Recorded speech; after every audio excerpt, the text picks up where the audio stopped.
Well, let me just say that the documentary was really cool. That was a great thing I think that they did, and obviously I was involved in that, and I thought it was really unique how they did every record. They really went through every single album, and that was really cool, and all the people involved in it.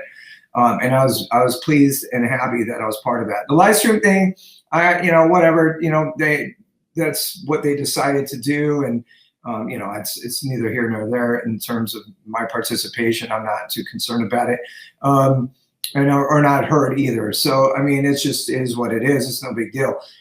So the documentary was important because obviously that it was touching on the history of those songs and those records.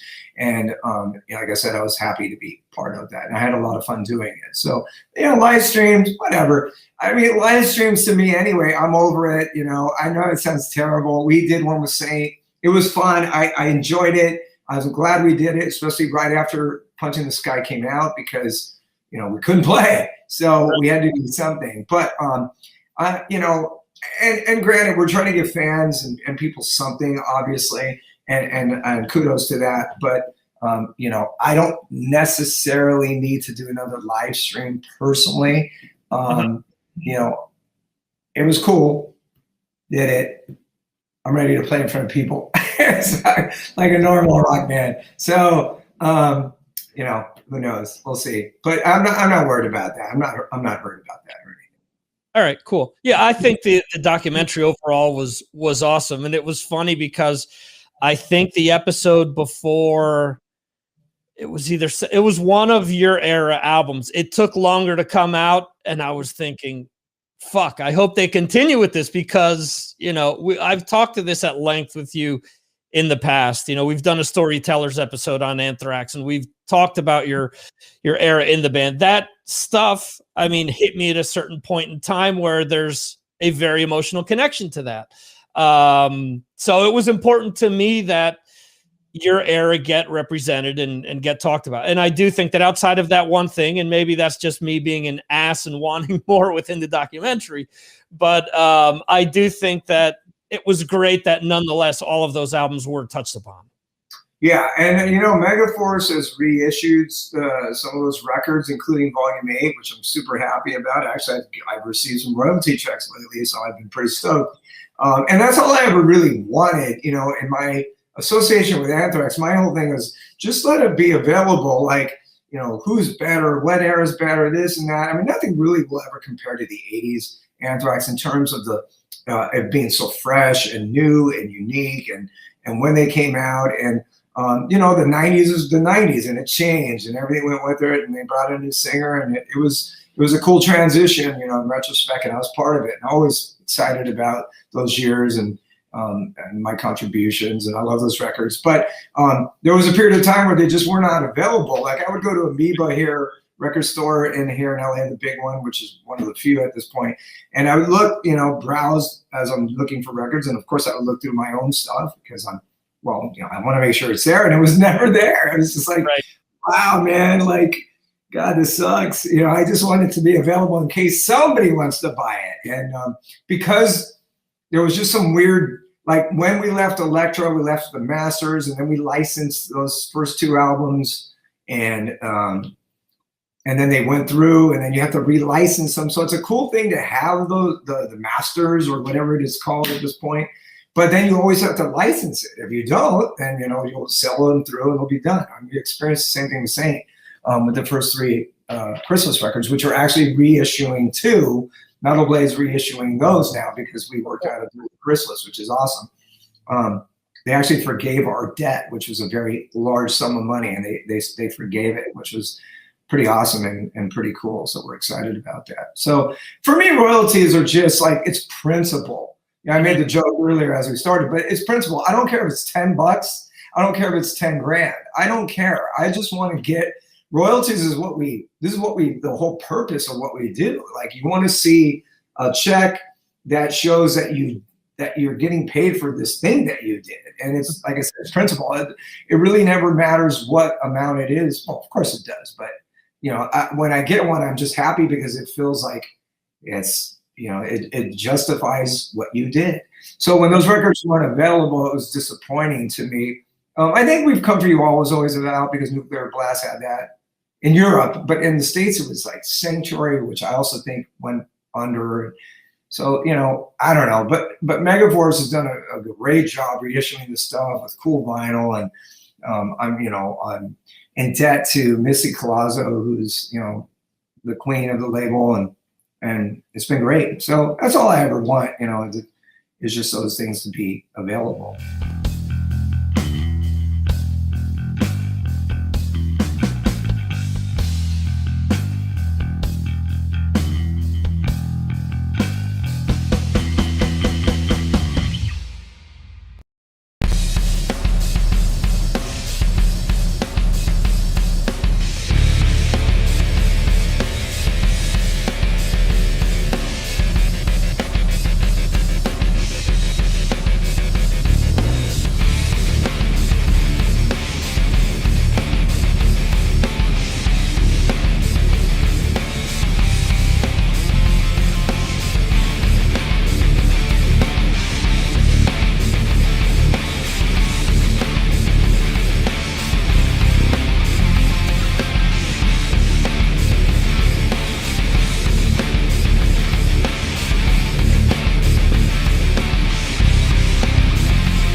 So you guys are obviously, as we were talking off air, from Germany.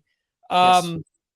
A lot of people, it's funny, in the US, they'll say, oh, we're going on a European tour. And a lot of bands will only play Germany, or they'll Yes. only play Sweden or the UK. It's really not all of Europe. Yep. Germany is the biggest country in the EU, obviously. Can a band like New Roses be successful just by playing in Germany, or do you have to leave Germany in order to, financially make it? A lot of German bands sing in German, and they only tour Germany then, and maybe Austria and Switzerland because they talk German there too, Right. kind of a German. Um, so it's easily possible if you have enough fans. It's no problem if you do that. But Right. we play like international rock music, so we sing in English, and our style is very American. Mhm. So from day one on, we wanted to get as far as we could and see as many places as possible. Right. Okay. Um, we just touched upon the UK and you guys being an international band. Have you guys, or did you have the ability to play in the UK before Brexit took place? And how does Yes. that affect you guys as a band now? Does that make you not want to go to the UK now because, it doesn't make sense because of the taxes and all that? Or Yeah, it's of course it's a pain in the ass with all the paperwork now. That's terrible. Yeah. But before that, you just showed your passport, hey buddy, and then you just pass on through. And now you have to fill out all these forms and blah blah blah, and it's a pain in the ass, but it's definitely not holding us back from going there and playing because it's a very cool country for rock music, and Mhm. they approach it in a very different way. You always think we're all I don't know, like kind of looking the same, in America and Germany and UK, and we're all understand English, but it's their cultural differences, Yeah, and yeah. you see that when you play there and how people move and how they freak out at a show, or maybe they a little holding back and maybe a little shy or maybe a little more upfront. And so it's very interesting to go all these places and play. And in the UK has been always been like one of our favorite countries to play in because they they give it all. They have no plan B when they go to a rock concert. Good And way of we're going back in December and play and tour. Oh, wow, cool. Yeah. Sweet Poison offers up a lot of different styles of hard Yes. rock. It's not one thing, which I think makes the album really cool because you have a lot of bands that focus on that one hit or what Yes. they want to be a hit, and then everything after that is version B, C, D of that song. From beginning to end, Sweet Poison varies a lot. Did you guys intentionally do that, or is that just how this album came out? You know what you just said in the beginning is one of the biggest temptations of a songwriter or a Right. band. You know, with our last record, we had a song called "Down by the River" on our record called "Nothing But Wild." And hang on, there's somebody on the phone. Sure. Um, and that song was a big success for us, and so the temptation is very close and very, you know, present, that to say, okay, let's do like a B version or part two of that, you know. Mhm. But we never did that before. If you listen to our singles over the last years, they're all very, very different to each other. Mhm. And if you listen to our records, from our first record, it's been 5 records now, and Right. the first record back in 2012, the Without a Trace record, we always mixed so many genres because we have so many different interests and musical tastes inside the band, and that's a very tough procedure to go through when we're making the songs, because we fight a lot, and I hate this song and I hate this, I will never play this live, you asshole. And we have a lot of this, but then, you know, everything falls into place, and we balance everything out so everybody feels comfortable with it, with the songs. And Mhm. that's how this colorful colorful I don't know, that colorful whatever get together of all these songs come alive, you know. So Mhm. we try, we fight it out, and then we bring it out. Yeah, that's interesting because that was one of my next questions is, since you guys are so diverse with things, Yes, is there ever a time where something is just so way out there that you guys yes, said, no, no, no, there's no way definitely, we're using that? definitely. It's like I wrote 65 songs for this record, Mhm. so, and we only use 11, and sometimes I sometimes when I show the demo, already I know this is not gonna happen, you know. Yeah. Because when I write a song, I don't give a fuck whatever wherever it leads me. I just follow Mhm. the song. I just want to write a good song, and I Right. love a lot of different music. I love country music as much as I love folk music, much as I love blues or rock and roll and hard rock and metal, and all these things. I get that. I get that Mhm. fundamental drive of every genre, you know.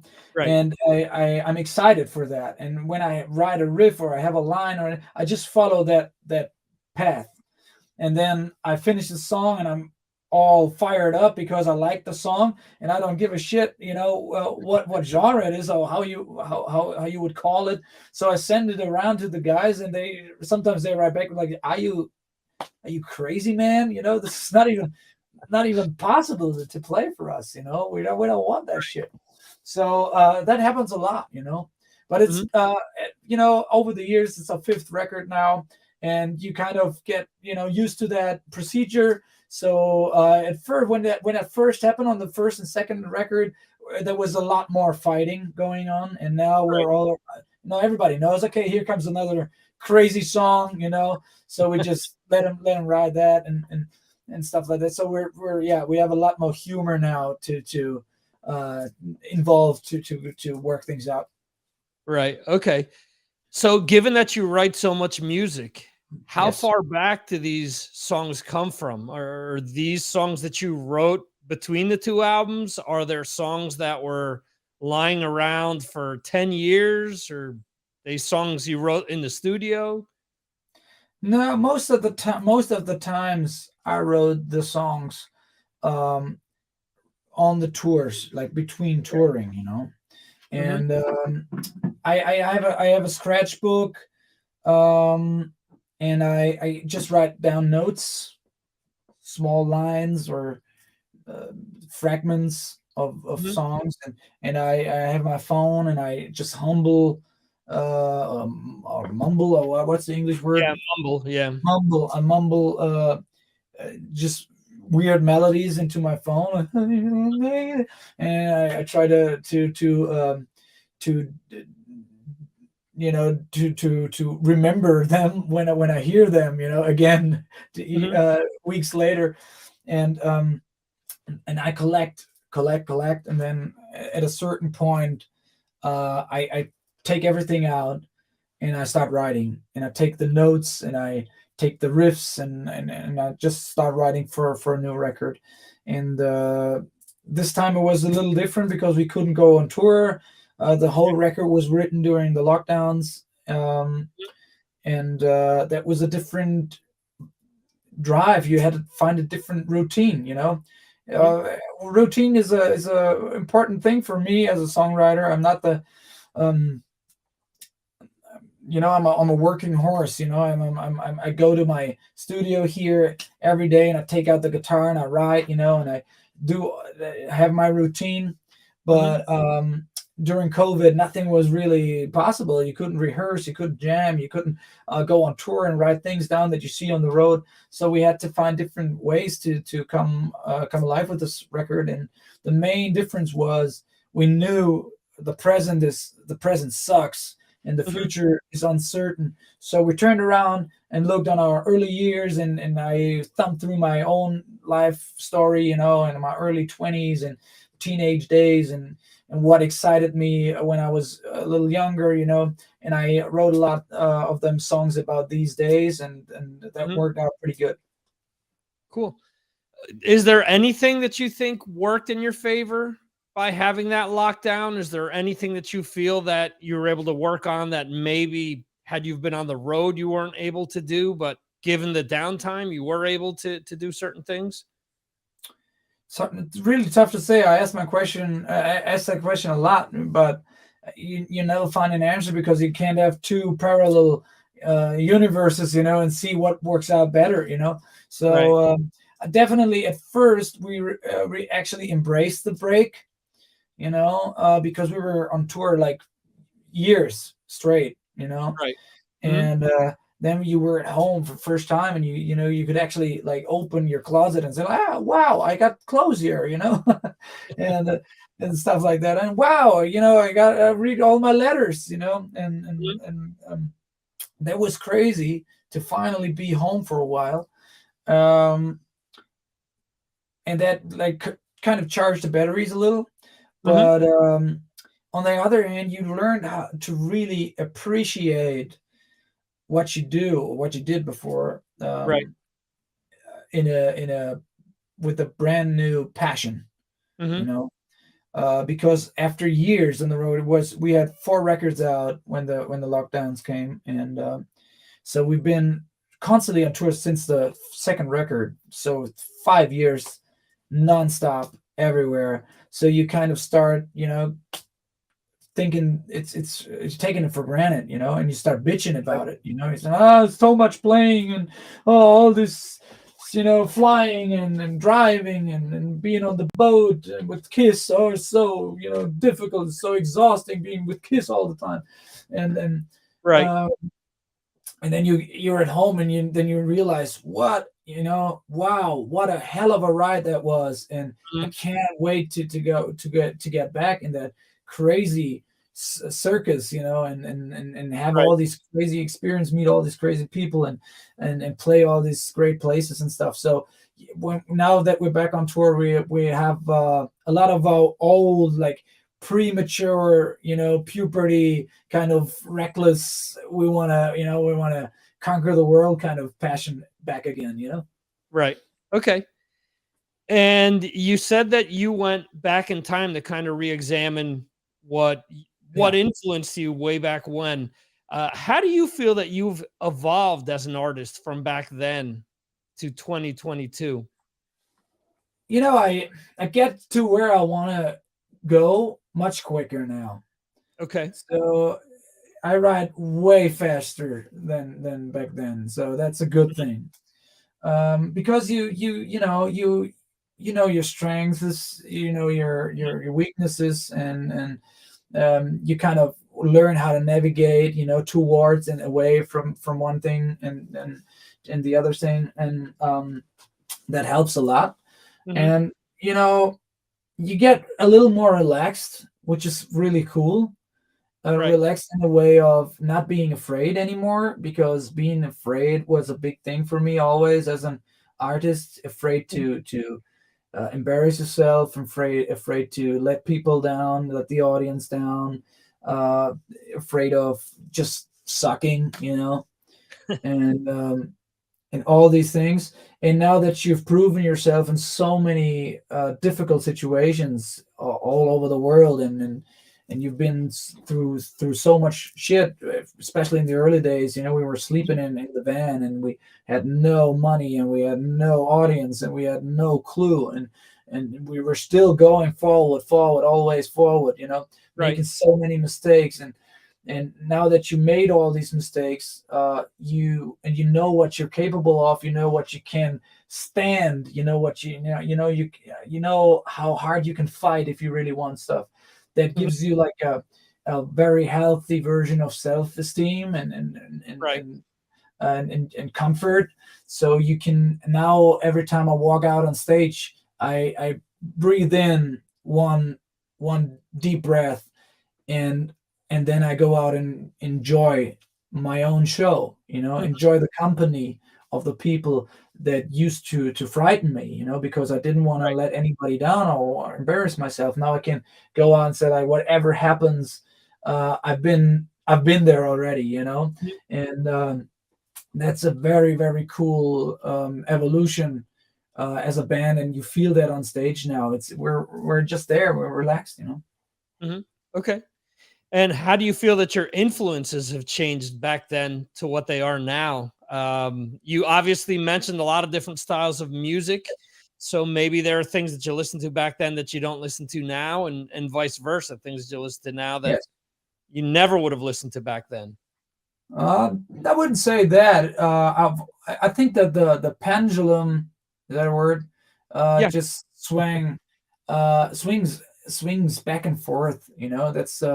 Okay. That's the main thing. I always thought, like, uh, when I joined the New Rose, or when I formed the New Rose with Urban, I was really into harder music. I liked Machine Head and Pantera and these bands. I liked it very much, and then but I always liked folk music and country music as well.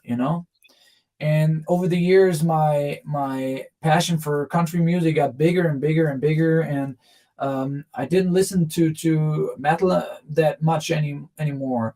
And then I Right. thought, maybe that's just not your thing anymore. Mhm. But I feel the pendulum swings back every once in a while, and then you Right. just take out your other records and you put them in again. And so I wouldn't say like the influence change. It's just like Right. they move to the front or move into the Mhm. background, and then you just enjoy the company of that music. It's like, that thing when you meet different friends, Right. and those friends, if you would bring them together, they would not get along. They would hate each Right. other. Right. But you're like the connecting link in between them. Mhm. You understand your crazy friend, and you understand your responsible friend, or and you get along with both of them. But they would never get along. Right.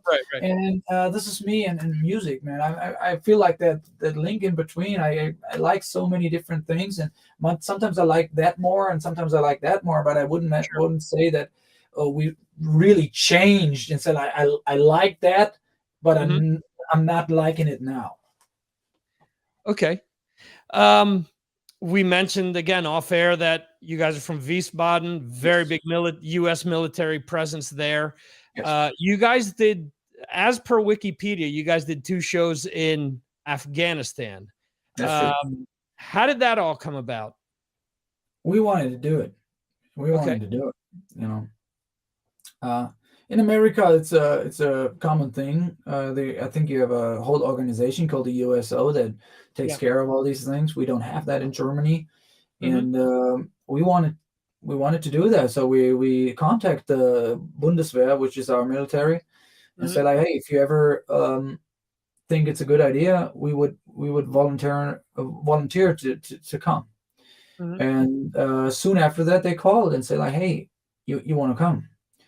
And then we went there, and it was a great experience in many different ways. It uh, was like really like, yeah, it changed my mind, changed my life in a certain way, you know. Not politically and all these things. It's a way more like in a for human reasons, not political reasons or whatever. It's like people, you know, that work there, people that live there, people that tell their stories and from their perspective, and you get some insights that you would never get from the news or from everything. I'm not Right. saying that there's a different reality there, you know, that it's there Mhm. the true that the news are lying, or I'm not saying that at all. I'm just saying you get the story behind those soldiers Yeah. and those people there, and just to come there and see how happy they were and how glad that anybody showed up. You know, most of those people didn't know us at that time. It's Mhm. yeah, and they just didn't give a shit. They said like, "Wow, somebody's visiting us. Somebody's giving Yeah. a shit." You know, so we came and we played two shows, but we've been there for 6 days, Mhm. and people would show us their helicopters and show us their I don't know rooms, and they would talk about their wives and kids at back home, and how they miss them and how they're afraid to die in combat, and Mhm. so we were it had a real like a psychological side that trip. We Right. were really giving people an opportunity to talk, you know, Mhm. and they took that opportunity, and we were more listening to those stories than we would actually play, and that was really something, you know. And the other big thing for me was as a growing up in Germany, I would never, very fortunately, I had never had to fear um, like or had my life threatened, you know, I felt my life in danger. Never had that emotion in my whole life. And when we got picked up from the airport and we're, you know, we got transported to the base, they, you know, pulled the curtains and you know, and the guards, you know, loaded their guns, and they were everybody was focusing and were nervous, and so you actually felt like I was asking like, why were you closing the curtains? And say, hey man, don't want you, you know, to be a good target.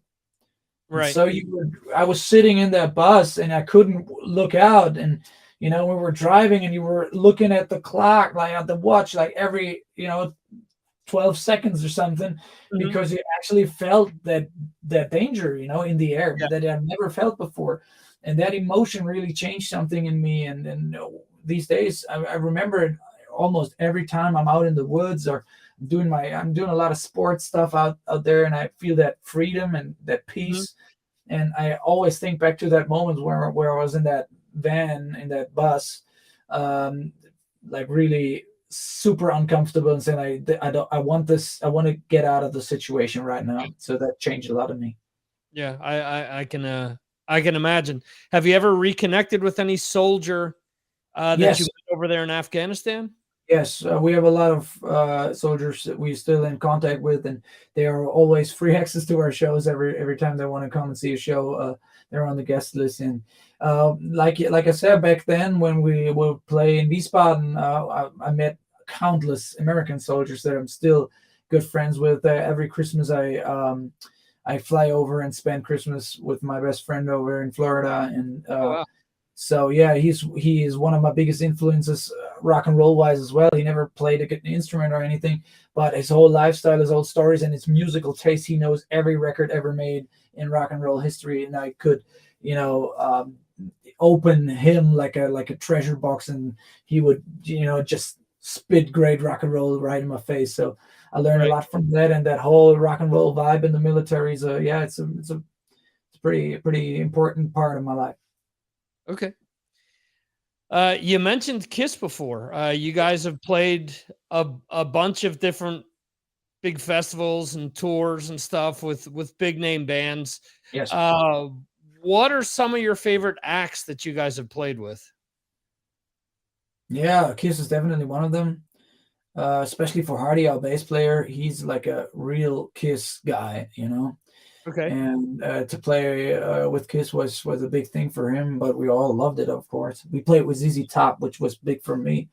I Okay. loved that so much. And Billy Gibbons came to me after the show with the with the little yogurt in his hand and his crazy hat on, you know. And right before his show, and he came and was eating his yogurt. He's like, "Good show, man," you know. And I was like, "Yes," you know. That's I awesome. love that. Yeah, we played with Molly Hatchet. That was awesome. Played with Blackfoot. Was great. You know, Scorpions and Foreigner. We played with Aerosmith on a super cool festival. And yeah, all these bands. That's what I said. It's one of the reasons you're doing that. You know, you just want to get out there as far as you can and know everything about everything. You know, get to play with everybody. You know, so Right. that opportunity to go out and play with big names and learn from them just by observing them Right. is always like it's the best lesson, best kind of school you could ever get your hands on. You know. Hmm. Is there any band that you haven't played with that you'd love to play with? Sure, sure. I just saw the Black Crows playing, and I would love to play with them. And we all love the Rolling Stones. We all love AC/DC, of course. Mhm. And there's only a couple of names that are still playing. If I would think about bands that I can't play with anymore because the band is not existing anymore, Right. that story would never end. Yeah. Okay. You mentioned that you're into stuff like Machine Head and Pantera and stuff like that. What's the opposite extreme of a band that you've played with that New Roses has played with, either a band that's super heavy or maybe from a completely different style of music? Yeah, we played with a lot of extremes because in the early days we would play everywhere, and because I said like we have a very colorful musical collection on our records, we could easily get on every festival, and we already did. We played on super like straight up hardcore metal festivals with Slayer and all these bands that I don't even know the name of. You know, sometimes Right. you know you just wait backstage on a festival for your show, and you look out behind the curtain. It's like you know, and then you go on and say, "You want some rock and roll?" And you play that boogie woogie stuff, and it's Right. weird, but it works. It always works. And we Hmm. played with super straight up like poppy acts as well, you know, and opened for them or played on festivals with them. But we always enjoy playing on metal festivals. It's really something special because the audience embraces the little break in that, like, you know, uh, like that hardcore in your face kind of thing. And then we come Right. up and we smile, and everything's a little loose and a little lighter, and people enjoy that, and we enjoy giving that to them. Okay. What are some of your favorite cities to play? Oh, we love, of course, Wiesbaden to play. There's a super nice venue called the Schlachthof where I watched like 80% of all my shows I've ever seen. You know, I Mhm. would live there as a teenager. And a lot of places in Germany, like Hamburg or Munich and stuff like that. But we love playing in Paris. We love playing in London a lot. And of course, we loved playing on the Kiss cruise and being out there on the ocean and playing on like not even on ground on the ground, you know, somewhere Right. out there. There was a cool place to play as well, you know, and but actually, you know, we everywhere with where's the stage and there's people that want to rock out to, um we like to go there. We had a good time in the middle of the desert in Afghanistan. It was, it's not a place where would you would expect a rock and roll party, but you put a stage there, you put people ready for rock and roll there, and it works.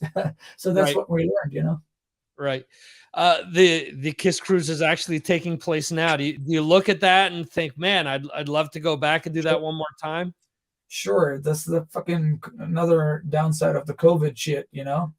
So you can they don't have they don't want to risk that anymore, to bring people from Europe in, and with all the rules and orders that are changing every other day. And so they just I guess there's just American bands there again on the cruise. And so, but of course I would love to be part of it again, but on the other side, I've been there twice, and that's more than any other German band can say. And so I'm very happy with that fact. Cool. Should Pantera be going out and playing again? Sure. Why not? Is there controversy? Oh yeah. A lot of people, especially in the States, or you've got two sides. You've got people that didn't get to see it, who want to see it. There are other people that obviously, because the Abbott brothers aren't around, have a problem with Phil and Rex continuing. But I've always said this about bands. I mean, what are they supposed to do? They own the name. Are they supposed to just let the songs die? Are they supposed to become painters all of a sudden? It just doesn't make sense. It's a real difficult thing, because I feel the two hearts beating in my own chest. Right. The artist heart says, man, I wrote those songs. I was there when it happened. I want to play them. Nobody can force me to not play my own shit. I totally understand that urge to go out and play great songs. Right. And they have some great songs. Absolutely. And but the fan heart, always is for fans. Some bands and maybe some specific formations, members. It's like a religion to them. It's like what they grew up on, what they believed in, what they accompanied, what accompanied them for years and decades and stuff, and they feel betrayed, when they say like, hey, I don't know this motherfucker on stage singing my favorite song or playing that, Right. And I don't know that. I don't know him, I want Dimebag back or nobody, and I understand that too. It's a very difficult thing. So I can't answer that question, man. If from an artist perspective, I would say, fuck it, let's go and play. Right. Okay. Cool. Where should people go to pick up Sweet Poison to ensure that the most amount of money gets back into the band's pockets? Should come out and see us play, but it's pretty tough from the States to see us in the next few months. We're working on coming back, but it's very difficult due to COVID and the logistics and everything. But if I don't care, and I don't even know about financial shit. I just go out and play. So if you want the record, man, go to a record store, buy it, or download it, or steal it from your friend. I don't give a shit as long as you get to hear your good rock and roll music. And where should people go to keep up with the New Roses? You mean you get their latest news and stuff? Yeah. Yeah, I don't know too, man. There's stuff out there, there's YouTube, I guess, and there's some Instagram going on, and there's all these great tools you have these days, So you'll find us if you want to find us. You find us, Okay. How many people question the name? I've seen people online say the New Roses. Didn't they know Guns N' Roses existed before them? Man, when we started playing 10 years ago, when we came up with the name, and we asked ourselves this question, because we wanted to be super smart asses and said like, okay, if you hear the word New Roses, Hmm. it means like new roses, Right. But we write it in a different way, so people get confused, and it's super smart, Hmm. So we did that, and nobody ever got it. Nobody ever connected like what they heard and what they read. They Right. just read it and said like, "Oh, the New Roses, is that like a Guns N' Roses cover band or something?" Hmm. And when we started playing, we would come out on stage, and people like after 5 songs, they would boo us, and so like, get the fuck off or play fucking Paradise City. They thought we were an actual Guns N' Roses cover band. Hmm. Like even the promoters, like the events, they booked us Right. believing they're booking a Guns N' Roses cover band. And so the first years they were pretty tough with that term, and but we kind of grew out of that, and still I get asked this question every once in a while, and we have totally underestimated that, because we thought Right. there's bands like Rose Tattoo, Hmm. or I don't know, and stuff. Other bands, like we thought the Roses. We didn't even think at all about Guns N' Roses. We Right. thought it's just it's a cool symbol of rock and roll music. Hmm. So we totally underestimated. Is that the right word? Underestimated. Yeah. Yeah. Yeah. We totally underestimated that impact that name would have on people, and how eternally it's connected to Guns N' Roses. And then those motherfuckers reunited. Can you believe that? We thought, that when we formed the New Roses, there wasn't even like a hint that they would ever get back together again. That thing Right. was still like for eternity. It was like war Hmm. zone. But we came out, played our first 3-4 shows, and then it was all over the news. Guns N' Roses gets back together, and we're like, fuck, we're fucked. We're fucked forever. So now we grew out of that, and we take it. We take it on the chin. Hey everybody, this is Timmy Ruff from the New Roses, and you're listening to Signals from Mars.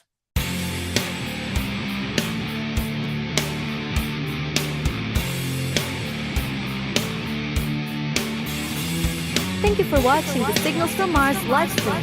You can watch the show live on YouTube, Facebook, Twitter, and Twitch, or check out replays on YouTube. Go to signalsfrommars.com for more information. This concludes our show.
Okay, so I want to welcome to the show Rick Hughes from Sword. Rick, how are you tonight?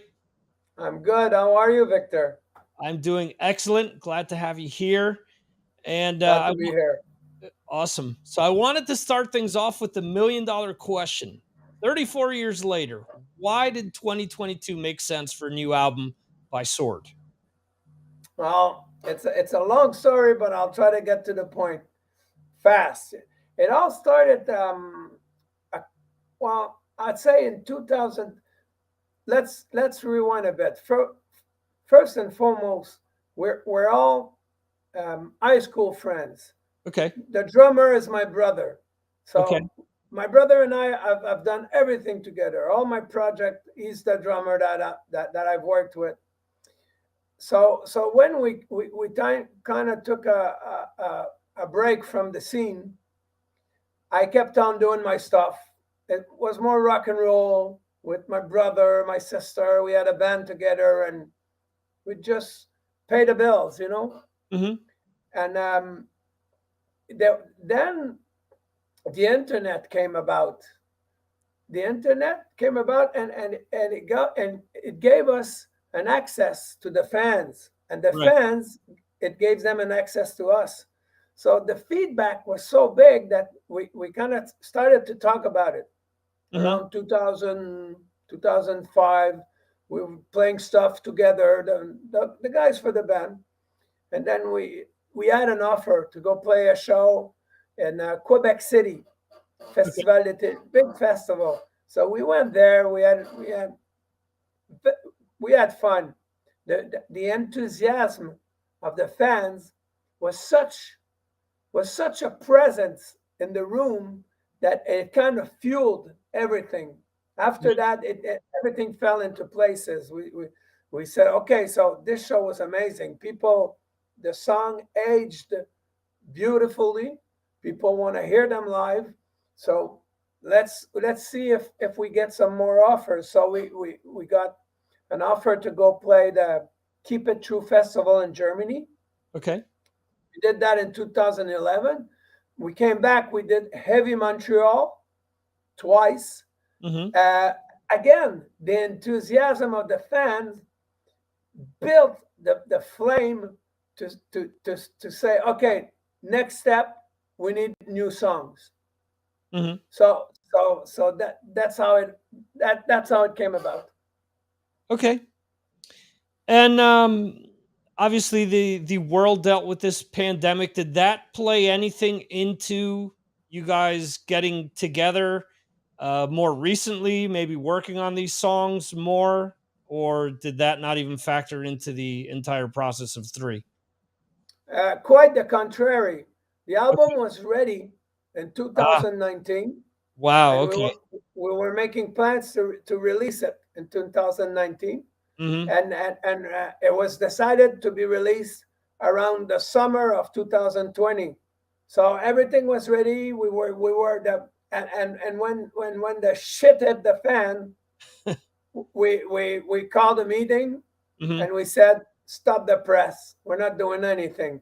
The Right. fans been waiting for 20 years for that. They'll wait a couple more, Yeah. because if we release it now, we cannot tour, we cannot do anything. It's Right. all about live performances Yeah. with that type of music that we just Mhm. released. Yeah.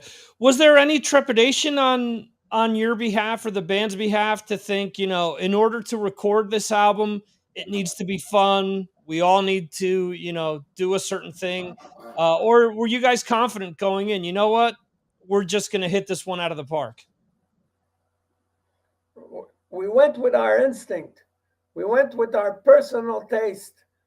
We worked on some songs, and it took a direction, and then we paused, and then we listened to it again, and we said, okay, it needs to be heavier, it needs this, it needs that, and Mhm. so we kind of worked on each song as a canvas, and Right. make it as more unique for each one, and we took our time, and we there was no pressure from anything else but from ourselves.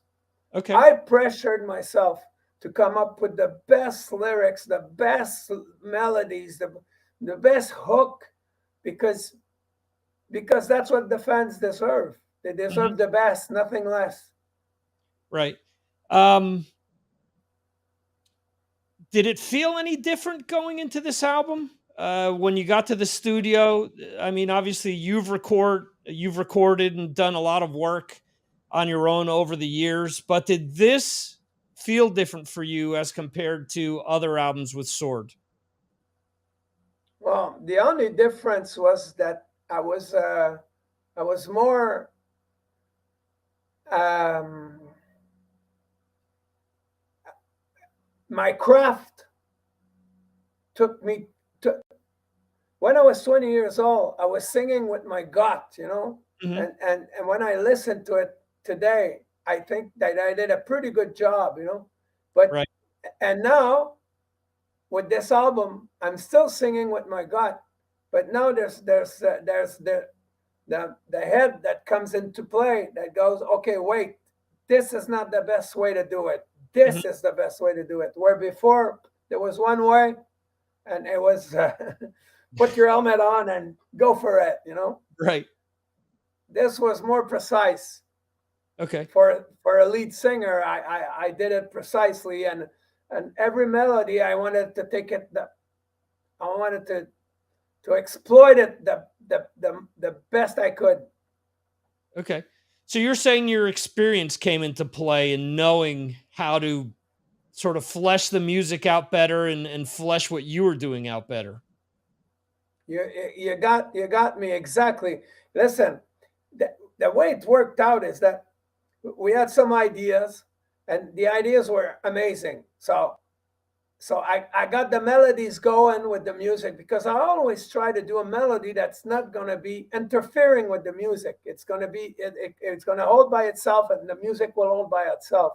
Right. Now, when Mike Plant, main songwriter of the band, brilliant guitar player, he when he started to put the music together, I knew that my time at bat was coming. Mhm. And the more I would listen to what they were doing, I was going, man, I gotta take my game higher. Right. So I told Mike, I said, listen, Mike, you're gonna give me you guys gonna have to give me time in studio, because what you've did is so edgy. Mhm. It's so up there that for me to go and meet you there, and even, you know, at time top you, because I'm the lead singer, it's gonna take me a couple that go at the bat, you know. So Right. exactly that's exactly what happened. I had to go a couple of times to redo my vocals, because to me the music was like 10 out of 10. Right. Okay. And how far back do these songs go? Were they written around the time when you guys recorded the album, or were there pieces that go back even further than that? Yeah, well, when we took a break from the scene, we had did a lot of demos for the record companies, and the record companies, they would go, okay, this, oh, not that, not that, no, no, no, no, not that, not that, oh, not that, not that. Well, it turned out that the not that was really, really good. Mhm. So when we kind of went through that, Right. and picked the best, some guitar riff, some ideas, some titles, some lyrics, some melodies, and we started with that. But we Okay. turned it upside down. So yeah, there's it's a we got lucky, because it to me it's a perfect mixture of old and new Right. put together. So you got the vintage foundation, Mhm. but the song itself sounds present. Right. Sure. It's a mix of what you guys are known for with an updated modern production sound. Not to say that you guys are putting out modern radio rock. You guys are doing what you guys always did. It's just using today's tools to bring it forward. Yes, because when you think about it, back in the 80s, the metal band that sounded really, really, really big, they had to hire the biggest producers. Right. They knew how to twitch stuff and make it sound you know, just think Mhm. about Black Sabbath, you know. But these days with the technology, it's totally different. Mhm. If you have a good producer like we had, Glenn Robinson, he's got the technology. Some people have heard the album and they say it sounds better than before, and we go, of course it does. Everything has changed. Right. all the technology, the microphones, the what picks up the drum, the bass, everything has changed. So it makes for a different sound, and uh, and sometimes it makes for a better sound. Right. Sometimes not. Sometimes the old sound is much better. Hmm. But in this case, I think we sound better. Right. That's interesting because back in the 80s, you didn't have bands that were trying to sound like the 70s or 60s. They weren't looking for producers or cabinets or guitars that were 10, 20 years old. People were trying to use modern technology at that time to get the best that they could out of their sound, for the albums. It's funny that bands nowadays, you'll hear all these stories. Oh, well, I went back and I found this 60s Marshall cabinet, and I got this guitar from the 70s, and and this is what got this sound. And a lot of times I think to myself, what's getting the sound are your fingers, are your vocal cords.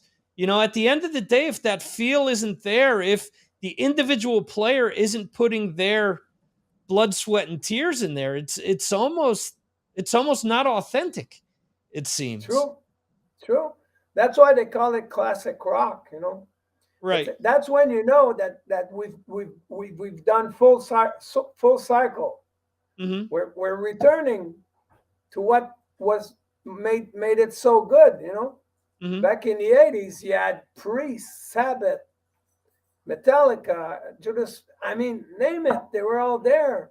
Right. So after that, well, grunge came into play, which kind of threw aside a lot of bands, and now it's going full circle, Hmm. and now we're back to wanting to hear some sounds from the past, because that's why they call it classic rock. Right. Classic music. You'll always have people playing the Chopin, the Mozart, and the Beethoven. Even though people still write Right. some classic music, Hmm. this is the true stuff. Well, again, for rock, classic rock will always be, to me, the best genre, and that includes Led Zeppelin, Sabbath, Metallica. It's all genre. It's hard rock. It's blues rock. It's heavy rock, and it's heavy metal. Yeah, absolutely. Was there anything that you specifically wanted to do on this album that maybe you hadn't done in the past? You mentioned that you raised your game to try to get it to the same level as your other bandmates, but was there something going in where you wanted to try something specific and maybe you hadn't done either in solo work or with the band in the past? That's a very good question, and I've got a very easy answer to that. Yes, I wanted to be. I really wanted to be the best I could be on this album. I gave it all. There's some songs that I sang on the album, such as Unleashing Hell. Hmm. Listen, I sang everything in my life. I've been singing since I'm 15 years old. I've nailed it in studio. And Hmm. when it's time to rehearse, this song is really, really hard to sing. And that tells me that I gave it all. Right. Sometimes people go, be careful because it's going to be hard when you'll be touring. I don't care. I don't care. What I want is people to experience the best they can. So Right. when they hear the album, they'll hear the song. Maybe it'll be hard to reproduce it live, but Mhm. I'll handle it when it's there. Okay. When it came time to recording the album, did you guys all record together? Was this done from home and you guys were sending files to one another? How exactly did the album come together? Mike Plant, a guitar player, took care of everything. So we hired Glenn Robinson, award-winning producer.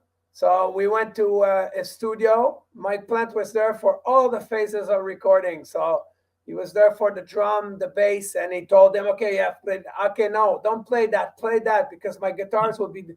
So Mike's the producer of the album, Okay. And the same goes with the vocal. When it's time to do the vocals, then Mike tell me, okay, for the next 2 weeks, it's you, Rick. Prepare yourself. We're gonna record your vocals. So we all did that like that, like in the old days in the studio, and starting with the rhythm section, putting some basic guitars to add some basic vocals, add more guitars, and then fix the vocals. Because every time Mike would go and do more guitars, it would go, oh my God, I gotta redo the lyrics. Why? Because you're so good, man. I sound this big. No. Let me redo it, please. Yeah. Go for it, Rick. He was a good prince. Now, do you think in hindsight, was he doing that on purpose to get you to raise your game? Well, one thing's for sure is that Mike is the best leader you can think about. He's the leader of the band, and he's the best. I mean, I wouldn't want a better lead guitar than this guy. I mean, he brings the idea to the table, and then everybody's idea is good, and he's not no, it's me, it's my ideas. No. Everybody brings their stuff to the table, and so yeah, he probably did it for that, because I remember the first sessions that I went, I was prepared, but not enough. Because when I finished, I said, okay, I'll try tomorrow. And he said to me, Rick, just remember what? Do the best vocal you can ever think about. Just do that. I said, okay, I hear you. So this being said, when somebody tells you that, you have to rethink your melodies, because if your melodies is always doing the same thing, then you're not doing the best you can on that song. Right. But if your melody goes like this, and then the second verse comes in and it goes like this, and then the third verse comes in and you're there, and then the chorus comes, then you worked on your vocals. You thought about each line, not to repeat yourself too much and the way you sing it. Gotcha. Okay. And you've toured with a bunch of legendary bands. You got to tour with Metallica during the Master of Puppets tour. A lot of times you ask bands, hey, can you share a story about this tour or that tour? And a lot of times they can't. But I wanted to ask you, is there anything that you remember about touring with them back then? Obviously, it was before they got super huge, but enough that, you've mentioned them a few times during the interview. They've obviously become a focal point for a lot of people that came before them and came after them. Yeah, well, the thing is that with Metallica, it was a total surprise for us, because back then we were like, there was a big scene, a metal scene here in Quebec. That's the province, or in Montreal, and Sword was up there, and we released the album Metalized, and we get really, really good critics all over the world, and we're driving in the same car. We have one car for 4 guys back then, and we do everything together. We'd go to the rehearsal hall, we'd go see shows, we'd go see party, we'd be together all the time. And what we would listen to in the car was Ride the Lightning, Master of Puppets, Killing is My Business and Business is Good. I mean, those albums we're playing all the time in the car, we're rocking with that.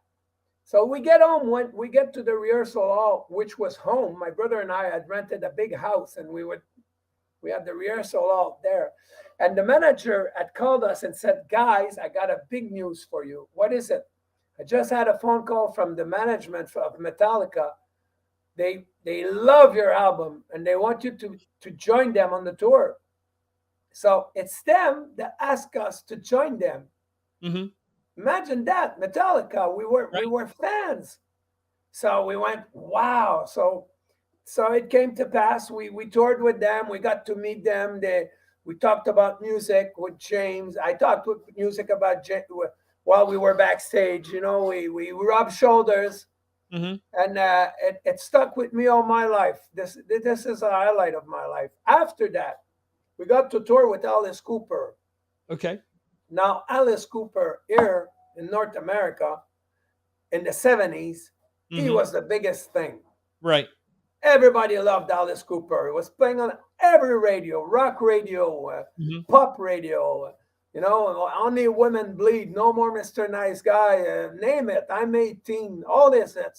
Mhm. So my brother and I were big, big, big fans. So when we were like 10 years old, 11 years old, we had bought our first Alice Cooper album. So we were big fans. So imagine that.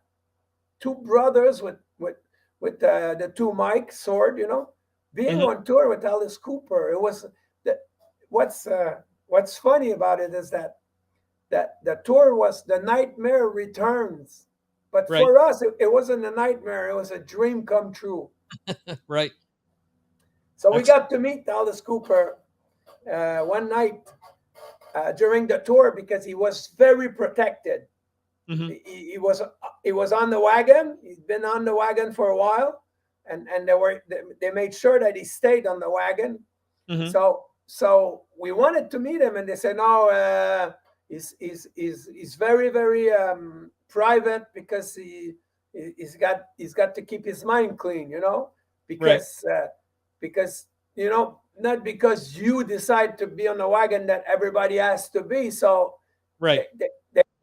they know that a lot of musicians drink and do drugs, you know. So Mhm. they had they had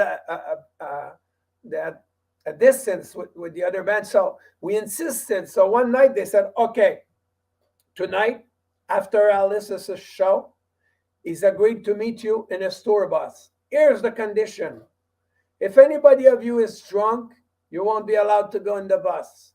If you cannot bring drugs, alcohol, cigarettes, nothing. You go inside the bus, he'll talk to you, and when it's over, you get out. But man, we were like kids, 15 years old kids after their show. We're all lined up, you know, on the side of the bus, you know, and Right. the guy comes and he almost frisks us. All right, nobody's got drugs, you don't have beer, nobody's drunk. No. We want to meet Alice. Mhm. Okay, come in. He opens the door. We felt like Laurel and Hardy, man, a bunch of kids. So we were in the bus and we're waiting for Alice to come out of the back of the bus, you know, where there's Mhm. like the room. Right. The door open and it's Alice Cooper and he's got his makeup out and off and he comes to us and we had our moment with him and that too sticked with me for the rest of my life.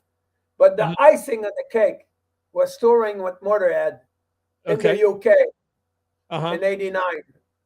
We did a month and a half, and we Mhm. did 30 shows in a month and a half. So Wow. there was almost every night there was a show. Right. Sometimes that 2 days break, three the most. So we not only rubbed shoulders with Motorhead, which Animal was on the drum, Mhm. Wurzel on the guitar, Phil Campbell and Lemmy. So Mhm. this is like this is a big formation right there.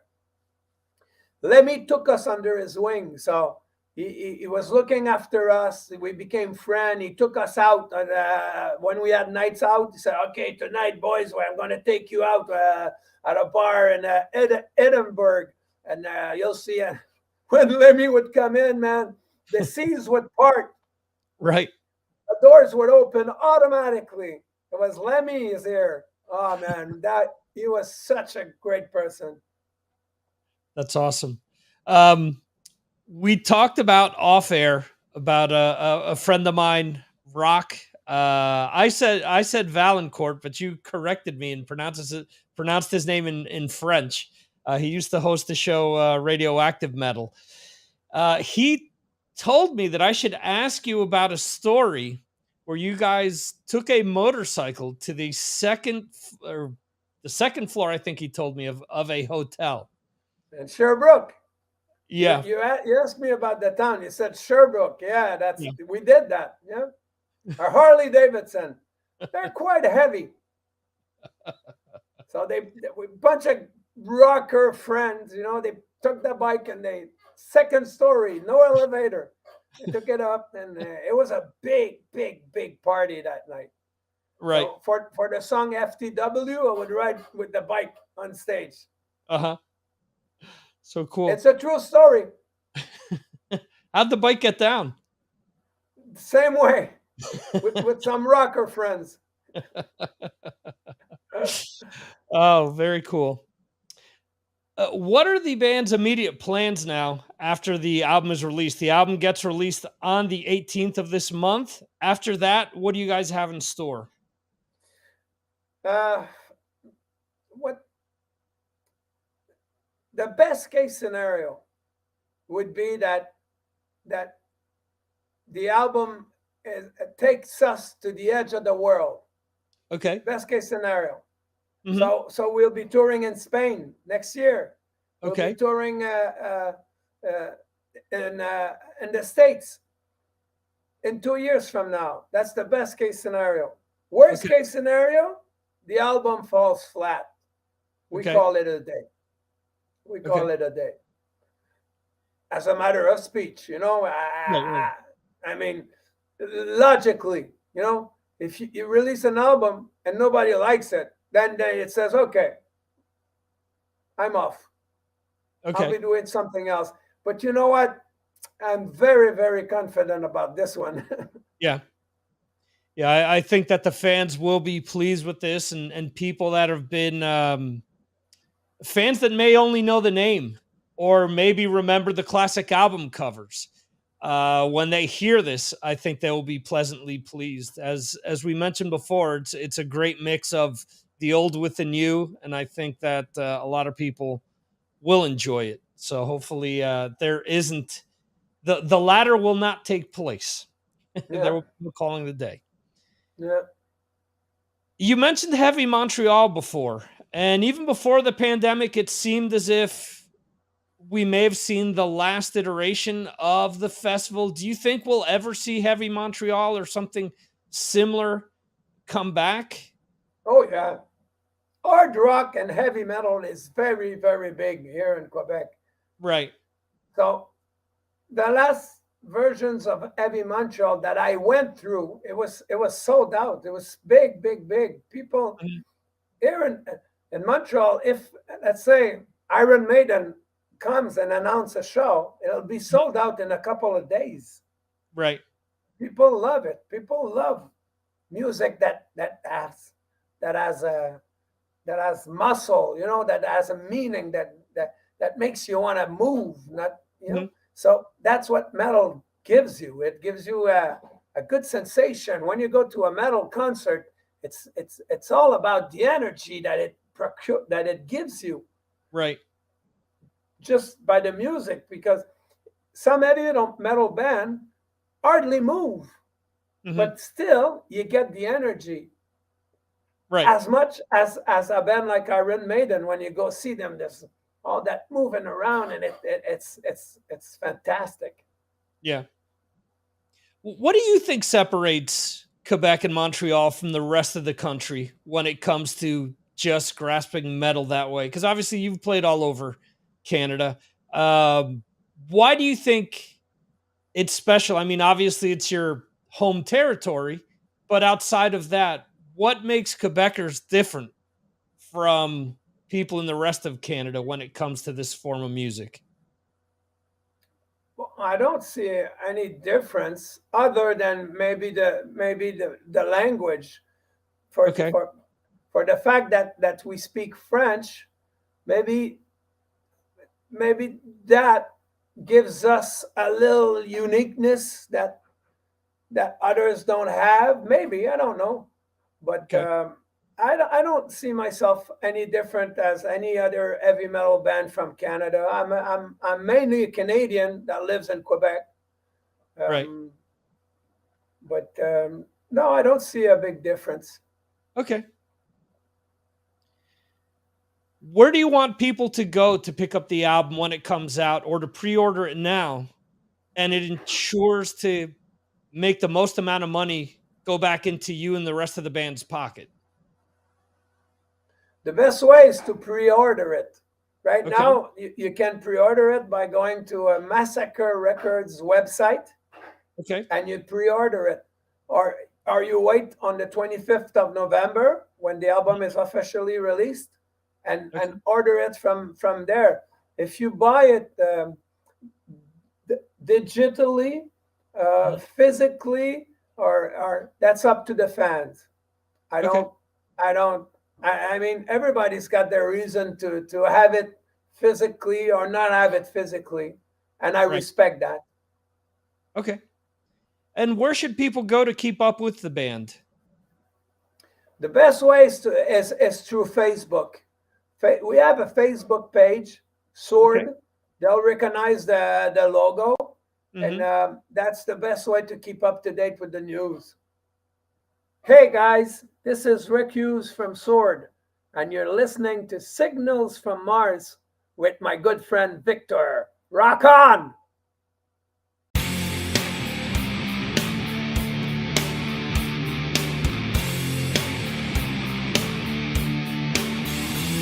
Thank you for watching the Signals from Mars live stream. You can watch the show live on YouTube, Facebook, Twitter, and Twitch, or check out replays on YouTube. Go to signalsfrommars.com for more information. This concludes our show.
Cool. Joining me tonight is Joey Concepcion. He's played a lot of different bands, but he just put out a solo album.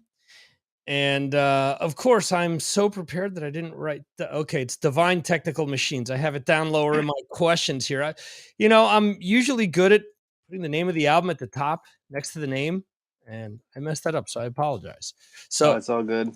yeah. So through the years, you've been in a lot of different spots that would make musicians both envious and nervous. You've played with Dark Tranquillity, Arch Enemy, and Jasta, amongst others. How do you affront these things? Does it get you nervous, or is it just another gig for you? I think I'm always nervous, but like it's like you go through it and like it gets easier each time. Right. But yeah, it was a dream come true, those experiences. Right. I mean, it's easy for people to just say, "Oh, those are just metal bands," but you have to prepare differently for each one of these situations. Because, for example, those three bands, neither one of them are alike. Sure, they're metal, but Mhm. what Arch Enemy does isn't the same as what Jasta does solo, or what Dark Tranquillity does. I mean, those Arch Enemy and Dark Tranquillity are probably closer, but each one is their own beast. Yeah, I have a lot of different tastes in music, and yeah, with knowing Jasta and Hatebreed, like I discovered them in like 2002, and like at that time he was doing Headbangers Ball, and even Arch Enemy was being played on those videos, and that's like it started from all the way there, like Headbangers Ball 2 edition. Right. And how do you get into these spots where you're considered for these positions? Is it through a specific band? Is it from releasing a a specific album, knowing people? How do you get these doors opened? I just have just been posting on social media for a very long time, and like people find me on like all these platforms and like ask me to like fill in for their band or something, or play a guest solo or something, and it just like kept going Oh wow, cool. for a long time. Yeah. Has there ever been a spot like this where you've tried and haven't gotten the gig? In ways, yeah. Well, I auditioned for Machine Head actually, Okay. and that was amazing. Um, it was with Carlos Cruz from Warbringer. Right. Yeah, and it was pretty close. But the next thing that I heard after that, like Vog from Decapitated got it, and he's also one of my favorite guitarists too. So I'm glad he's in there. Yeah. Okay. And what did you do? Just have to jam with Carlos to see if you were good for the spot, or did We played like well, it started off like as a process, and like just knowing people, you know, I got the audition, and I just submitted like a few videos that they had chosen to practice with an audition, and then they flew me out after those were passed through, and I was only there for like literally a day and a half or so. Like I flew out to the Bay Area, and then we like jammed. I got to play with Rob Flynn and Jared McEachern and Carlos Cruz, so I got to play with the whole band, and it was incredible. So it was just a good time. We jammed on like some Metallica riffs too, and just had fun, and it was just like, it was kind of chill, Yeah. but it was a great experience. Yeah. It seems as if when you hear about people trying for bands of that magnitude, and obviously you would know this better than I would, because you were part of that process and you've been with, you've filled in with these other bands. But it always seems like with these bigger bands, they don't only want you to know their stuff. Hey, how chill is this guy? Does he know this song? Does he know that song? Let's see how far we can push this and see if it's going to be a fit all around. Mm-hmm. Yeah. Okay.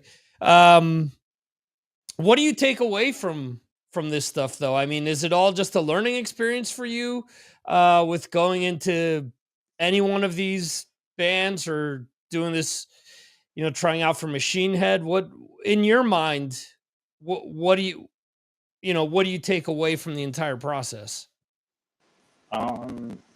It's all kind of like a learning experience, because like each time you come in as like a hired gun, right? Like it's still kind of like being like the help in a way, and like you just got to be like really respectful and follow rules, and everybody's different, and you have to like live with people that you don't know. So you just like get to know each other real fast, and like over time it just like I got more keen to like routines that go on in these things, and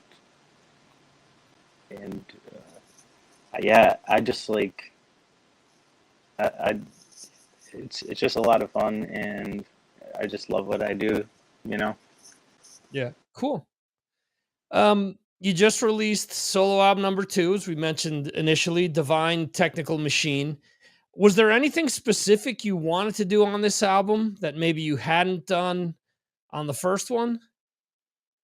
I think like my main focus actually was to like write shorter songs that had like a little bit more interesting things going on. Like I thought that the first album was like a little bit too riffy, and like it were a little longer songs. Like I was a little younger, and like I just wanted to develop my songwriting, and make stuff that was like, anywhere from like 3 to 5 minutes long at most, and just like write these like more structured, like like almost like a pop song would be.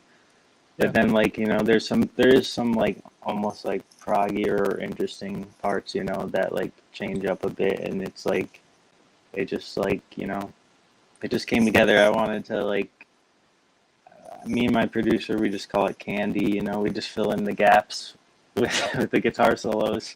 Right. And I want to do a little bit more intense solos on this one, and like, like give it my all. Gotcha. Okay.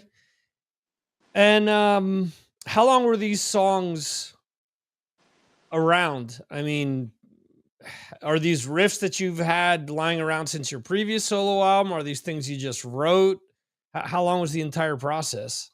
So like after the first solo album I did, like I immediately started writing like the second it like got released. Right. Like I was like, all right, ready to have number 2 in the, ready to go. And I just like, would just sit at home at night after work, and I'd just like write riffs, and it ended up, taking a lot longer than I thought. And then, it ended up being almost like a 5-year process. And then the pandemic happened, Yeah. and then like it kind of made things more crazy. But then, it enabled me to like I actually cut a lot of songs off too. Oh wow. Because I wrote even more, like at least like maybe even 18 songs for the whole thing. Mhm. And then I just like chose the best ones, and I really like tried to like, trim the fat. Mhm. Okay. And there's 2 tracks that have vocals on them.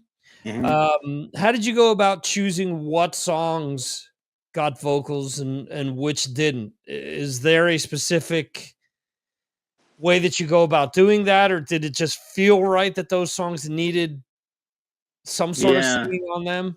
Yeah, some of the songs, like, it's hard to know whether it's going to be an instrumental or vocal song, but like I could tell over time that like I couldn't.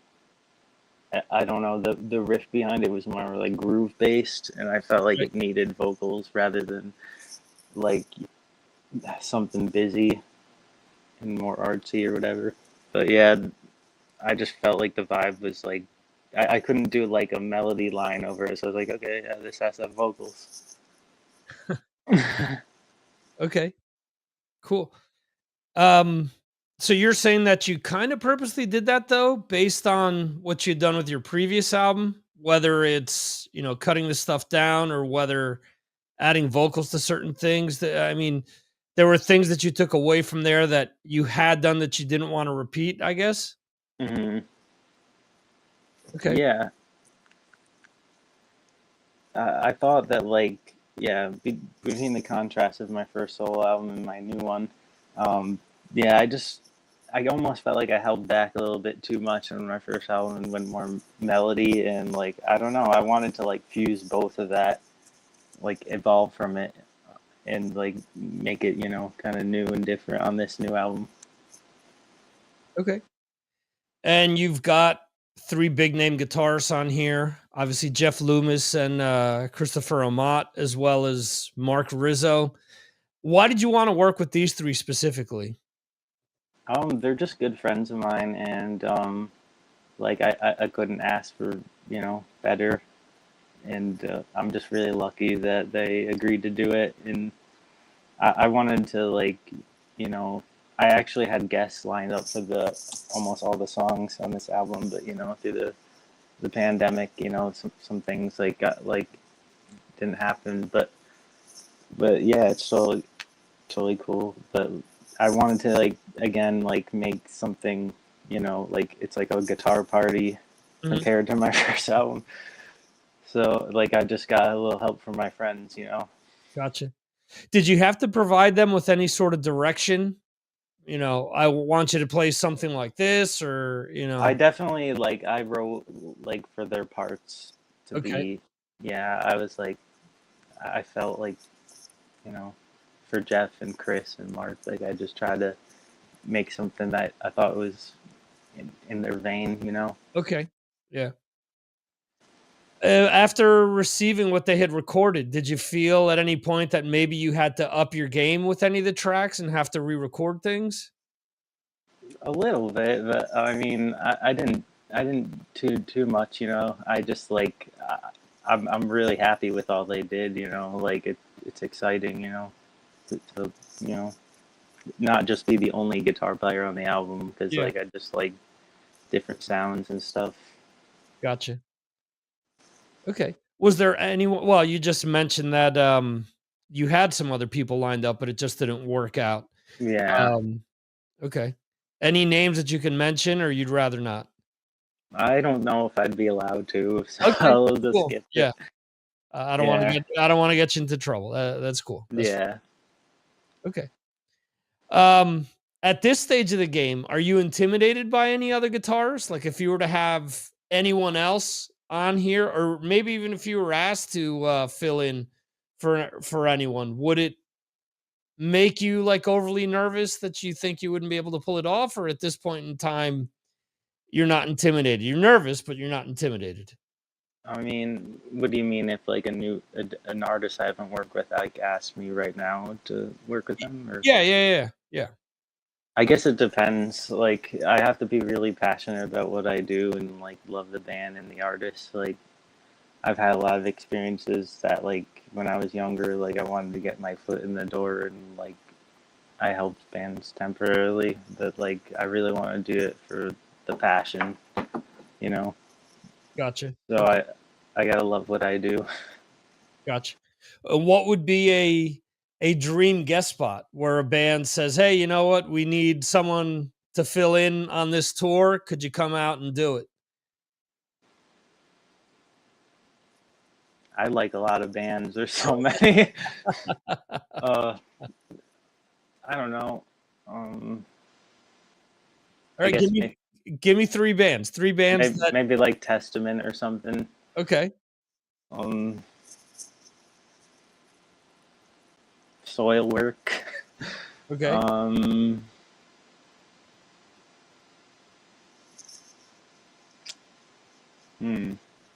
I don't even know. Okay. Those are two good Um, choices though. yeah. Would it be easier for you to slip into the Skolnick role or Eric Peterson role? I love Skolnick, so yeah, probably him. Okay, cool. Um, going back to the album, did you guys play? You and the producer, did you guys play and program all the music on the album, or did you have any other people come in and do drums and bass on it?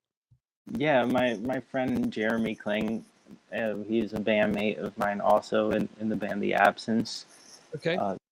Tampa based Florida death metal, and yeah, he did the drums for the album and um, just sent the files to me, and I mixed it here in Connecticut. Okay. And yeah, it was just kind of like he did like his own thing and like just shredded on it, and like I got the files and then I edited it a bit with my stuff, and he's incredible drummer. So like it's really cool to be on an album with him and also him as well. I want people to see how good he is and hear his work too. Okay, cool. I have some questions here that were submitted by some of my listeners. I had one person ask who some of your guitar heroes are. You just mentioned Alex Skolnick. Is there anyone else that jumps to mind real quickly? I guess like I always say this, that like probably Paul Gilbert is my favorite guitar player, because like there's so many guitar players, like there's not like many that could pick one, but I always like Paul Gilbert.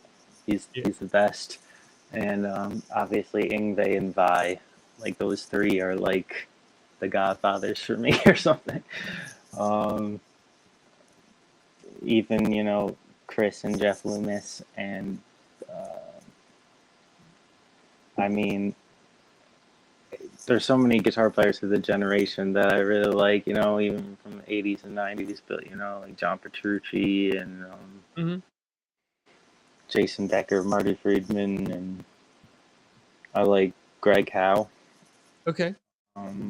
Yeah, there's so many. I take influence from a lot of different guys, and I just try to like, steal their licks and make it my own. Gotcha. Okay. Another question that a listener sent in, and it is, what are some of the guitars that you own? All Jackson. Okay. Yeah, I'm a huge Jackson fan, and I play their soloist, Stinky. I have a Jackson Warrior.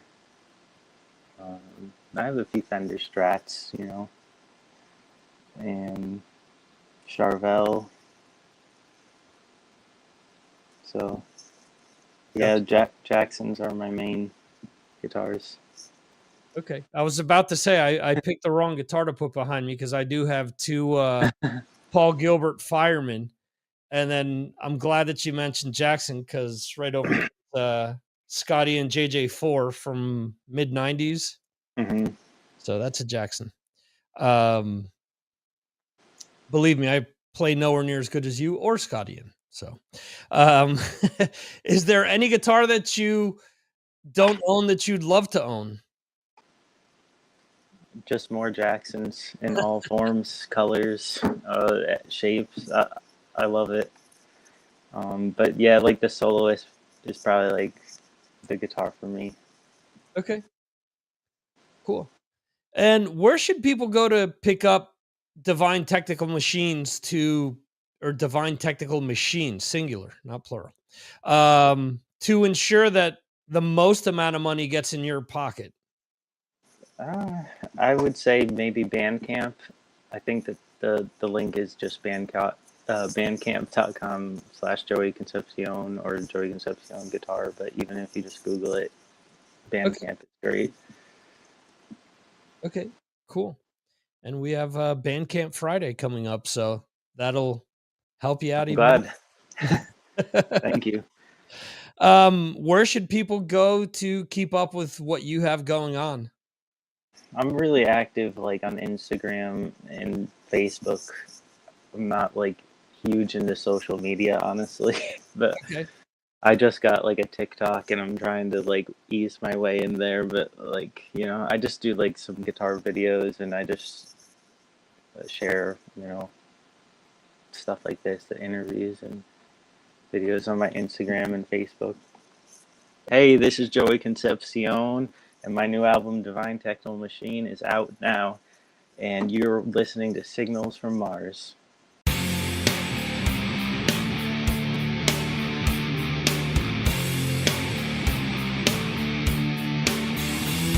Thank you for watching the Signals from Mars live stream. You can watch the show live on YouTube, Facebook, Twitter, and Twitch, or check out replays on YouTube. Go to signalsfrommars.com for more information. This concludes our show.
Welcome, everyone, to another edition of Signals from Mars. We are joined today by two members of the Spanish band. In English, it would be Bifrost. In Spanish, it is Bifrost. So Yeah. it all depends. We have Fonso, the guitarist. Actually, I'm pointing the wrong direction. And we have Obi, who was on the show previously, talking about his previous or another one of his bands called Reality Check. So we welcome you guys to the show. How are you guys tonight? Thank you, Victor. Fine, fine. Very Fine, thankful. fine. Thank you. Excellent. So in 2023, how difficult is it for a band from Spain to be heard in the rest of the world? We all know that everyone has the internet, everyone has access, but for people to know who you are and hear your music, how difficult is it? Yeah, the access now is easier than ever, but apparently it's not that difficult. But to be honest, access to the work of any band is quite easy. That what is really difficult is to capture the attention, Right. of both the media and the general public. In our case, we consider ourselves very lucky because we have received very positive reviews from foreign media and listeners, Mhm. which is, I think, is not so usual for a Spanish band, and especially when they come from the Anglo-Saxon world or Asia, for example. They don't used to pay attention to Spanish bands like us. Yes, is social media nowadays is a worldwide showcase. And the possibility to be heard or unseen is always there. But Mhm. this applies to every event in the world. So, but we all are in there. Mhm. We are in the show. We all are in the showcase. And there's so much bands, maybe too much bands. So this is like a mixture of marketing, quality, and some lack, of course. And Mhm. the casualty is there. They are players on this game. There are lots of internet metal related news pages and internet broadcasting radio stations, podcasts like yours. Mhm. So there is like a huge underground network for metal. But you never know how your music will be received. Mhm. And maybe thankfully for the guys like you with this broadcast and all these internet stations, hundreds of people, maybe thousands, have heard about us. And Mhm. our YouTube clip, When It Rains, is near 5,000 visits. Wow. So that was quite a surprise for us. Sure. But the impact is something I know always. You can have 5,000 views, 10,000 views, or whatever, but nobody sells records at the end of the day. Right. Is the age that we are living. Mhm. Okay. Yeah, it's like a huge ocean. Plenty of bands, and the percentage of good bands are the same that always. Mhm. But now the offer is so massive that sometimes it's really difficult to choose the good bands, or to find them. Always talking about non-professional or bands without promotion and agency or a company that put it in the front of your screen. Mhm. And but for bands like us, seems like a big opportunity, because you can get to anybody in the world, but it's not so easy. Mhm. You are lost, really. Right. Yeah, with little fish in the sea. Yeah, that's the truth. There are millions of bands and millions of very good bands. Mhm. There are lots of crap, but there are lots of very good bands. So sometimes it's, as I said before, a matter of a casualty, being lucky, someone heard you and they say, "Oh, this is cool." so they tell to another colleague and share something about you, and suddenly you are there.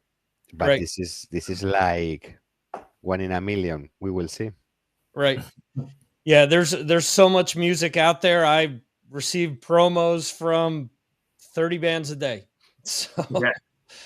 and I'm a small fish in the ocean. Bigger shows and everything probably receive hundreds a day. Yeah. Yeah. You guys just touched upon the fact that you guys are getting reviews and coverage in from the UK, for example. I mean, that has to be a big deal because obviously, here in Spain, especially here in the north, a lot of people who are part of the scene have heard of you guys or acquaintances. But to get to the point where a magazine or a website in the UK writes a review and writes a positive review, it has to be a big deal. Yes. The first one was Obi sure remembers it. A guy from Canada, I think. Yeah, it's the YouTuber guy. Yeah, one guy on YouTube suddenly included us in his 5 favorite albums from December or something like Yeah. that. Okay. Yeah, The guy album. yeah, sorry, guy, go ahead. Yeah, the album comes out. Was released 7th of December.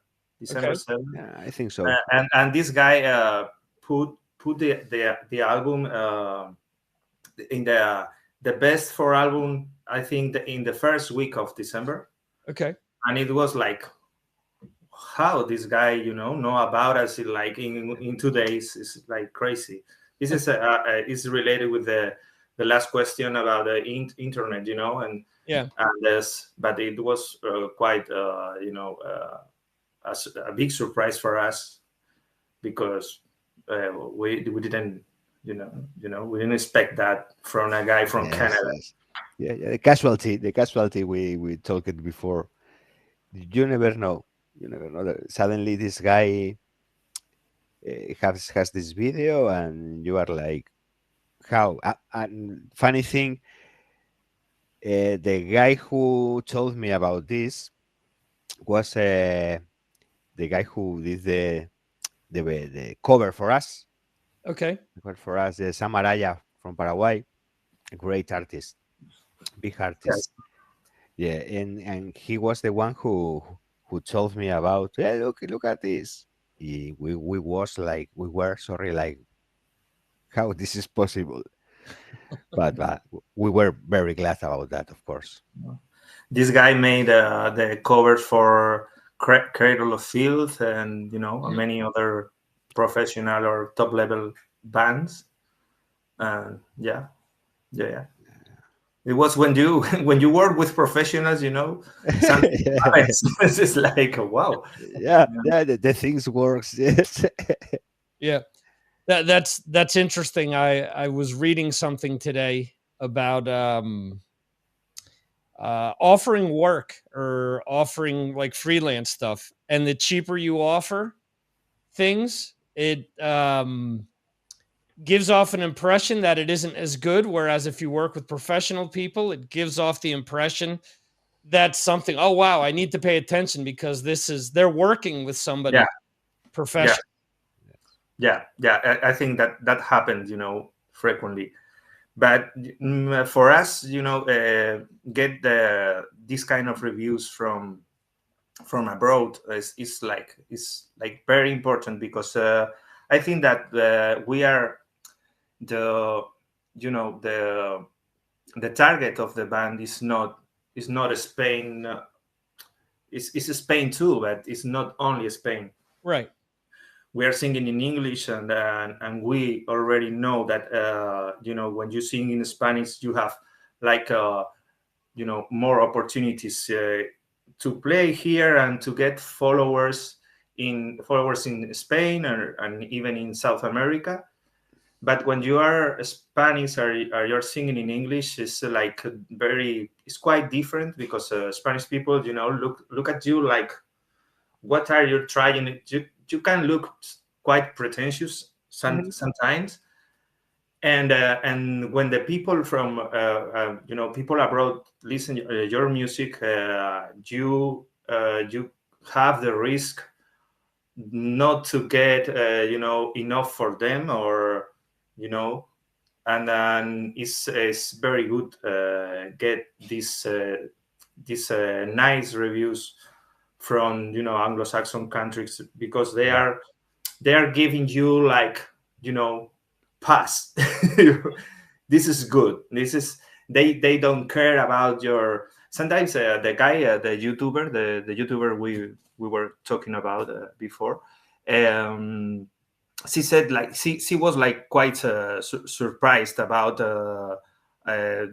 because she said Spain for him was like quite weird, find a band like us in Spain, and there are many and there are more, of course, but for him was like, wow, this is something weird. Yeah. Right. Yes. Okay.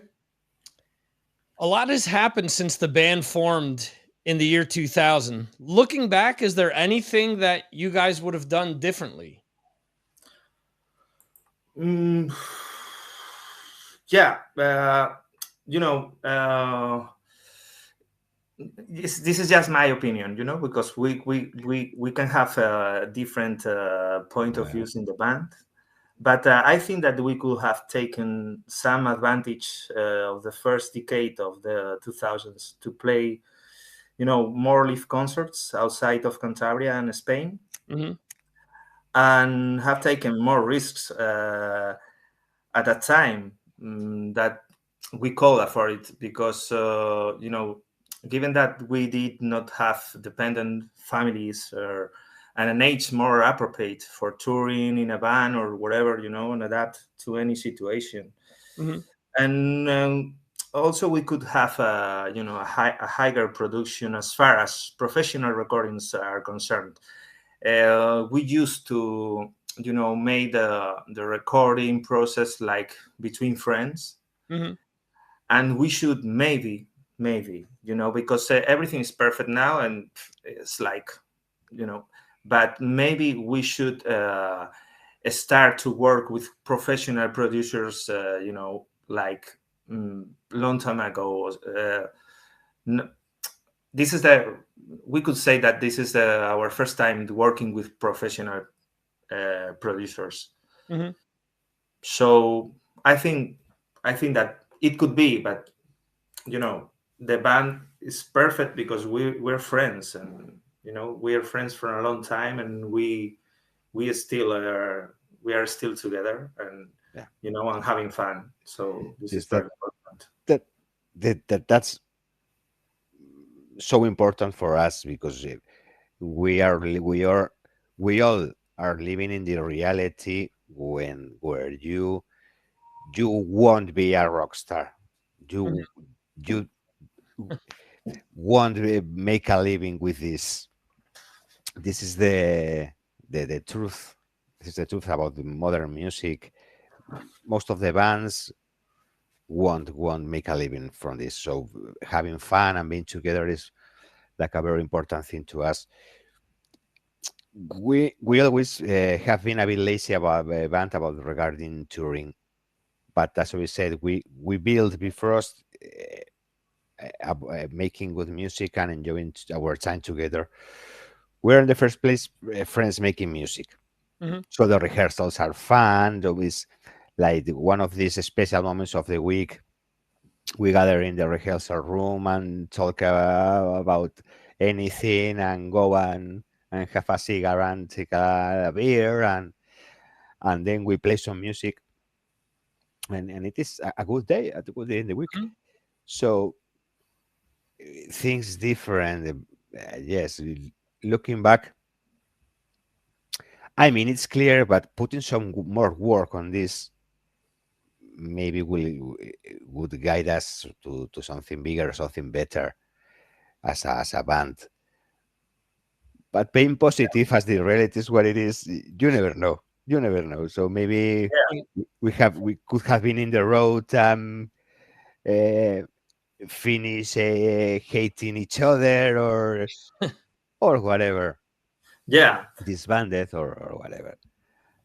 I say that because I think I'm pretty sure that we have the same like musical capacities or skills like 15 years ago, and we had the ideas at that time, but we were like just having fun and quite lazy to uh, because we all of us known bands that at that time they maybe have had less resources that we had at the time, but they took it seriously and push it more hard than us, and we were just having fun. But at the end, well, we were happy with that. But if you look to the past, you say, "Wow, we could maybe make an album like Herden like 15 years ago, probably." But the focus was different.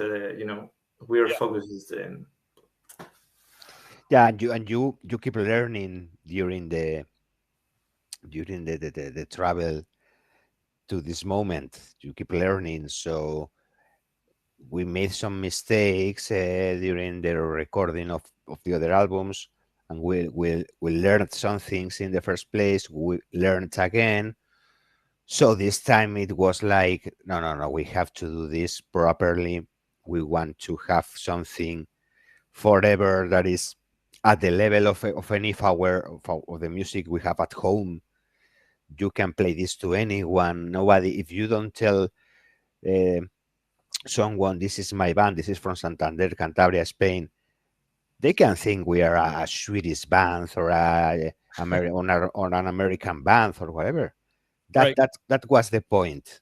We want to record our music. We think this is good music, so let's have at least this little legacy for all these years. At the border of the 50, in my case, and we are still rocking, so we're happy about that. Yes. Yeah. Do you guys know Goyo from the band Wayne? Yeah. Yes. Okay. So years ago when I interviewed them, I remember he said this to me, and I've repeated this to a lot of big name musicians. Each album is a lot like a photo album. So the person that you were when you recorded Freedom isn't necessarily the person that you are now with Herden. So also at the same time, to let yourself go and let a producer be the one that takes charge of things. Back then, you guys probably weren't ready for that. It may have not come out the same. But when we're talking about the producer, we're talking about more. It's like a more a Spanish thing. When we talk about producer, it's like the engineer of the process, not only the producer as the big commercial bands. Right. When the producer is composing things and arranging things and things like that, it's not the case. Of course, Pedro and Javi, who makes the pre-production with us, and then Pedro mixed it and mastered it in Bilbao, so in his studio. Sorry, I'm starting to mix Spanish and no problem. Spanish and English. This process was like I suddenly forgot what I was about to no, I understand what you're saying, because historically the producer was an engineer. The producer didn't become what you're talking about until the 80s. So before that, and even if you look at certain bands, even like Metallica now, Yes, they have. I forget his first Bob name. Rock. No, not Bob Rock. The guy they work with now, Fiedelman. Fiedelman Ah. was Rick Rubin's engineer. So Yeah. now he just engineers Metallica's albums more than anything. I mean, he works on the sound more than actually directs them like Bob Rock did to do certain things. So I understand what you're saying. You guys are still in charge of the music, but you work with people to get a more professional sound out of what you Yeah. guys are doing. And now suddenly, sorry, I just remembered what was I about to say, is that they both Javier and Pedro brought some things, ideas for the vocal melodies, Right. or an idea for a backing vocal, Mhm. or maybe we can hear, put a little guitar harmonizing that one, little things, Yeah, but still, arrangements and different Yeah. point of views that make richer your Yeah. your creation. because of course there are trust in them. Mhm. This is a relationship of trust, so we won't work with anyone who is not untrustable for us. Yes. Yeah. Okay. Why was there such a long break between Hurt and Freedom? Lots of things. Yeah, many things. Yeah, personal circumstances. Many have occurred that haven't allowed us, to maintain a reasonable continuity as a band. Mhm. Our previous drummer, Pablo, began to have problems with his shoulder, Okay. and we spent a long period of waiting for recovery and relapses. It was like it's stopping like 3-4 times every year. Mhm. Finally, Pablo had to undergo surgery and abandon his musical activity. Wow. And as you already know, in a region like Cantabria, there is a shortage of musicians available for Mhm. a band like us, like Bifrost.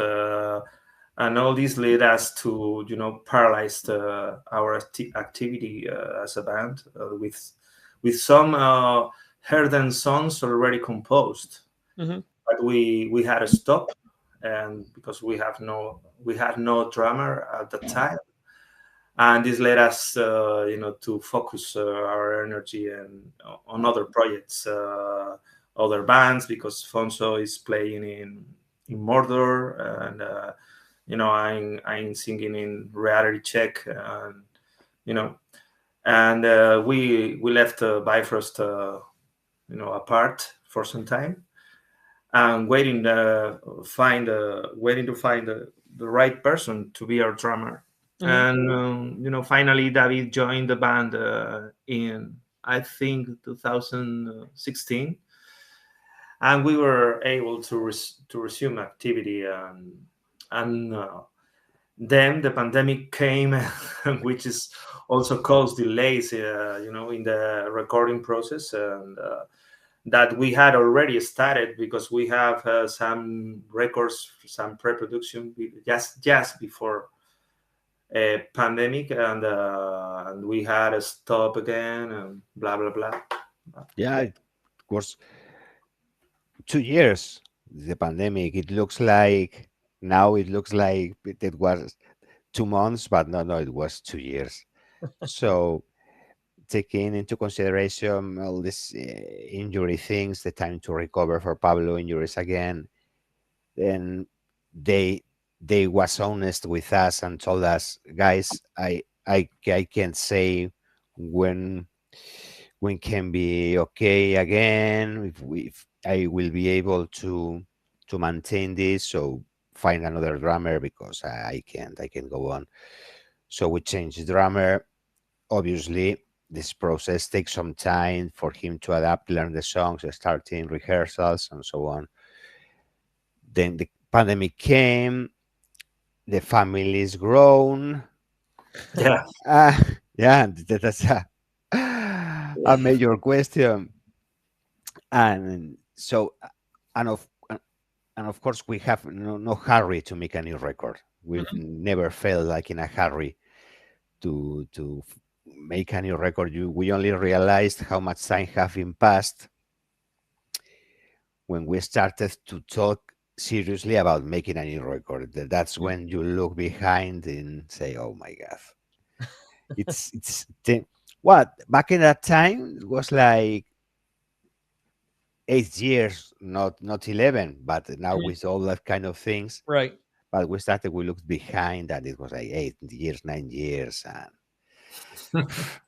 but Maybe we always do the things when we feel is the right time to do it. Right. Okay. Yeah, and that was my next question. Your approach to writing Herden. Did you approach that differently? Obviously, you're saying you didn't feel any pressure and you started to write and record when you guys felt it was the right thing to do. So, was there any different approach?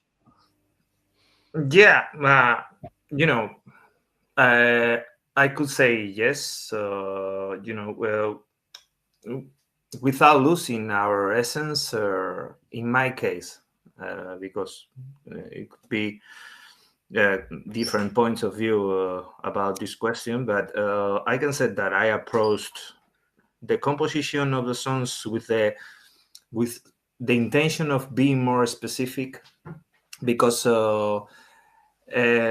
the first album, for example, when you listen to, after all these years, you can feel that we were like exploring all the time and opening new different paths, in the song, and we never close any of them.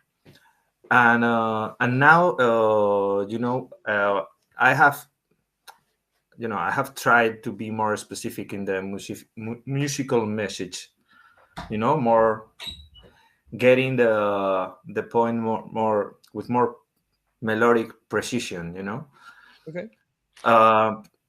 This is not to say that we have lost our tendency to let ourselves be carried away by inspiration without too many rules, because this is in our DNA. But I could say that we have tried to make it easier. Maybe me, for the listener to have an emotional continuity, throughout the songs, and not to change the landscape continuously. At Herden, we have gained, I think, in my opinion, a lot of balance between experimental, riffs and everything, and we were stoned at that time all day, so it was like Pink Floyd meets Megadeth, yeah, maybe. Truth to be told. But I think that we have many faces, but we have two faces that are very clear for everybody. It's like our thrash metal face, that really concrete. You can hear a lot of this in Freedom, riffs and very concrete. And we have another face is like more progressive, but I don't like this, name the band like progressive, because everybody name a band, called progressive when you do whatever you want. So it's not Right. progressive. It's just okay. No, no boundaries. No, Yes. and this in Herden, I think that we get the best balance between these two faces. Yeah. This is one of our, I think, for me, main points. So we have no boundaries writing music or making the lyrics or whatever. It's always what we feel at that time. Yeah, and that's all. We never write music thinking on on the style, or no. It is something thrashy, so is it. Is it something? It is something prog, but it's, as Obi said, we are not a prog band. But sometimes when you are uh, kind of outside the rules, think people is like, this is proggy. Okay, there can be some elements of bands, like maybe some Dream Theater can be, but for us it's more like old school prog, like Queensryche, Fates Warning. Yeah, These are part of our like vocabulary. proto pro. Yeah, yeah. Yeah, but prog without keyboardist most most of the time. Okay, when I write music, I only cares about who we are and what are we good at. So I won't think on blast beats, drum parts if our drummer is not comfortable with that, or I won't write crazy arpeggios guitar parts because it's not our thing.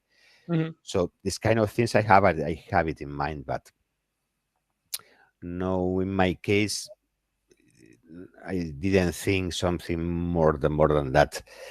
Uh, in this record, in terms of quality, it has been great because we found our balance, as we said, between our faces, our records, our music.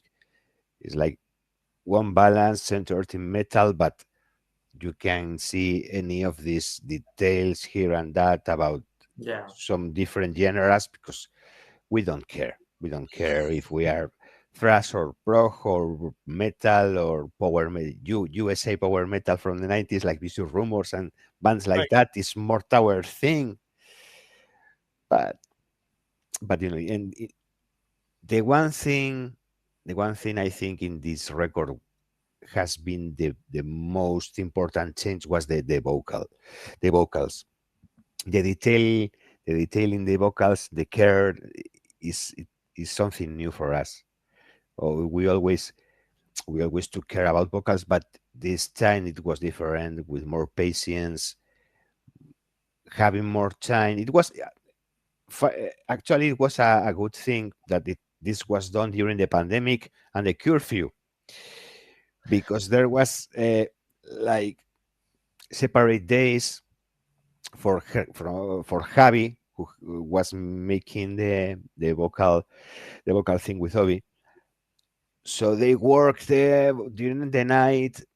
One night they prepare things, they sing some things, they sing some ideas, but suddenly they have to wait one entire week again to meet again. Mhm. So during this time, your head keeps working, nobody's thinking in the melodies, what I want, what I don't want, what I like, what I don't like. So all these things has made a great yeah, vocal work, in my opinion, for this yeah, album. Yes.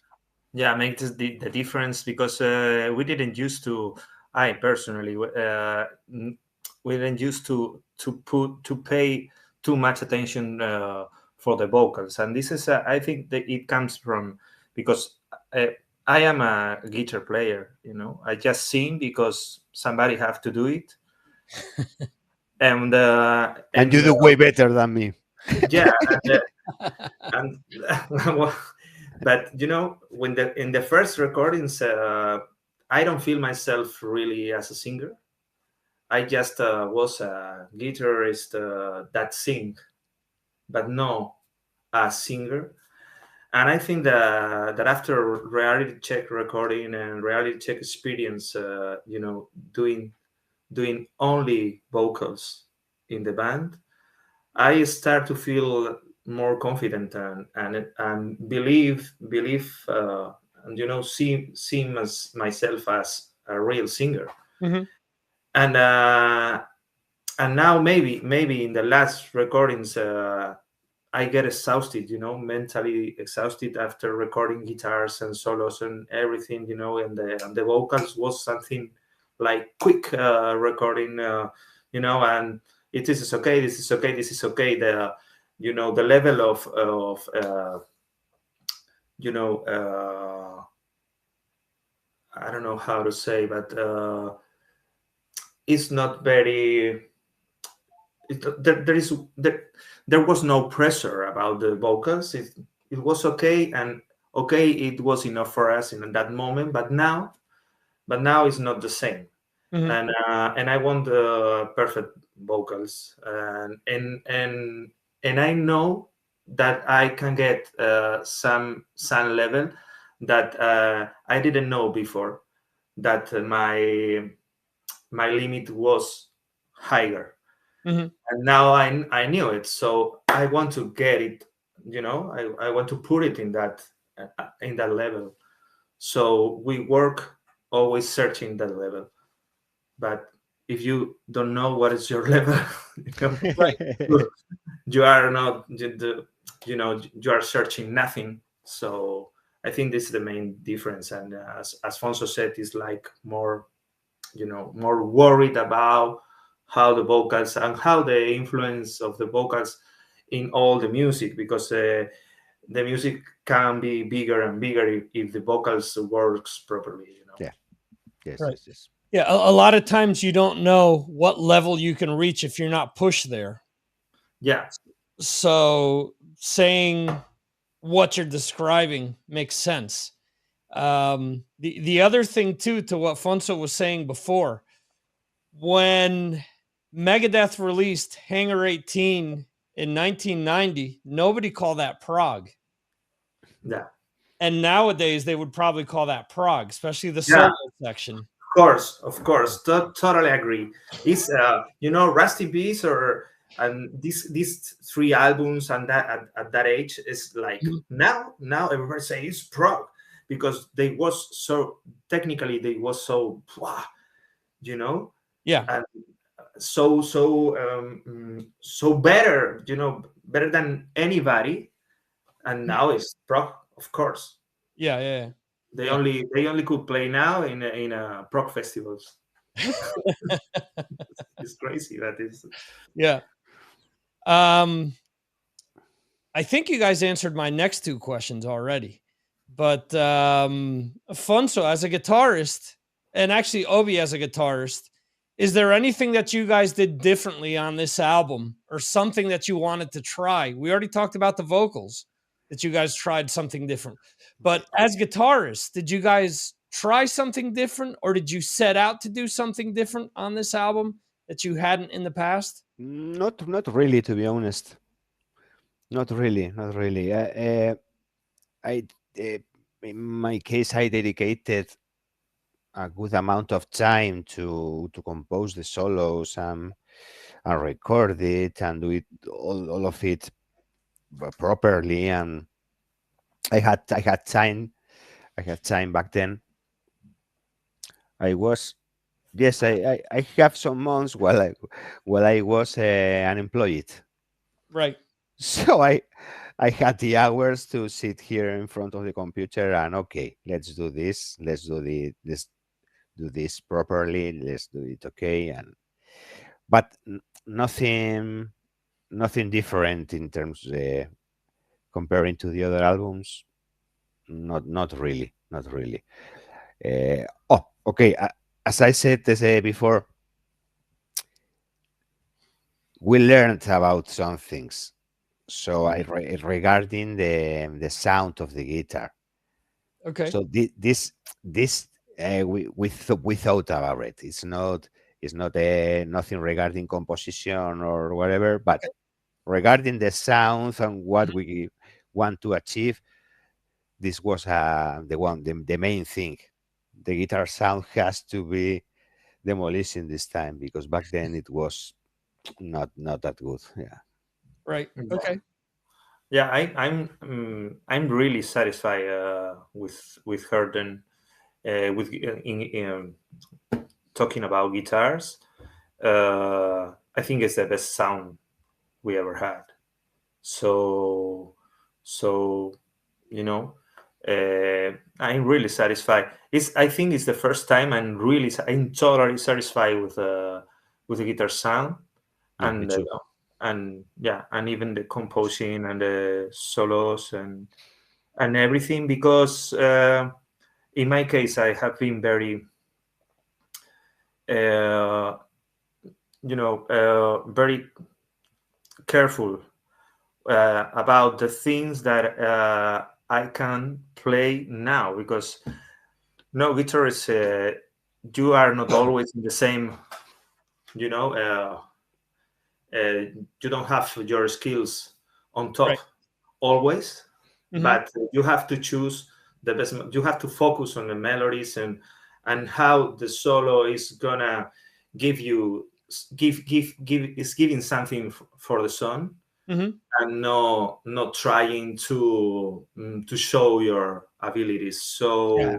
I'm really satisfied with it's some kind of maturity, this way of think.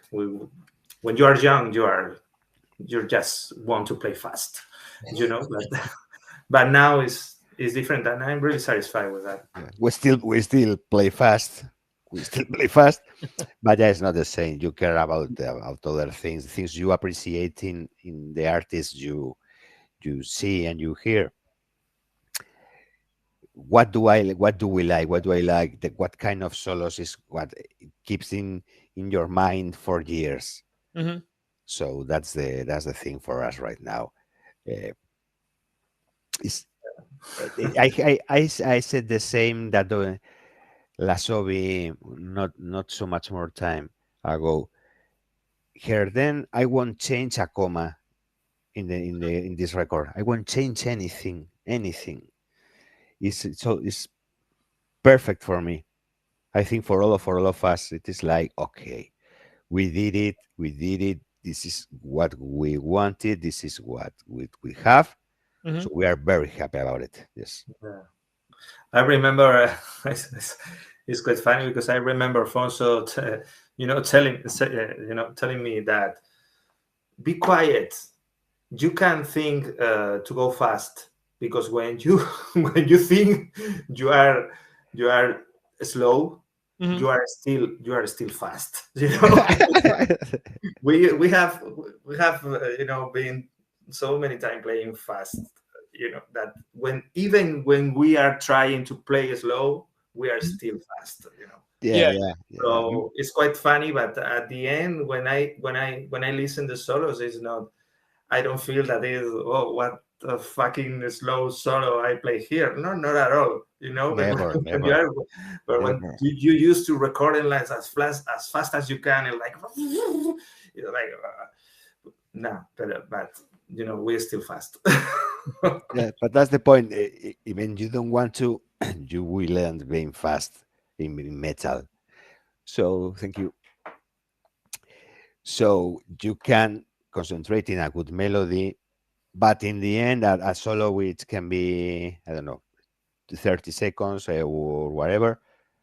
During these 30 seconds, there always be a moment for you to, because it's in your heart, it's in your soul. You can avoid that. But yes, yes. Okay. How many songs are you guys playing live off of the album? Uh, all all the songs, all All the the songs. songs. Okay. Yes, it depends. It depends on how many time we have Mhm. in the gig, or what other bands are playing with us. Because if we play with some death metal band, Mhm. even we have 40 minutes, because it's better for us to take out from the list the less heavy songs.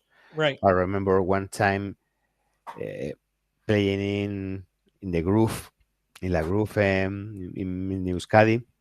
Mhm.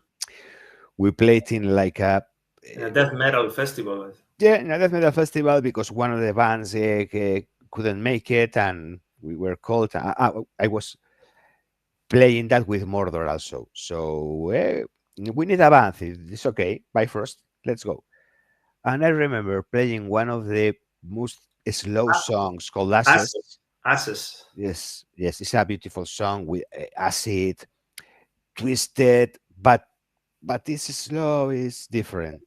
half of the venue went outside to smoke and talk a lot. And Yeah, they no, they you didn't have understand to the think of song these at all. things. Yeah. It was crazy because yeah, because they tell us that they asked for us to play in like the same day, Mhm. and we just play without any preparation or whatever, and we include some slow songs because it was normal. I think we repeat the set list that in the previous concert, and we don't think really that the public was really different, Mhm. and they were like very tough guys, waiting for some death metal and this kind of this kind of music. And we play Ashes. I remember, start the song and start to see the faces of the people because it's a very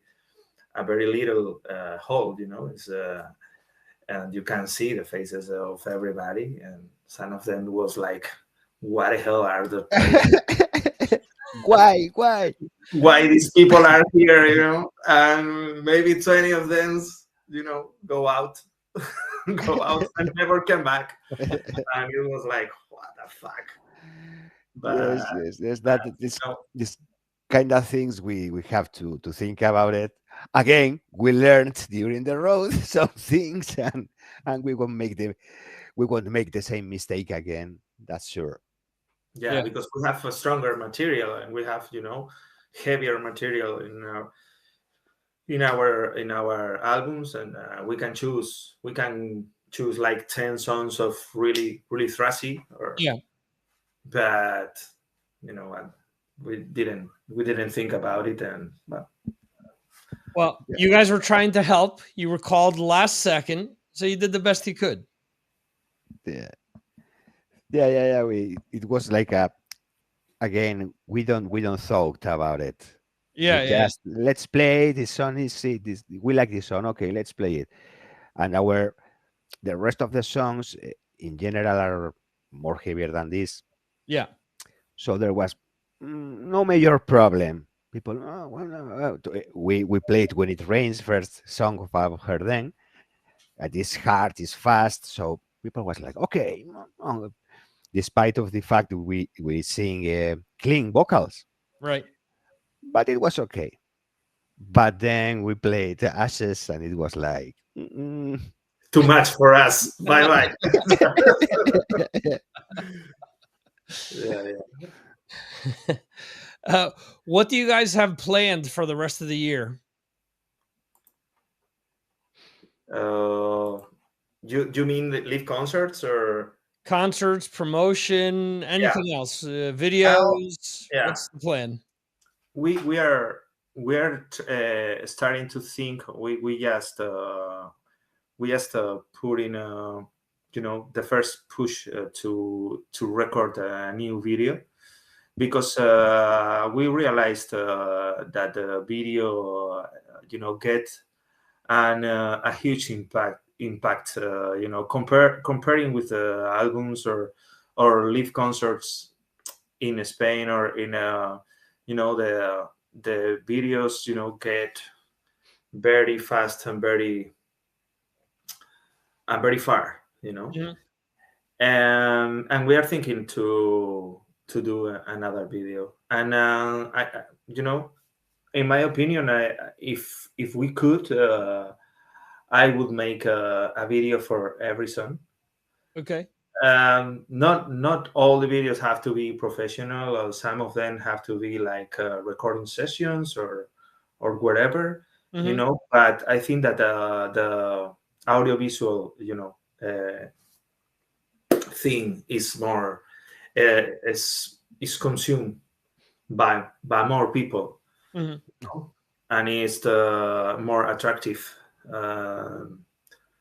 And I think it's the best goal we achieve in this album is When It Rains video, really, because Yes. people known us through that video, listen the album through the video. We get reviews because of that video. Mhm. So I'm playing live concerts. Yes, it was a a major impact for us. What happened with when it rains, how fast it becomes for us big, Hmm.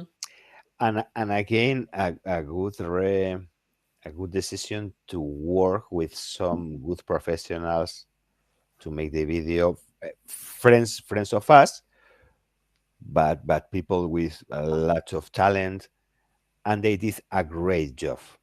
A great job. The video looks amazing, looks 100% professional. So anyone who sees the video, don't think nothing keeps the nothing makes them go out of the music. Production is good, the video is good, the song is good, so people just enjoy. If they like it, okay, let's just enjoy the music. There is nothing strange here. So that's great. Yes, a new video should be one of our goals because it is nowadays it's more consumed than the CD Hmm. in most of the cases. In my case, I didn't use Spotify. I use YouTube. I have a YouTube Premium account. Hmm. So when I'm in the computer or whatever, I use YouTube for listening music if I want to hear something new or whatever. Right. So yes, YouTube is one of our great aids this time. Hmm. And and I think it's very important to fight against the crappy videos that everybody make of you. That because now if when you play in a live concert and you can get like 20 videos, and the 90% of them are really crappy with a crappy sound, and if you don't do nothing more, when somebody gets in YouTube to know something about you, it's gonna find like hundreds of videos that doesn't makes you look better or something. Yeah. Sometimes it's no good. Yeah, And you have to put something in the other side and to give the people something more professional and something with the proper sound and the proper image of the band, because sometimes it's somebody recording a video in the like 10 meters behind the tallest people. It's quite crazy, and everybody ends in YouTube with videos like that. Yes. you can find whatever. So I think it's important, Yes, yes. We appreciate the people who makes it because it's with the best of intentions. Hmm. But it's like taking away the magic of the live concert. Mhm. You are watching the concert, you are enjoying, you feel the sound in one certain way, but then someone recorded, and in the very next day during the morning you see the video, and it's like yeah, it feels so weird. So it's like everybody have a weapon, but not everybody have to use it. They say how to use it, know how to use it. So sometimes it's like, wow, okay, put this out, quit this. Right. Yeah, it isn't a fair representation of the band. Yeah. It can be. It's real, but it's not the same as being in front of the band playing. You are not feeling the same. You are not perceiving the same. So the sound is really compressed. Yeah, so compressed. It's like. But anyway, that's my opinion. I don't want to offend anybody.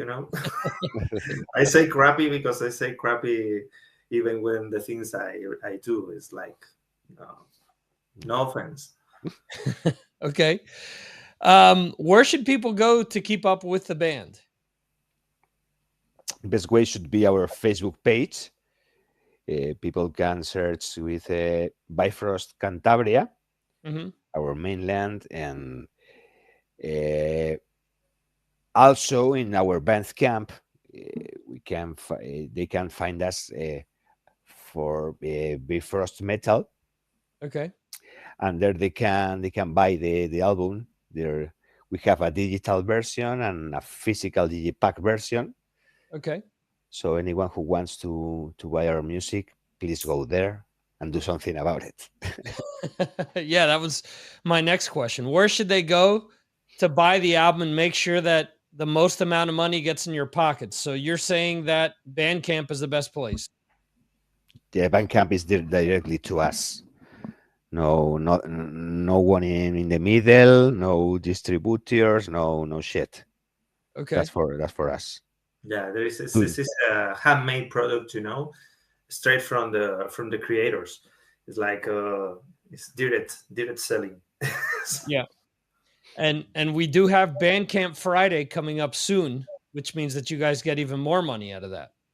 Yeah, no commissions, but still we need some more sales to take an advantage from the Bandcamp Friday. Okay. But it is Yeah, nice. We have we have to consider that almost 1 month before the album was released, when we made a pre-charge in Spotify, and the album wasn't released at that time, and the first day we made a pre-charge, it was like piracy, and the album was out around the world in Russian pages, Asian pages, wide world, anywhere. And 1 month before, and we are a non-professional one, or we have no company, no anything. So why people, that is trying to know a band, they don't know it from any work before, are gonna pay if they have for free. Yeah. And 1 month before, it was crazy. That's crazy. Yeah. Yeah, so it's very difficult to Yeah. fight against that. I'm Alfonso from Bifrost. And I am Obi from Bifrost, and we are on Signals from Mars.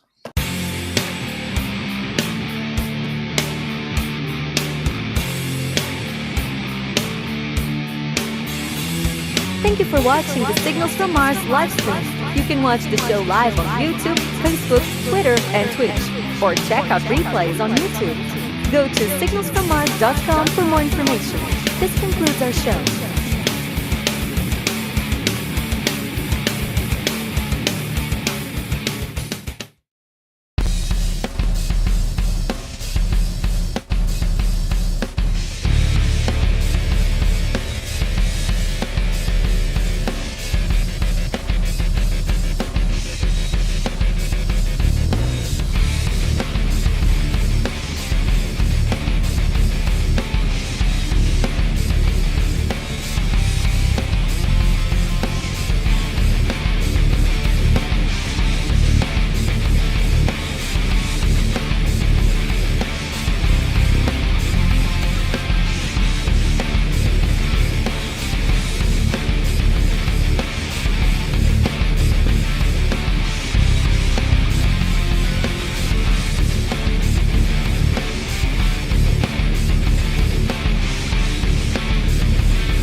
Joining me today is Joe from the band Joetown. How are you, sir? I'm doing good. How are you? I'm doing awesome. Glad to have you on here. And we had Opus on a few weeks ago, and he said, "Hey, can you help me out with some of these bands that I'm working with?" I said, "Sure, why not?" Cool. Yeah, I've known Opus for forever, for a long time. We've helped each other out over the years, going way back. So it's cool. Good thing people helping people. Yeah, absolutely. So obviously you're no stranger to doing any covers in the past. You've covered GNR, you've covered Motley Crue. But have you ever covered something as sacrilegious to some people as The Long Way to the Top, If You Want to Rock and Roll by AC/DC? This is probably, you know, the mountain as far as like touching a cover. I mean, AC/DC is like that's a tough one. Right. I you know, to the point that like we've been doing the song live ever since Kerry Glarney, the guy who plays the bagpipes, he's my other guitar player, ever since he joined the band. Okay. So, I mean, you know, it took a good 16, 18 years to like go finally, hey, we got to record this. Right. So, yeah, you know, I don't take that stuff lightly at all. Mhm. Because when I see someone do a cover and it's something like one of the crown jewels, like it's a different standard, you know? I mean, it's one thing you kind of do put your own stamp remake on something or reinterpret something, but like there's no really reinterpreting AC/DC. You either get the spirit of it and like hit it right, or it's a fail. Right. Like, I don't think there's any like gray area. We had a big head start because of the bagpipes, but you know, I mean, I don't know. I've just been a huge fan my whole life. It like kind of goes back to like, you know, wanting to play guitar and like do things in the first place. So Right. it was treated with great reverence, especially because especially being like a Bon era tune and something from so early, you know. So yeah, it's big. I get it. Was there any hesitation on your behalf because of that? There was no hesitation except for, you know, I mean, we cut the track. I was fully prepared to scrap it and not release it or not do it or redo it however many times, whatever. I would have like thrown the files in a folder and forgot about it if I didn't think it came out. Right. I mean, we've been playing it for so long, I wasn't really worried about that. But at the same time, I was, you know, you don't know what it's really going to be until you kind of hit playback and it's like, are we for real? Are we in the zone or not? And Right. and I was happy with it, so we did it. But I would have trashed it in a second if I didn't think it was up to snuff. And sometimes that's hard, you know, when you record your own stuff or you're doing a cover or whatever. Sometimes you don't look at it through the proper lenses or ears to actually say, yeah, this isn't good enough, you know. So it's, to me, it's a really ballsy move to take something like that and actually do it well, because like you're saying, Thank you. yeah, you know, a lot of people will try stuff like this or any cover in general, and you think, well, I think you hit the nail on the head. There's two schools. You either put your spin on it or you play it note for note. And it's hard for something like this to stray in any direction, because you know you're gonna have you have such a loyal fan base that loves that stuff. That'll shred you. That'll shred you. Yeah. So, and you know what? I think my approach was good on this, because like on the other side, that would have been me. I would have been like, oh, F those guys. They suck. What are they doing playing that song? Right. Go home. Right. But you know what? I mean, we didn't note for note style do it. There's a little bit of stray, you know. I didn't stick exactly to the guitar solos, and and the bagpipe has like more of a like featured solo type thing. So we stretched a little bit, but like on something like this, a band like that, and especially Bon Scott, like more than any other thing, like it's the spirit of it. And if you kind of capture the spirit of it, it gives you license on the other things. If you don't like quote unquote get it, like more in the spirit, like not the notes hitting, like not that stuff, but like get what it's really about, which is, you know, it's a pretty rough and tumble take on what it's all about, to like try to be a band and like really get into the heart of that and like doing it justice, because you know we've taken our knocks and get it as well. That to me what it was about, like the vocal and like what it's really about, and like so people can like listen to it and like relate to it the same way as the original. Otherwise, like I love ACDC. Do an ACDC cover, of course. I just like they whittle in and out of my top two all the time. So I mean, it's not a stretch to do it, except doing it right and get capturing the spirit of it. I think, and like that's the rock and roll part. I mean, if I were to approach it like clinically, Mhm. I think I'd lose all of what that is. I mean, playing the song for 15 years, like walk up to the mic and it's natural. If it was, I guess if it was too like planned and clinical, it probably wouldn't have had it. Right. Yeah, that's another thing too. I think, well, first of all, so many bands do AC/DC and it's always the same songs. It's always, Dirty Deeds. It's always She Shook Me All Night Long, Back in Black maybe. And it's cool. Yes, it's a very well-known song of theirs, but it's not the same old, same old. And like you're saying, a lot of people's takes, especially when you get into hard rock or metal, the first thing they do is the distortion is turned way up, which doesn't really fit the songs, or it's the opposite where it's just way too over processed guitars and it just sounds very bland. So you guys sort of found like a sweet spot there. I did not want to make a metal version of it. Like that was conscious too. It's like, Right. in like keeping the gain in like, the Malcolm zone and not overdoing that stuff. Cause it's so easy to do it. I mean, if it's like, Yeah. if it was, if it was like a shred tone, it'd ruin it, I guess. Right. Yeah.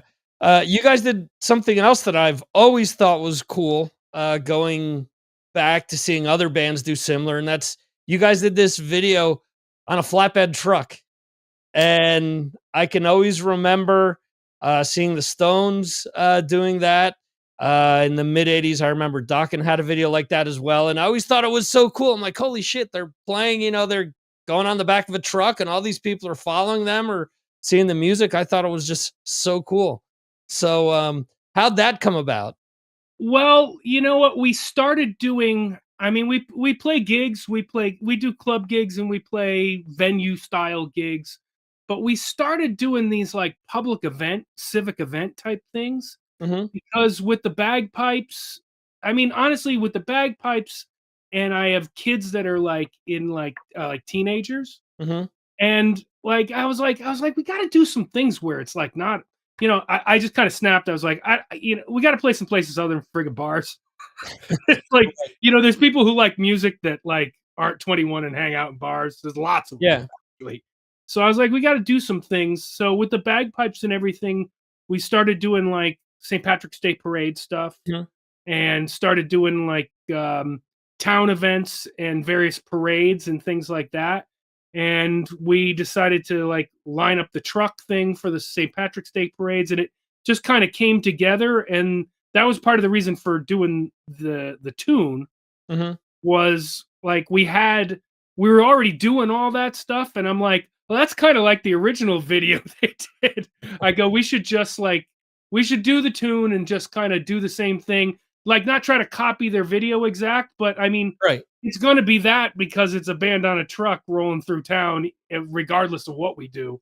Mhm. So let's just do it and like kind of unapologetically just go for it. And why not? I mean, if we, like I was saying before, if we get the spirit of the whole thing, people will get it and it won't be cheesy. And then, I mean, it's been the closing tune for us for so long. It's like, why not have it at least documented and out there? And if someone wants to know, I say, what are these guys like live? You take a look at that. It's like, well, okay, that's pretty rock and roll. I get what I might see if I went and saw them somewhere. That's cool. You mentioned that if this wouldn't have worked out, you would have scrapped it. Are there any covers that you guys have tried over the years where you felt that they just weren't up to snuff and you had to scratch them? Or just too weird, or just I mean, there's oddball stuff. I have a lot of tape because you know what? I mean, a lot of times we'll just be in the studio and like cutting like an original song, Mhm. and in a break something kicks in and like the machine's rolling and you get it.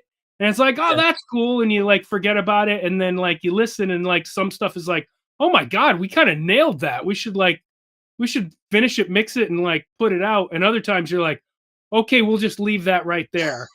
Right. I mean, I mean, off the top of my head, like more bizarre things. I mean, there's a version of The Beat Goes On by Sonny and Cher. Okay. There's a version of Spinning Wheel by Blood, Sweat, and Tears that I Right. never put out. That one actually came out pretty good. And a bunch of like old rock and roll stuff that would pop up, like Mhm. Chuck Berry, Little Richard, all that type of stuff. And some of that stuff's good, but it just never. I mean, I should, once in a while, like something will pop up and somebody will be listening, and I'll show one of the guys in the band because some of the stuff is from before them, and you Right. just mix up. And it's like, we should put the Joe Town's Party Favorites record out eventually of all this stuff, all these like, I mean, it's like kind of cover band stuff, except it's Right. all done like kind of at a good level of like production and approach and our take on it. So yeah, there's a bunch of I've done a bunch of good stuff and a bunch of stuff that is definitely in the trash bin. Cool. Which happens if you're not afraid to try stuff and have fun, that happens. Yeah. Yeah, that's cool. In recent years, you've been putting out just singles. Any reason why you've preferred to take that approach as opposed to putting out album after album? Yeah, there's two reasons. One, I'm not confident in people's attention span to look at more than one thing at a time. Mhm. And two, I've done a lot of records, and records are pretty hard to do. It's Okay. a lot. It's a big commitment of a lot of songs, Mhm. and it's a lot all at once. And so between like, I'm not sure if I'm not sure if people give a shit whether I do a record or not. Like Right. people seem to like the one. Here's a tune. Mhm. It allows me to do a video every time, Okay. just because the amount of time it takes. I can do a tune and it comes with a video and do that for everything. Mhm. But if I had like a collection of tunes that like had some sort of cohesive element or theme, Right. like I mean, not like it's I'm not saying it's like gonna write Tommy and put out a rock opera, but if I had something that was cohesive enough as a theme, Right. I would definitely force myself to make that as a record. Mhm. But it's been kind of tune by tune, so it's Yeah. been working like that. It's a weird world. I mean, look, I grew up in the go to the record store, save your money, ride your bike to the record store, and, Mhm. and come home and slap it on, or whether it's a cassette or whatever. And Yeah. that's the world I come from. So in my mind, it's like I always think like that. But Mhm. in reality, I mean, I see how people consume music, and it's just, I'm glad vinyl's coming back because when I do a record, I'll make a record out of it. Right. But like so much of the consumption is it's just click and go and check things out, and without a theme that cohesively ties together, or I just get such a bug up my ass I have to do an LP just Right. because of vinyl. And I you know what, my age, I never had a record out. I never had a vinyl out.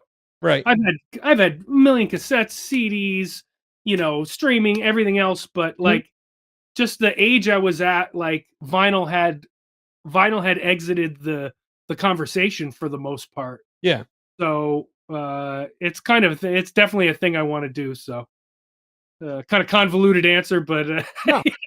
It makes sense though. I mean, it's something that, I see a lot of older bands that are putting out full albums, and then you go see them live and maybe they play one song off of the album. And I think back to, as you're saying, 70s and 80s and even beginning of the 90s, band put out an album, they were playing 4 or 5 songs off of that album to promote it live. So it gave you a reason to go out and get it. So now a band is putting out 12 songs, they're playing one song live. It's kind of, what's the point? yeah, that makes it tough. that makes it tough. And I don't know if I would be any different. I guess play a lot of songs off a new record if they were there. Last time I made a full length, I probably played half the record Mhm. every night or more. So yeah, you make a good point.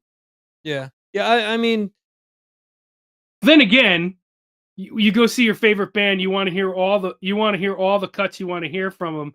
And if they unload the whole new record on you and don't well, hit on enough of the things you want, that pisses you off too. that's Iron Maiden and playing an album front to back when, I mean, it's difficult. It's difficult because if you've been around that long and you've got that much of a catalog, and then it also comes down to, well, do you want to And hear again, that you got an hour and a half. You should be able to figure it out. Yeah, yeah, absolutely. Do you have any plans for dropping any other music this year? Any other singles? Yeah, actually, there's another single coming out tomorrow.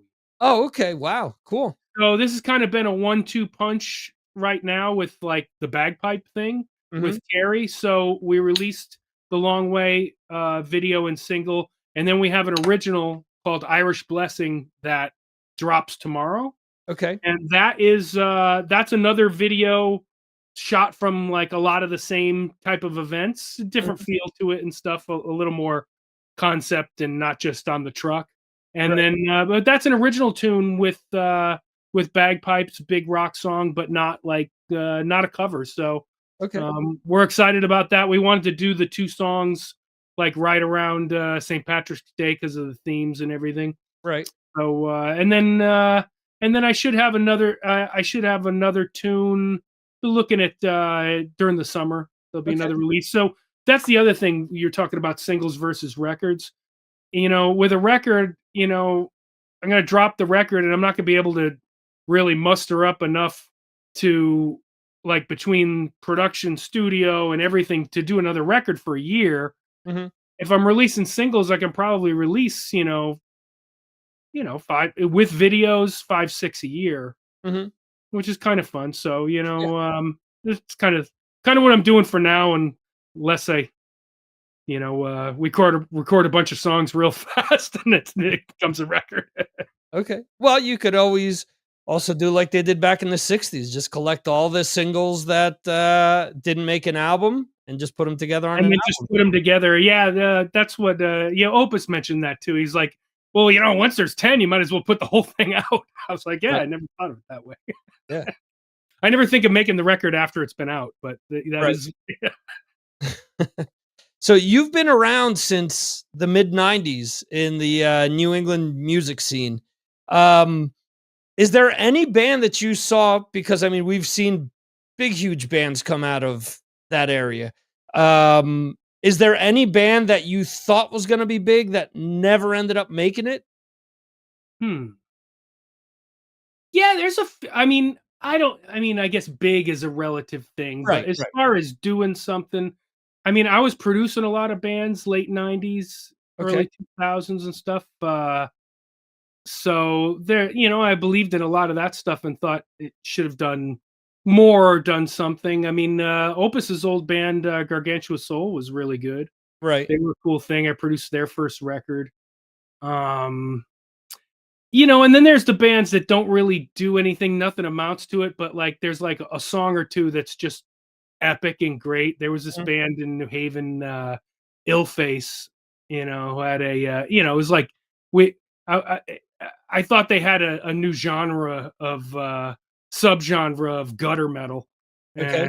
And and they had a couple of tunes that was just brutal, like you listen to it and it's like gives you that feeling like Motorhead gives you. Right. So it was kind of cool like that. So there was a few bands, but then you listen back and it's tough. Even I listen to my own stuff from way back and I'm like, yeah, something could have happened, but I could see somebody passing on some of this too. So Right.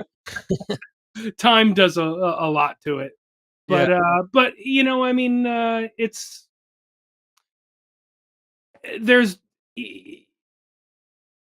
there's bands everywhere in every region that are friggin' awesome and stand toe to toe with everything that's out there. And for whatever reason, it doesn't happen. It's there's something cool about kind of what's happened with the internet, where a lot of that stuff seems to be getting sort of rediscovered, where like maybe there's a local element, a local little regional element to something that never really got out of that bubble. Mhm. And now people look back, or there's a reunion show and people go, whoa, that was like, wow, that was really something. And I think that's kind of happening, and it's kind of cool for bands that they can break out of the bubble where normally, years ago you couldn't. Mhm. You just, I mean, you could get in a van and hope it works out good, but it's kind of hard to get out of your area. And, it wasn't as, I mean, there's a blessing and a curse to everything everywhere, but it's kind of, it is kind of cool that I see stuff being rediscovered, and things that were regional become bigger than that. It's pretty cool. Yeah. And what do you think makes that region specifically special when it comes to this kind of music? I mean, I've traveled a lot, so every region puts its little stamp on things. Right. And, in this area, um, I think, I think it always reflects like the kind of people in the area, Mhm. just the general, just the social culture of what's going on. And, it's the Northeast, people get shit done. There's not a lot of people's not sitting around, it's hustle, hustle, hustle kind of area of Yeah. the world. People are go-getters here. And like, I think a lot of it, when I listen to music from this area, whether it's heavy stuff or anything, there's just kind of there's a go-getter vibe to it, Mhm. and there's an urgency. There seems like there's always an urgency in the music. Right. It's not really laid back. And I think that's like, you can see that in the style of music in this region where, you go down south or out west, you're not going to get, you're going to have some of that, but it's going to sound different. And there's not going to be that just go-getter sense of urgency that happens in the Northeast. I mean, this part of the country, this part of the world has, I think, like the hardest working people on earth. So Right. I think that comes across. Yeah, absolutely. I'm originally from New Jersey, so I can Yeah, it's attest to that. the whole Northeast. It's just Yeah, got yeah, that thing. People are not sitting on their hands. yeah. Yeah. So you're saying that, all right, so the single drops tomorrow. There's a single hopefully coming out this summer. As far as shows that you guys are going to be playing, what do you have lined up? This Friday I got a show. This is a hometown show right in Wallingford, Connecticut, where I'm from. So it's on St. Patrick's Day. So it's just kind of it's a release party, St. Patrick's Day type vibe. We're playing. It's Cherry Street Station. It's been there forever. It's our buds. So we're doing that Friday, and then I don't have anything booked. I've been looking at a bunch of the different like public type things. A lot of fairs and everything that are like midsummer into the fall. That's when actually late summer into the fall is when a lot of those happen. Mhm. And other than that, we're kind of bouncing around and just, I mean, it's funny. You talk about the region and like the localized aspect of stuff. It's, I mean, in reality, like a lot of our best gigs, I mean, we can draw some people, but it's like a tribute band world at the club level Mhm. we live at. Like, because, at the Enorma Dome, we'd be fine.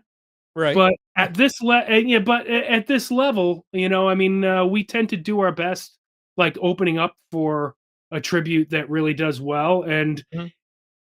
I guess it's maybe a reverse of what it was once upon a time, but Right. like a really good original band that like stomps the place to the ground, opening up for a bunch of people making believe they're whoever seems to work. Right.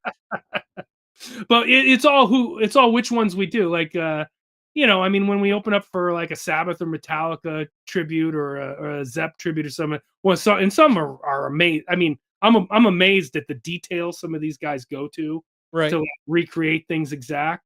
But I mean, in our own little way, we'll just like we approach it. It's like we approach it like, oh well, we got to kill it because we're opening up for Led Zeppelin. Well, that's a good way of looking at it. I mean, I've played in a tribute band over the last few years, and it's funny because I get a lot of backlash from certain musicians, and I say I'm just having fun on stage. Dude, it's a You know? gig. It's a gig, right? Yeah, you go, yeah, you go play the gig.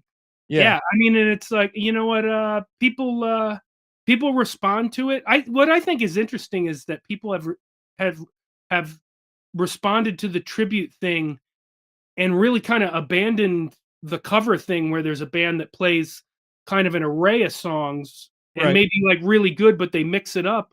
Mhm. And it's like, I don't know, maybe it's like there's like a certain focus. Like you don't have to think about what people are going to do. Like, you know what you're getting. Yeah. You know? Yeah, So- and I think another thing that you touched upon before is playing shows where, you know, a bigger crowd can come in, you know, a younger audience can come in and check out stuff. You think about ticket prices nowadays, and for a lot of these tribute bands, you know, if you want to see a Metallica or you want to see one of these other bands, it's not cheap. And you know, I can't believe how much it costs to go see a Metallica or something like that. I mean, Yeah. it starts with it's got 3 digits and starts with a 2 in front of it. I mean, come on. yeah, no, well, imagine taking a family to that, you know? So I know. I have a family, and we talk about it all the time, and it's the same. It's the same thing. It's no different to go see sports team. right. It's like it's just pricing is just brutal. Yeah, absolutely. We have fun with it though. Like there's certain times where you can have real fun with it. Like we've opened up for like Sabbath bands, Mhm. and then we'll play Sabbath tunes. We'll play a Sabbath tune, but from one of the other eras on them. So they're an Ozzy era, Sabbath band, and we'll play Trashed off of Born Again. Right. So you can have some fun, I guess. Yeah. And the audience is like, "What the hell's going on?" Right. Oh, it's fun. We have fun with it, and I have so many buds that are in so many of the bands. It's cool. Yeah. Awesome. Where should people go to keep up with Joetown? The best place to go for like new music and stuff is just to go to joetown.com. Okay. And whatever the newest thing, the video will be up like right on the front page. Okay. And there's links on that to our merch store and Facebook and everything else. Is fun. I would say for gigs, Facebook's the best place to go. Okay. But all the links are right at the top of the website. So it's joetown.com. If you go there, you can pretty much get to everything pretty quick. Awesome. Well, I do want to thank you for your time tonight. And Absolutely. I hope you guys have a great show this Friday, and can't wait to listen to the new song as well. Anything else you want to say before we wrap things up? No, just thank you for having me on. And I'm glad the cover of Long Way to the Top, got me on here and stuff. I'm really proud of that, and it's cool that people are responding to it in a positive way. Like you started the interview, I was not, I hope for the best, not 100% sure, but everybody's been cool with it. So Yeah, that's awesome. Well, anytime you want to come back to talk about anything else, you're more than welcome to do so. Absolutely. Thank you. All right, Joe. All right. Take it easy. Thank you for your time. Bye-bye. Right. See you.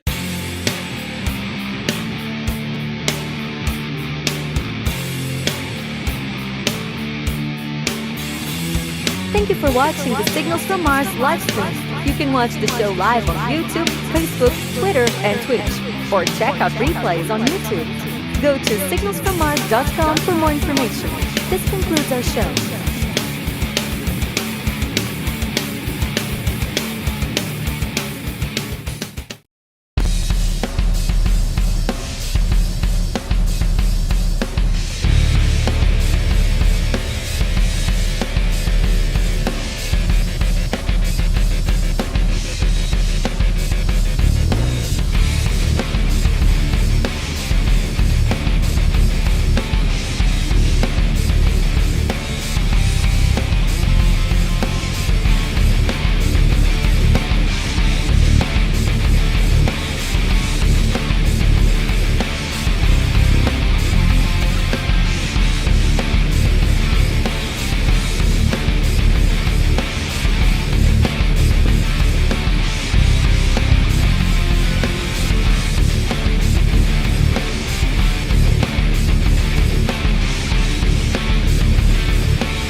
Awesome. We are back with a person that's been on my show. I've lost count. I think you've been on 7-8 times. I'm not sure. It's either you or John Bush have been on the show the most. That is awesome. What great company to be with. He's a big fucking deal. Well, and outside of that, episode number 1 had you on it. Yeah, but so you know what's neat? I ran into John Bush when I was in Gypsy Hawk. Okay. And we played our vinyl release party in Silver Lake, California. Okay. I believe the record store was called Permanent Records, and it might still be there. And John Bush was there. Joey Vera was there. Tracy Vera, his wife, because she was Metal Blade Records. Yeah. How cool is that? I mean, you'd have to be there. It's about the size of my apartment right here, this record store. And we had full stacks, and we were playing at 100%. Wow, that's awesome. Yeah, those guys have always been similar to you. They've always been great to me. Whenever I've had the two of them on, it's always been a trip. It's funny because Joey never remembers speaking to me, but always remembers the name of the show. That's hilarious. I got to keep going. So check this out. So there's a big icon of the metal scene, but he was here in California, Bob Nalbandian. Yeah. And he passed away. He passed away recently. And he had a memorial, which was right down the street from me on Hollywood Boulevard at the Bourbon Room. And I went there not really knowing what to expect. Kind of weird to go to any sort of funeral operations. It wasn't the actual funeral, but a memorial is a little bit like depressing, if you will. But like all the Armored Saint guys were there. Right when I walked in, John Bush walked right next to me, Yeah. And they had a bunch of speakers and really good speakers that told stories of their experiences with John. So I ended up like just finding a seat, just trying not to make a disturbance. And I looked to my right, and it's Betsy Bitch and my buddy Randy, who's her boyfriend. And it was filled with a lot of like kick-ass heavy metal people that like paying the respects. And it was like an awesome homage to Bob. So that was really cool. Yeah. And then and Joey was there, but the time I really ran into Joey was Sacred Reich was doing a CD release party right down the street at the tattoo shop and on Cahuenga. So, I mean, it's like a fucking couple blocks from me. And I walked down and I wasn't on the list, but I just kind of showed up and like, honestly, they just let me in, whoever was working the door. And it could have been an intern at Metal Blade. I really don't know who she was. Maybe she remembered or knew who I was because Gypsy Hawk was on Metal Blade and stuff. Yeah. But Joey was there, and we actually got talking. He's like, "Whatever happened with Gypsy Hawk?" Right. And I told him how Eric Harris just sank the ship, and he remembered that band for sure. And then we got a great photo with Sacred Reich guys and Joey and me, and it was cool, man. I seem to run into those guys just coincidentally. Yeah, that's cool. And that's funny you bring Gypsy Hawk up because one of my listeners, when I mentioned I was going to be interviewing you again, he was like, wow, that's awesome. We're going to have Eric back on. He goes, I know him and Eric Harris don't get along anymore, but he goes, man, that was some good shit they put out together. It was a great band. I'm still good friends with Andrew, the guitar player on Revelry and Resilience, and we talk frequently. And Gypsy Hawk comes up, and that band was awesome, and that album was awesome. And it's a shame that the follow-up record, Fortune and Favor, was what it was going to be called. And it was 2 weeks from being recorded, and that's when the plug was pulled, and that was so heartbreaking, man.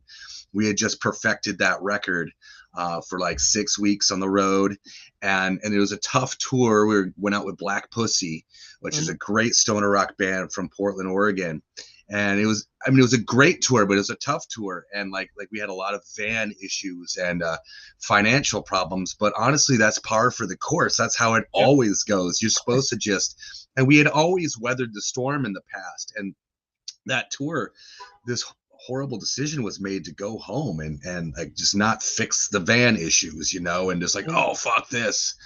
And that was just very quickly after, within 2 weeks after that retarded decision, the band was done. Yeah. And that was just such a shame. There's a little bit, there was, unless it all got erased, because so many videos on YouTube get erased. But there was 2 concerts, I believe, from that tour, and we played almost all new material. Almost a whole new record we played live, and we were like perfecting it on the road, but it was already very close and it was gonna be great. Like I think Revelry and Resilience was the best album released in 2012, and like if you're a fan of that, the follow-up was gonna be as good or better. So that's how shit goes, dude. That's cool that some people still remember that band. Yeah. And I think all the stuff you've touched on. I mean, if there's anything that that you've been involved in, there's never been a project or an album that I could say, yeah, this sucks. No, it's quite the opposite. Man. Yeah, the other day I'm putting together a playlist of music. I'm like, I want to put something together where all the songs either get me really fired up or keep me in a good mood. And all of a sudden, I'm like, all right, let's dive into this Intronaut playlist that I have here. And Fire Eater comes on. I'm like, well, Ironaut, right? Yeah, that's Ironaut. 2 different bands, but yeah, I'm with you. I did it. I did that the last time we. Every time, well, everyone does. And when we first, Pat, the guitar player, came up with Ironaut, and me being in the band for like 2 to 3 months, always said Intronaut, because once again, I met the guitar player of Intronaut, Sasha, who's like a big deal now on like not just as a musician, but mostly as a guitar builder. Denable guitars or Dunable. I don't know which way you pronounce them. They're really fucking cool guitars, and really cool guitar players are playing them.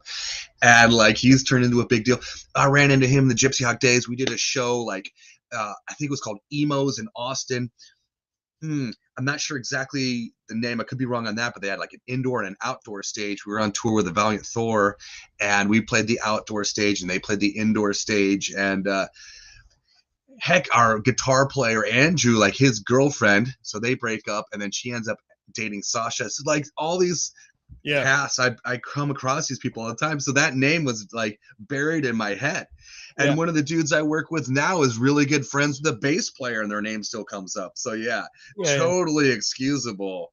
Like no offense taken, because that is the established. I think they're still like a legit band. They might have played Psycho Vegas last year. Yeah. But what I was getting at is the song Fire Eater came on. And I'm like, oh yeah, this is just a song that instantly you turn it on and it just fucking gets you going. Boom. Dude, that band was so good. I talked to Ivan, the drummer, last night, and coincidentally, and just about life. But that band was so fucking good. And it's really cool that you bring them up, because honestly, like I get some insight in like, if anybody's like paying attention to the bands or anything at all. And that could be like through Spotify plays, or like, I don't think I have any control of CD Baby with that band, but anyway, like there's very little, let's just say that. Okay. And which is too bad. But like, so when I hear that someone remembers that band, I'm like, yes, because that band was really good.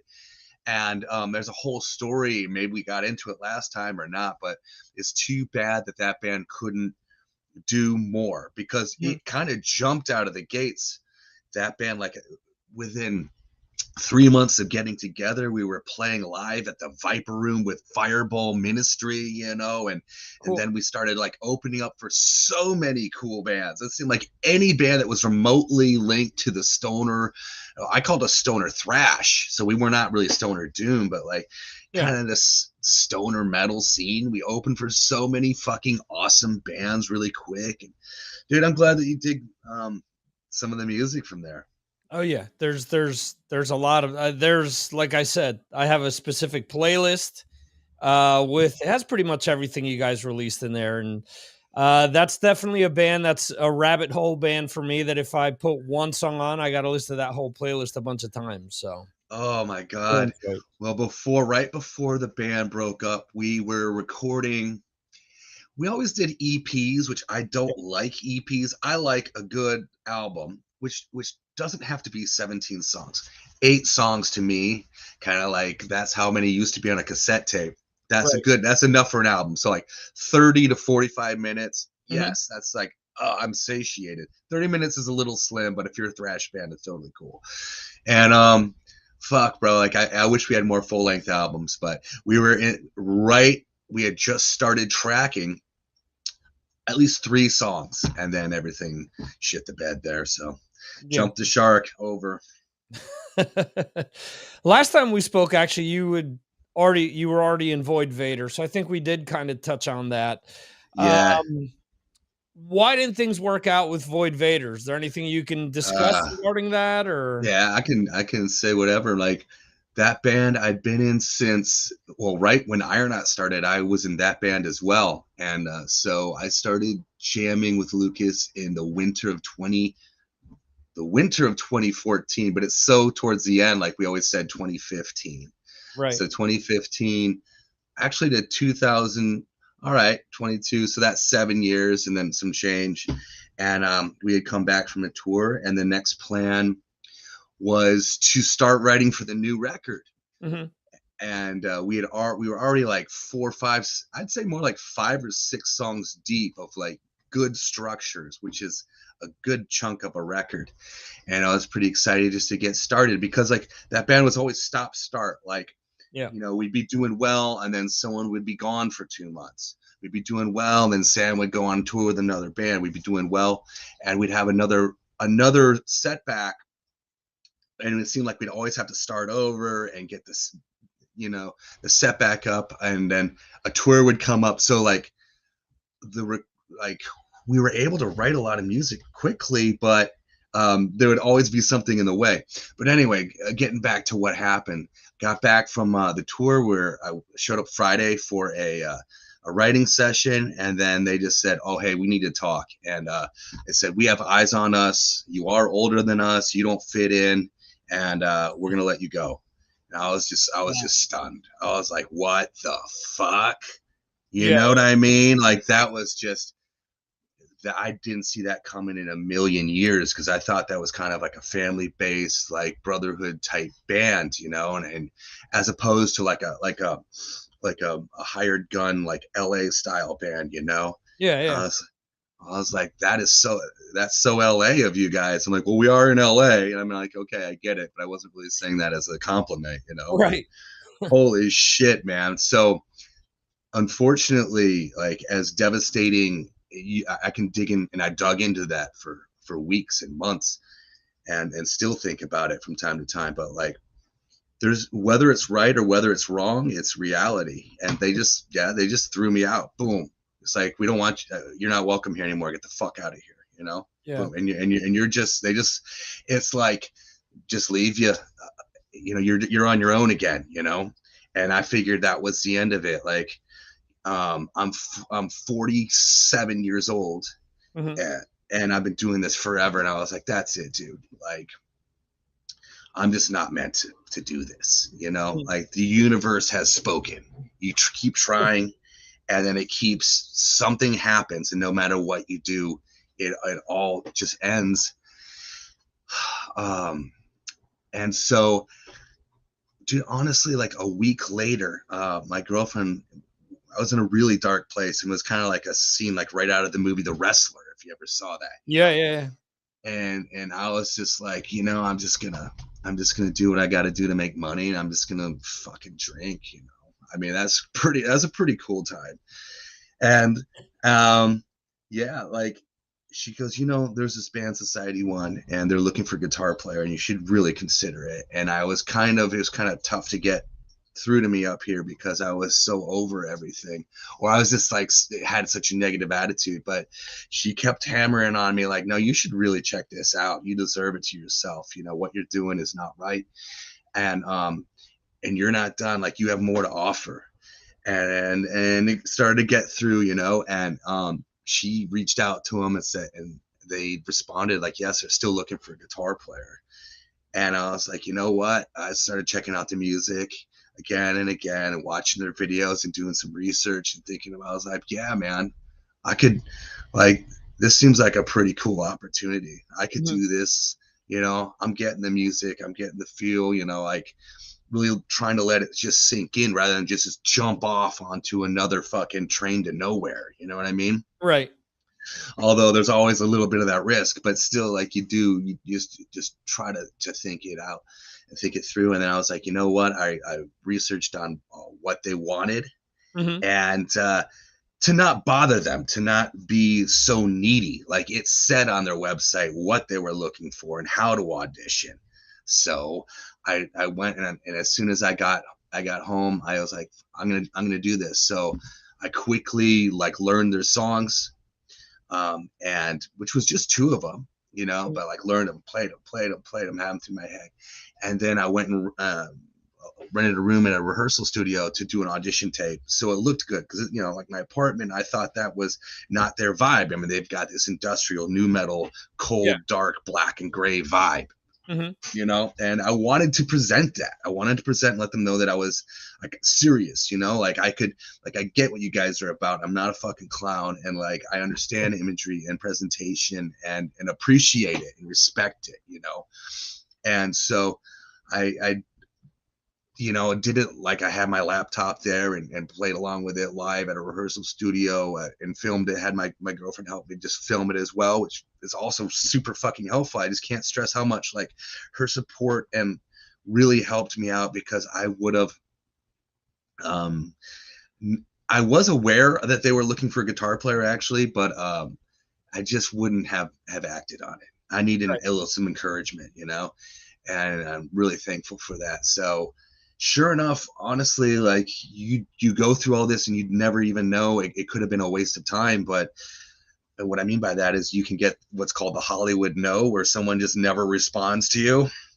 Right. And that's how they basically say we're not interested, which is maddening. I hate that. And what happened was like, dude, I submitted it the next morning, and I think I went out to go teach guitar lessons. And I got back, and there was already an email that said, hey, can we talk? Can I give you a phone call? And I talked to Matt Zane that day, and that's how I got into Society One. Like, that was, you know, I had passed the first test really well, and I went on to like jam with Matt and then drummer at the time live, and then they said, yeah, you're in, but you have to make sure you want to do this. And they said one of the things is you got to wear guy liner. You know, he didn't call it that. I think he called it eye makeup, you know, which being a metal guy, it was hilariously a huge thing for me. I might have made it much bigger than it was. Well, I definitely did. But in my head, like I knew I wanted to do the gig, but I've never been in a band that was like had that image where like that's part of the fucking image, you know, and you gotta fucking do it. And so I talked to a bunch of my metal friends to see if like, what do you think, dude? And they just said, are you serious? Fucking go do it. Are you an idiot? So anyway, I said, yeah, but like, it was weird. It's like, I want you to like really think about this. Like, don't just say yes half-hearted and kind of just be dipping your toes in the water. You gotta jump in full in. And so sure enough, like, the next step was I had to get like a bunch of stage gear that like represented what they were doing. You know, this is not a new wave of British heavy metal band. This is not a traditional metal band. This is not a thrash metal band. This is something that I've actually known about the scene forever. We all have, but never really delved into it or interacted too many with like the performing side, like never done gigs with too many bands like this, never attended too many of these shows. Some, yes, like I saw Static X when they first came out, but like it was so long ago, you know? Right. And that was like for the past 15, 20 years, like my whole world has been completely different. So like kind of immersed myself into this side of industrial new shock rock metal. What's really cool is it's still metal, and Matt was almost like, I know this isn't as heavy or aggressive, or, you know, like I'm posting pictures of a concert I went to go see, like a Necrot, you know, like these death metal shows. And they were opening for Exciter, which is traditional, like thrash speed metal. But like, but it's like, you know, it's, you know, but it's, and I told him like, dude, what's interesting is that you say that and yeah, it has this industrial new metal edge to it and this theatric side that I'm not too familiar with. But like the heaviness is fucking there, and it's actually heavier than Void Vader ever was. I mean, with the drop C tuning and just some of the grooves and riffs, and especially if you see it live, because there's two different animals, the recorded side and that's not saying that as a diss to anybody, but I'm like, don't like negate like the true power, and like there is some serious fucking metal going on, which is great because that's my shit. You know, I love metal, and that's what if it was really like light, I wouldn't be interested. You know, if it was all computer, and like, I guess, yeah, there are some bands that like have a guitar player, but it almost seems like for show. Like, no, this is still heavy as fuck, and like headbanging and fucking cool, and I totally fucking dig it. So it was, getting this band was like a fucking goddamn miracle. Like, it's straight out of a movie. It's like, you know, if I was on a pirate ship, or like, you know, if I was on a cruise ship and someone just threw me overboard to like kill, you know, just to throw you overboard, you know, and then like somehow you get like, you know, a ship passing in the night, you know, like rescues you from certain death. I mean, that'd be like an example, like all the stars aligned. I mean, this is one in a million. This never happens. I have so many friends that are in a similar spot who at this point are pretty much just done with music. And that's just because that's how life worked out. And like, you know, when they do play, it's really on a very minuscule level, like maybe a gig here or there. Maybe they'll fill in for a band here or there, but they're not really doing it. And honestly, I mean, that's the stage I was prepared to go to, where like I've had a good run, you know, I did a lot of really cool shit that I'm proud of, you know, but I guess that's it, you know. So like, it's absolutely fucking unheard of to be like just thrown to the curb like that and left, you know, just and to find an opportunity like this. So that's how it happened, you know. Cool. Were they aware of your previous work before this, or that wasn't even on their radar? Okay, not really, but okay, they had heard slightly, like, and then, okay, how can I get into it? They were aware of Void Vader. Void Vader had made enough of a buzz from all our touring and shit that, like, yeah, I've heard of that band, but I've never seen them, you know. So, and then Society One used to be on Earache Records, which you may or may not know, White Wizard was on Earache Records. And we're both like, turns out me and Matt especially we're both friends with like Al Dawson from Earache, because Al's really fucking cool, like outside of just the like industry. He's just hilarious. Like, we hung out with him when we played in Phoenix on tour this last time, like a month ago or something. So yes and no, but like none of them had met me, and like none of them had like seen me physically before. So it was cool that I had been in bands and I could like send a resume, which I did a short, you know, like resume, I guess. That sounds so corporate, but you know, just to say that I'm not just some hobbyist. You know, I've had some cool experience, and they'd heard of, you know, they're aware of Earache Records, obviously, and then that was in Gypsy Hawk and had some cool shit. So yes and no, but I'd say mostly no, in that it wasn't someone who was like in my phone that I could call, or it wasn't a reference from a friend. Okay, my buddy is in a band who's looking for guitar. None of that shit. So that's what makes this stuff so, I don't want to say scary, but like there's a little bit of anxiety about going through this process of people that don't know you, who very easily might not want to know you, you know, like the whole rejection thing is kind of a fucking shitty process, you know, but it worked out, you know. I stuck my neck out, and then, you know, and it worked out, which is really fucking cool. One other thing, dude, a couple things about it.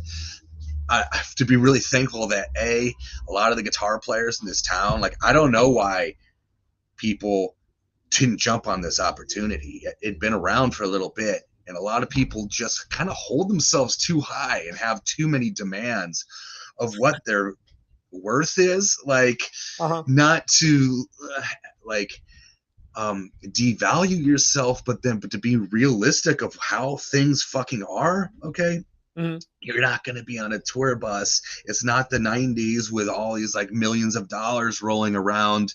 Things are very bare bones, very tough now. And like your expectations have to be realistic. And then I know how things are, and I don't expect to be any sort of luxury at all. Honestly, this was great. Like this tour was actually luxury for me, but it was very bare bones. And like, so I have to be thankful that so many qualified guitarists just like were like, oh, they just passed or like wouldn't audition because their demands are incredibly unrealistic. And quite honestly, like I smoke them anyway, but it's like, you know what I mean? Like they would have gotten the gig, but like their demands were unrealistic. And there's a couple people who had the gig but flaked. Oh wow. Yeah, which is really common as well. And for whatever their reasons are, valid or not, like the time, once again, the stars aligned on so many fucking levels, you know, like this gig should have been taken up and it wasn't. And I did, and I took it. So fucking cool. Yeah, that's crazy though, because I mean, it's not as if the flip just switched all of a sudden. You know, this has been going on with this industry how many years now to have those types of demands and think about things that way, you know? Well, yeah, you got to really want to do it. And then at the end of the day, I think a lot of people like, yeah, I'll do it for X amount of dollars and all these, you know, kind of conditions on traveling conditions, which are just fucking unrealistic because things are really, really hard right now. Yeah. But like at the end of, but I still love it, man. I mean, it was the tour. I mean, we can get into it later, but the tour was the greatest tour I've done in my life. Yeah. The other thing that I wanted to bring up, every one of your bands have been so different. I mean, I've known you since Overloaded. Yeah. And like you're saying, you just love to play metal. You love to play hard rock and metal. And you've been involved in so many different facets, so many different styles. You've switched over to bass when necessary. You've sung when necessary. So to hear you say, you know, well, I had to go out and get specific clothes. I had to drop tune. I had to wear guy liner, stuff like that. None of that shocks me because every spot that you've gone in, I mean, there's never been a band that you've gone into that A, has sucked, and B, where I've said, yeah, you know, this is boring, or yeah, Eric isn't killing it here. You know, I'm not kissing your ass or anything, but it's just it's the truth. You know, you go into these situations, you're ready for them, and you're bringing the goods with everything that you're doing. So a lot of this stuff, I mean, it's hard coming from someone who's their own worst critic. So, I mean, I know where you're coming from on some of this stuff. But I mean, you're very capable and you've always been really good at what you do. So none of it's a surprise to me that you've gotten into Society One or been able to pull this off. And you've been mentioning the tour. To me, I'm looking at these pictures online and I'm like from afar, like I'm happy beyond belief for you because I know what's gone on with some of these other bands previously, and just seeing that the tour seemed like it was cool as shit. And at the end, you just brought it up. You mentioned this is the greatest tour I've ever been on. Yeah. So I just did Society One, opened the Static X tour. And it started off with Static X, Fear Factory, Dope, Society One. Then about 5 or 6 shows in, Mushroom Head joined the bill. So now it was Static X, Fear Factory, Mushroom Head, Dope, Society One, which is a huge bill. Yeah. And like, and I'd say like 90% of the shows were sold out. And we were the opening band, so doors are opening at 5:30, and then we're playing at 6:30, sometimes 6. And as that almost seems like, yeah, okay, it's cool you're on this tour. It's cool that it plays some really great rooms. And these are top of the line theaters, man. Houses of Blues. You know, I mean, there's this place in San Antonio called the Aztec Theater. It's just like a beautiful fucking theater. I mean, these are all mostly Live Nation venues, and as that has like a double-edged sword, I know, because it's so corporate, but it's like their venues are top notch. So like you don't get to play these venues. Like it's a different experience to be able to play these stages. I've been doing shows forever, and most of them are like on the club level, you know, which is cool. But the sound, the lights, the presentation, like when you see someone who filmed it, you know, you're like, wow, that looks fucking incredible, you know. And we're just like the opening band, and you had all those bands' gear behind us. Oftentimes our drummer Dagan was unfortunately behind me. We were the only band that actually had a amp, you know, like a live rig with like the amp head cabinet, my pedals, old school monitors and shit. Right. And actually it would have been great to not have that, because we had no fucking room. Like I'd be standing like right in front of my amp, you know, and then the only thing, some gigs we could even stand on would be like these ego boxes, and then the drums right behind. So like that was actually, I've dealt with that before, but like that's how it goes. But I just wanted to throw that tidbit out there. It was kind of like insanity to even figure out how to fit your shit on gig and on the stage and put on a performance. Regardless, you'd see if there was like, if someone was filmed the show and posted it and you'd watch it, you'd be like, wow, that's a pro show. Like the experience is next level. And as a musician, it's rare. It's been rare for me to be able to experience that. And it was really, really awesome to be able to experience that. So we were on it for 20 dates. We went up and down the West Coast. We go all the way up. Started in San Francisco at the legendary Fillmore, which is funny. I realized I was wearing my sleep shirt as a Jimi Hendrix, a huge Jimi Hendrix shirt, and it says "Live at the Fillmore." Right. And then here we are playing the Fillmore, and there's a photo of it. We always did a photo at the end of the night in front of the crowd, and it's actually a good just trick to pull, card to pull out of your deck of just other things to make a show great. But the crowd love, they get up and everyone cheers, and some of these photos, you can see like how beautiful these churches of metal and rock and roll are, you know.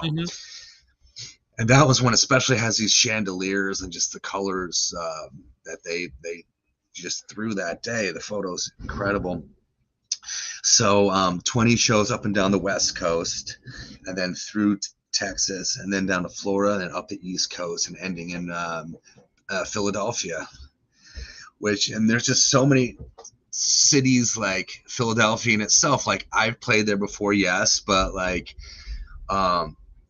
it has so much personality, each of these cities, you know, and to be able to step foot in them and just feel their different energies and their different sceneries. And you're in a lot of times you're in like these downtown, like culturally thick parts that you can feel the city in a lot of these locations. Right. Or like what each spot is. Like San Antonio is different from Oklahoma City, which is different from Seattle, which is different from Pennsylvania, Philadelphia, you know. I've always loved that part of touring. So that's just another like bonus part of it. But yeah, man, playing these shows, people do come out with a different mentality. We were opening and people are lined up before doors are even open, which just, to me as a concert goer, I never get there usually. Like I want to get there, I want to see normally the last two bands. Right. That's me personally, you know. So if I'm going to see the headlining band, I'll try and see the band before, you know. And then, but like, dude, the people that come out to these shows, they're next level. They are so hardcore, man. They're getting there at 3:30 p.m. or earlier to line up, and then doors would open at 5:30, and then by the time we hit the stage, the place is fucking packed, and people are ready to rock. And I don't care if it was a Tuesday, Friday, or a Sunday.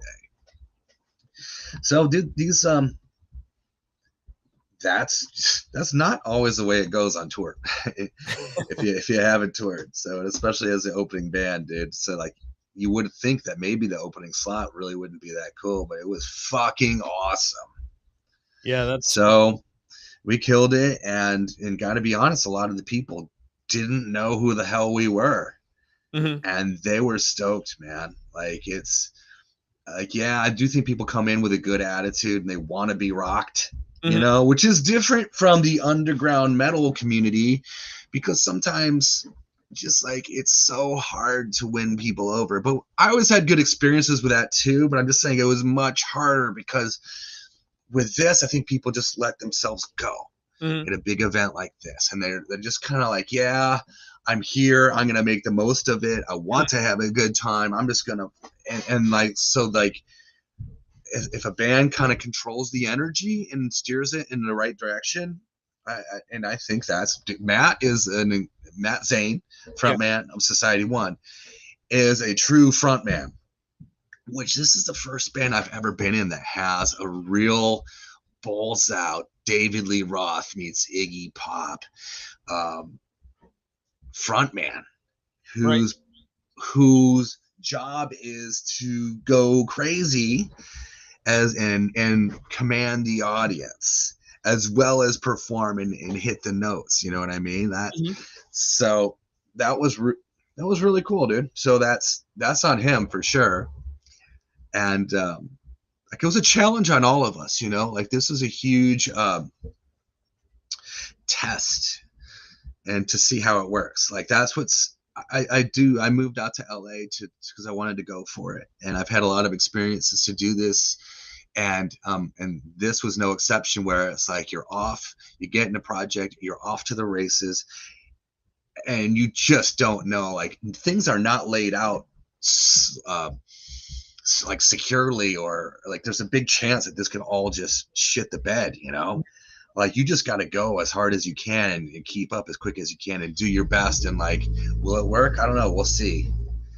And this was no exception. Like the deadlines are tight, and like you don't have much time to get this together, and when the time comes, okay, here we go, let's see how this goes. Does it sink or swim? And it swam. Cool. Which I'm happy to say, man. Yeah, and interviewing other people where they talk about being on bills like these, where there's all types of stipulations where, oh, don't look at this guy in the eyes, don't, keep away from this band, do this, do that. It seemed like there was a great camaraderie between Society One and the other bands that were on tour. There was it was very tight quarters. So yeah, we'd be running across everybody. We didn't get a dressing room because there's too many bands. There wasn't any dressing rooms for us. Right. And like, I will say, one of the things for a tour like this, you just got to try and stay out of the way. And it's interesting. There was a lot of rules on this tour. This is it was the best tour I've ever done. It was the hardest tour I've ever done. Right. And the biggest thing is just staying the fuck out of everyone's way and not being a problem. Which is easier said than done, because there's a lot of times there's literally no place for you to fucking go that you're not in the way. Right. And there was a good amount of camaraderie, and there was also a good amount of respect, though. I think in the past I was pretty naive, and yeah, it was no secret that I used to party hard. You know, I play hard, party hard, and bust in and kind of maybe not respect some people's boundaries a bit. Not on purpose, right? But like that's really important. You can, like, when you piss people off, that energy can spread, and then once again, it can be not on purpose. Like, I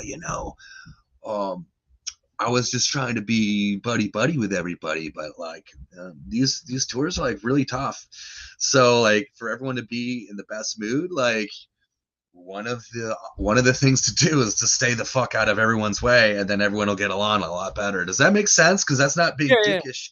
That's being, I hate the word professional, but that's kind of what it is, you know? Stay the fuck out of the way. And then like people are like, okay, this guy isn't a fuck up. This guy isn't a liability. This guy isn't going to fall over and break something.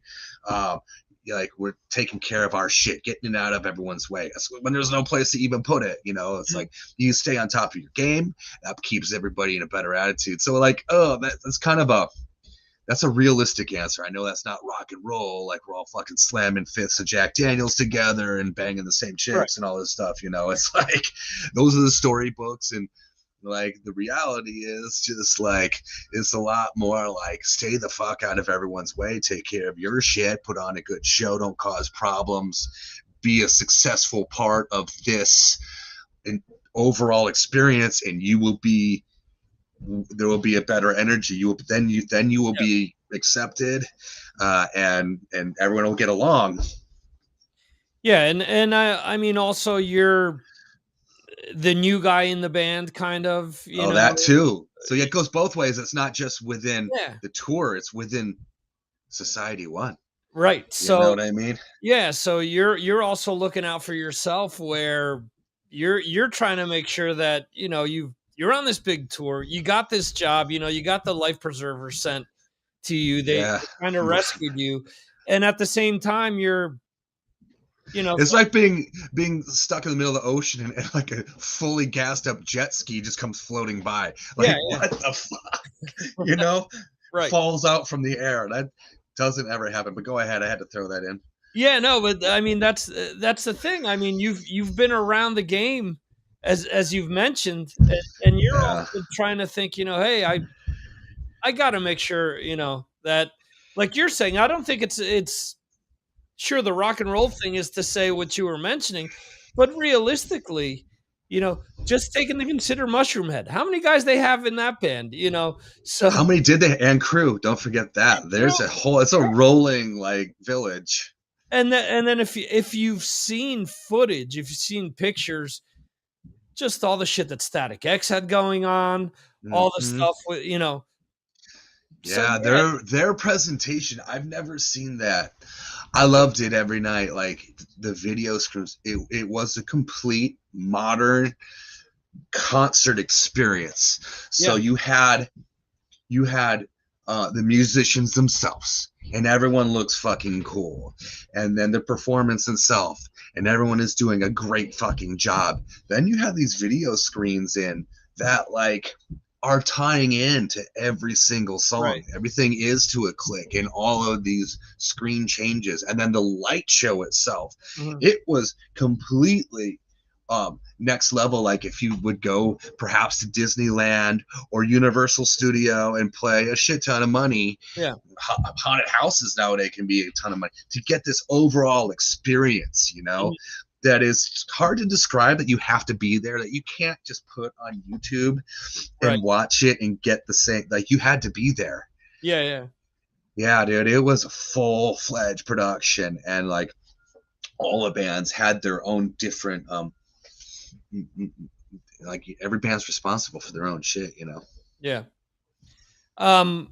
I did get a chance to listen to your interview with Matt from Aftershocks, which to me was a fucking great video. Matt's a great guy. Yeah. And during that interview, you did mention that there is some music that you have worked on with Society One. You've done some solos and different things. What can you tell us about that?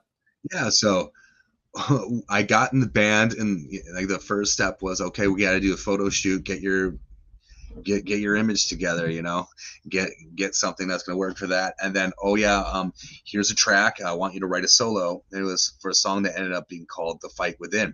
Mm-hmm. And I listened to it, and honestly, I ended up just writing something cool for this song. But a little bit of me was like, wow, okay, this is a different band with a different scene and stuff like that. Like, should I do a bunch of research and make it like sound effecty?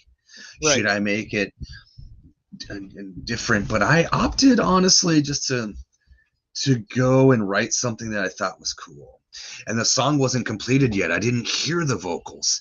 I ended up having a section to write a solo over.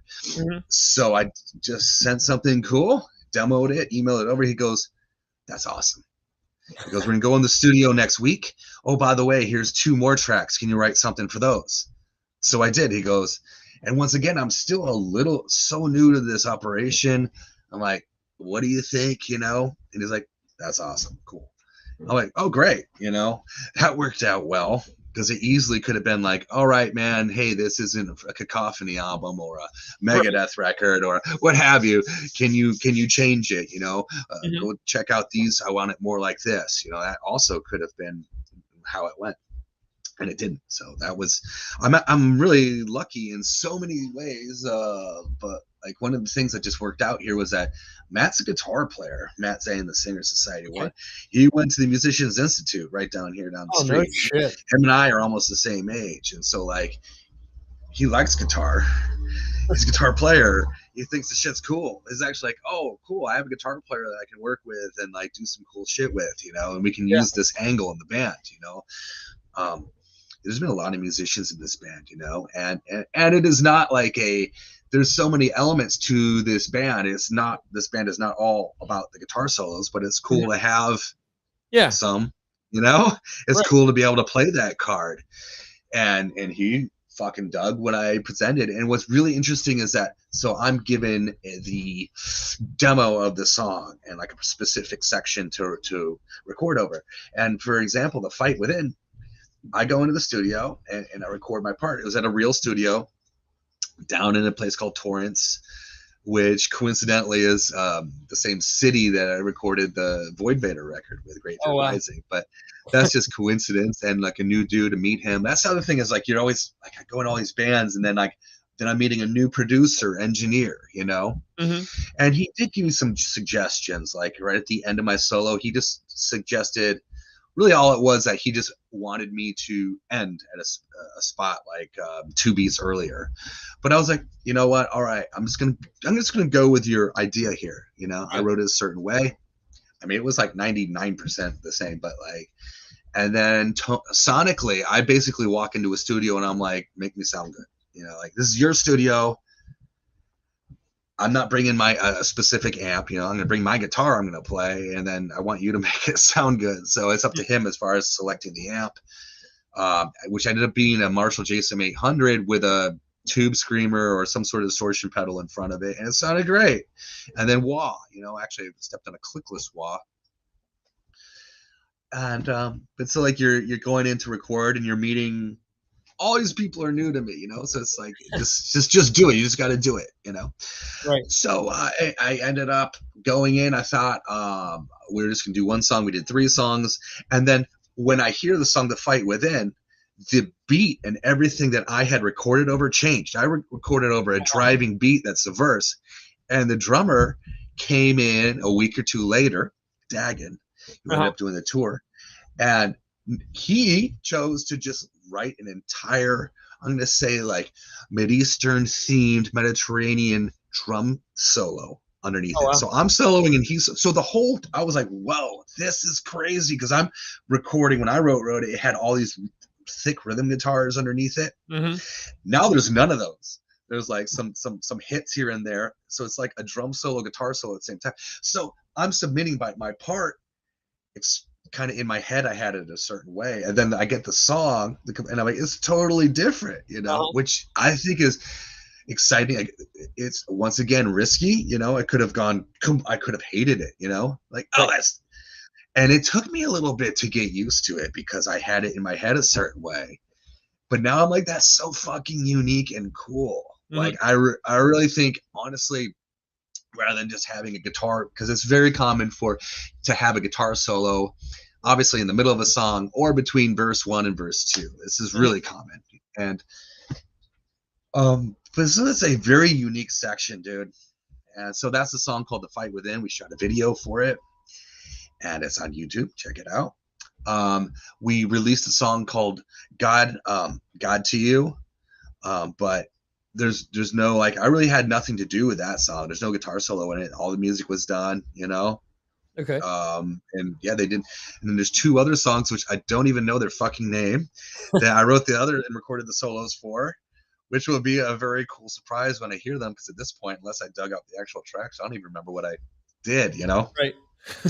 And then yes, they're after this tour, which went great and fired everybody up. And this is Society One has had a long history of ups and downs. And so this is like a comeback, but I feel like another comeback. Like they've already gone through a couple ups and downs, and this is like a great. I mean, it's a really long story of like how many, like so many close opportunities they had, and great opportunities that they did, and then things that like just happened and kind of fucked them over. Right. Which is like, you should talk to Matt, and he could tell you he would do the best to describe that. It's very interesting. Like if anyone who is like in a band or is interested about why do some bands just go straight to the top, and why do some like obstacles appear for others, like some real just like life things happen, and that are have direct impact on the trajectory of people. You know, that a lot of people it's not just like a crapshoot. You know, it's not just like a 1 in a million shot to go from nothing to superstardom. You know, there's so much shit along the way that can completely at a moment's notice change and things for good or worse. So yeah, we have these songs. This tour went great. Everyone's like very pumped up about and confident in like that we have shit to offer, that this is solid. And yes, like I'm definitely the new guy, and like I'm very much kind of just riding this wave. And so like to hear the other guys, Dagan and Matt especially, be like, yes, and then now we're gonna write a record, you know, like we're gonna do this. So yeah, like, and I'm like, cool, that's what I was hoping. I was hoping that this wasn't like a just one and done operation, which it very well could have been. It could have been a one and none, you know, nothing could have happened. Everything could have fallen apart. Right. Because it's just kind of ridiculous to like all that had to be done within a certain amount of time. And like the logistics to make this happen are kind of absurd, but we did it, you know? And so that's the good news. That's what's happening. So there's some things in the can that'll come out whenever they fucking come out, and we'll probably shoot videos for them. They'll probably be released for a purpose, meaning the 2 songs that were done, the 2 songs that were done now were to promote the tour and get excitement for that. Right. And we're going to be, I know they're looking into a fall tour now, which is like quite a process too. And so if that happens, then we're going, you know, a great use for that would be to release some songs to promote that tour. But, you know, I do know that there's, we're going to be writing and recording. So yay. Cool. And and I like get to be like a part of like that, and whatever, like they're open to riffs, they're open to songwriting. It's kind of like, well, what do you have, you know? So that's exciting for me too, to be able to be a part of that process as well. Yeah, that's awesome. You get to put you get to throw your own spices on the recipe. Potentially, like the potential, or how can I say it? The door is open to that, you know. Yeah. However it turns out is how it turns out. Yeah, cool. Where should people go to keep up with you and find out, you know, when Society One is announcing all this additional stuff? Okay, so whatever your favorite platform is, I'd say off the top of my head, TikTok. Like Matt loves TikTok, and he loves to do TikTok lives, and that's like Matt's favorite platform. Instagram, you know, has been, I guess it's kind of old news now, and then there's Facebook, which a lot of people shit on, but like that's my preferred platform, right. You know, and many others. So those 3 platforms I'd say are TikTok, Instagram, or Facebook. Those are the best way to stay in touch. And then the YouTube as well. Do people really use YouTube I subscribe to things on YouTube, so but like I'd say how I keep up with shit for me is Facebook, and many other people, it's like they reach out to me on Instagram like, oh shit, I check in like once every 2 weeks on Instagram. Right. You know, that's for me. Or like I know. So does that, it's just TikTok, Instagram, Facebook, or YouTube. That's the best way to keep up with the band.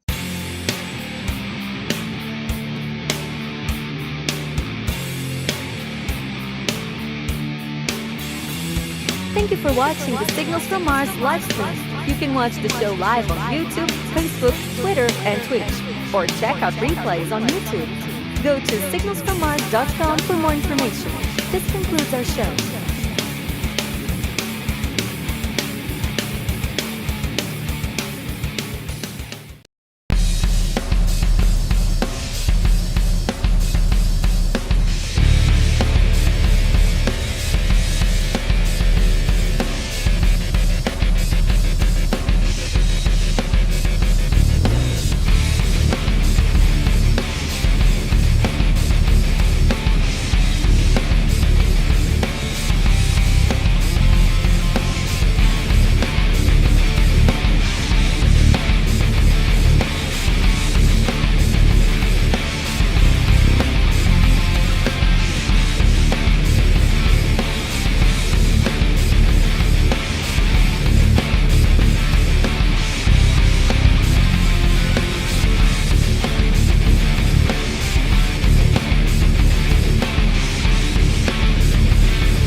You released of Golden Verse recently.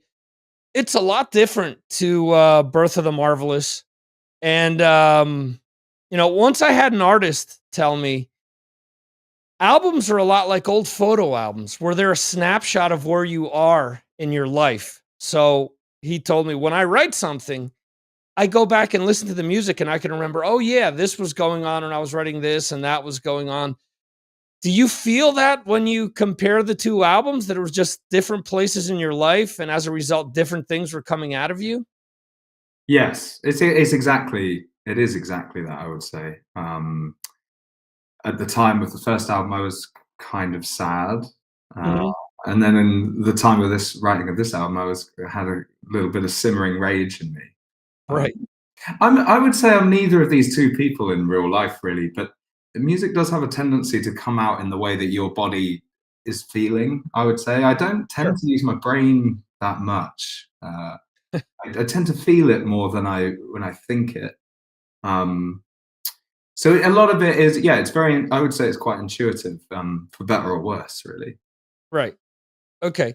So was there any purpose to go that way, to make things heavier? Did you want to do that for a second album and just take people in a different direction? Or you're saying you don't really think about it, it just kind of comes out based on the feeling? Yeah, I'm quite obsessed with the idea of making extreme ideas listenable.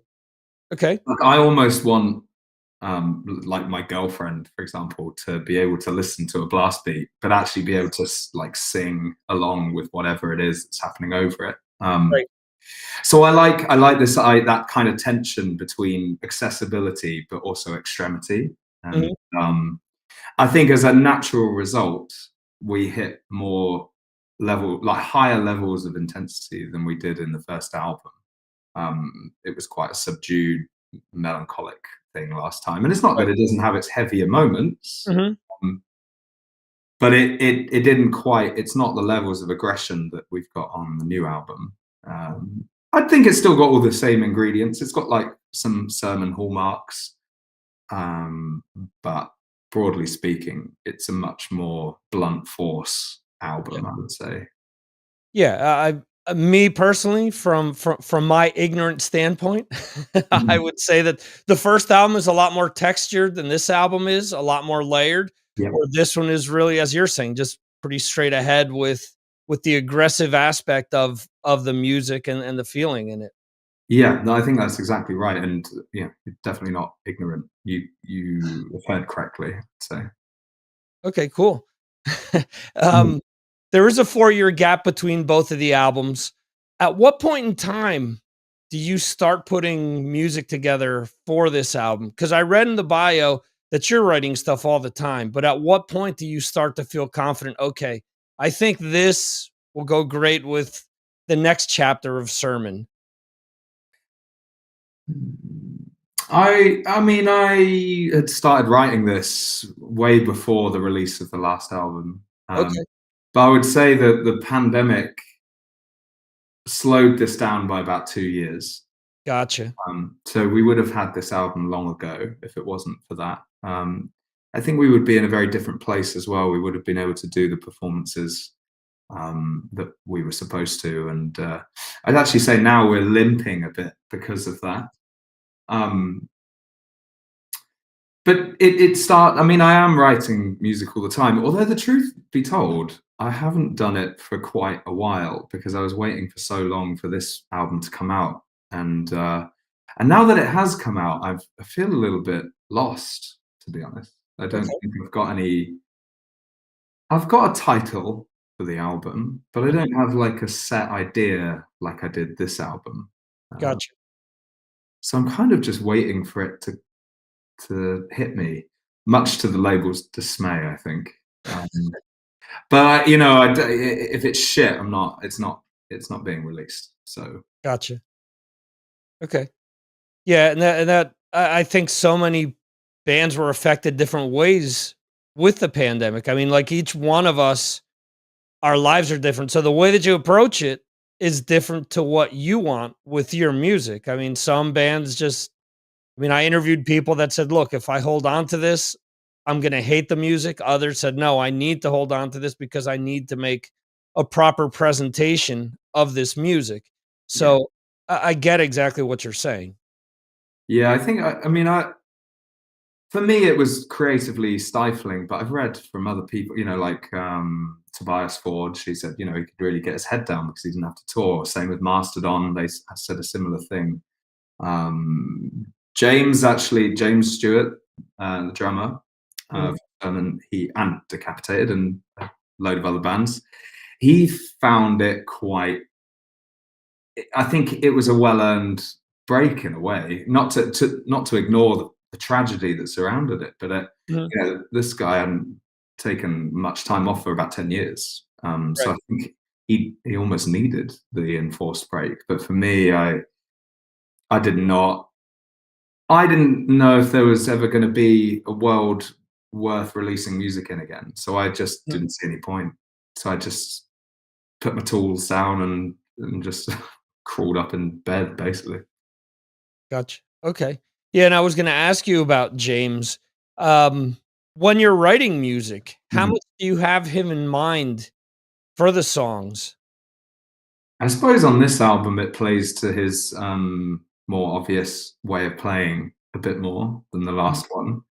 The truth is though, he's such a versatile drummer. Like I've seen him play in like hip hop bands and like he can really do it all, Right. honestly. And so I mean, the only thing I will ever do when it comes to writing drums for him is I'll basically soundboard whether this is actually possible to play. So Okay. if I do a blast beat, I'm like, is that too fast? And he'll be like, I need it at this BPM.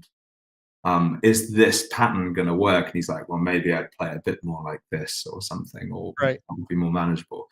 But more or less, I can take him most things and he's going to be able to play. But I don't tend to design it around his skills simply because he can do anything really.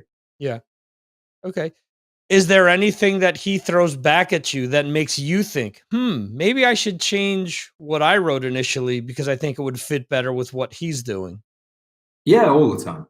Yeah, I'd say when we get into the studio, I mean, we don't play together.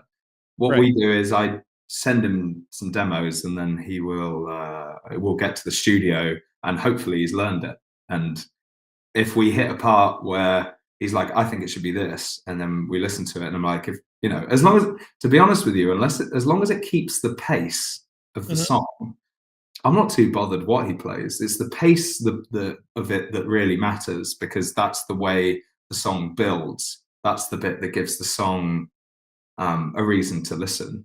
Mhm. Um, so I don't tend to guide it. Like I like the ideas, honestly.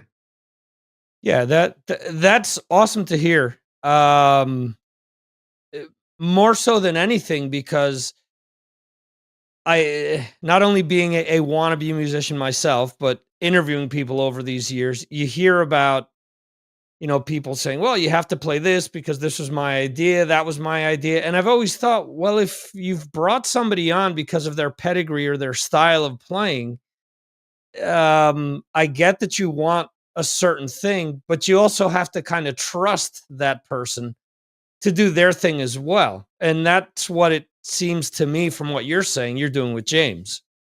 Yeah, I think what's really important is to just hear it back. So if Mhm. someone presents you with an idea, you need to hear it to Yeah. know whether it's going to be good or not. You can't just be like, yeah, that's the song now. You got to. It's a sculpting process. You've got to chisel away at it a bit. But yeah, I'm not too ego driven in the sense that I won't listen to anyone. I think that's a strange way to be.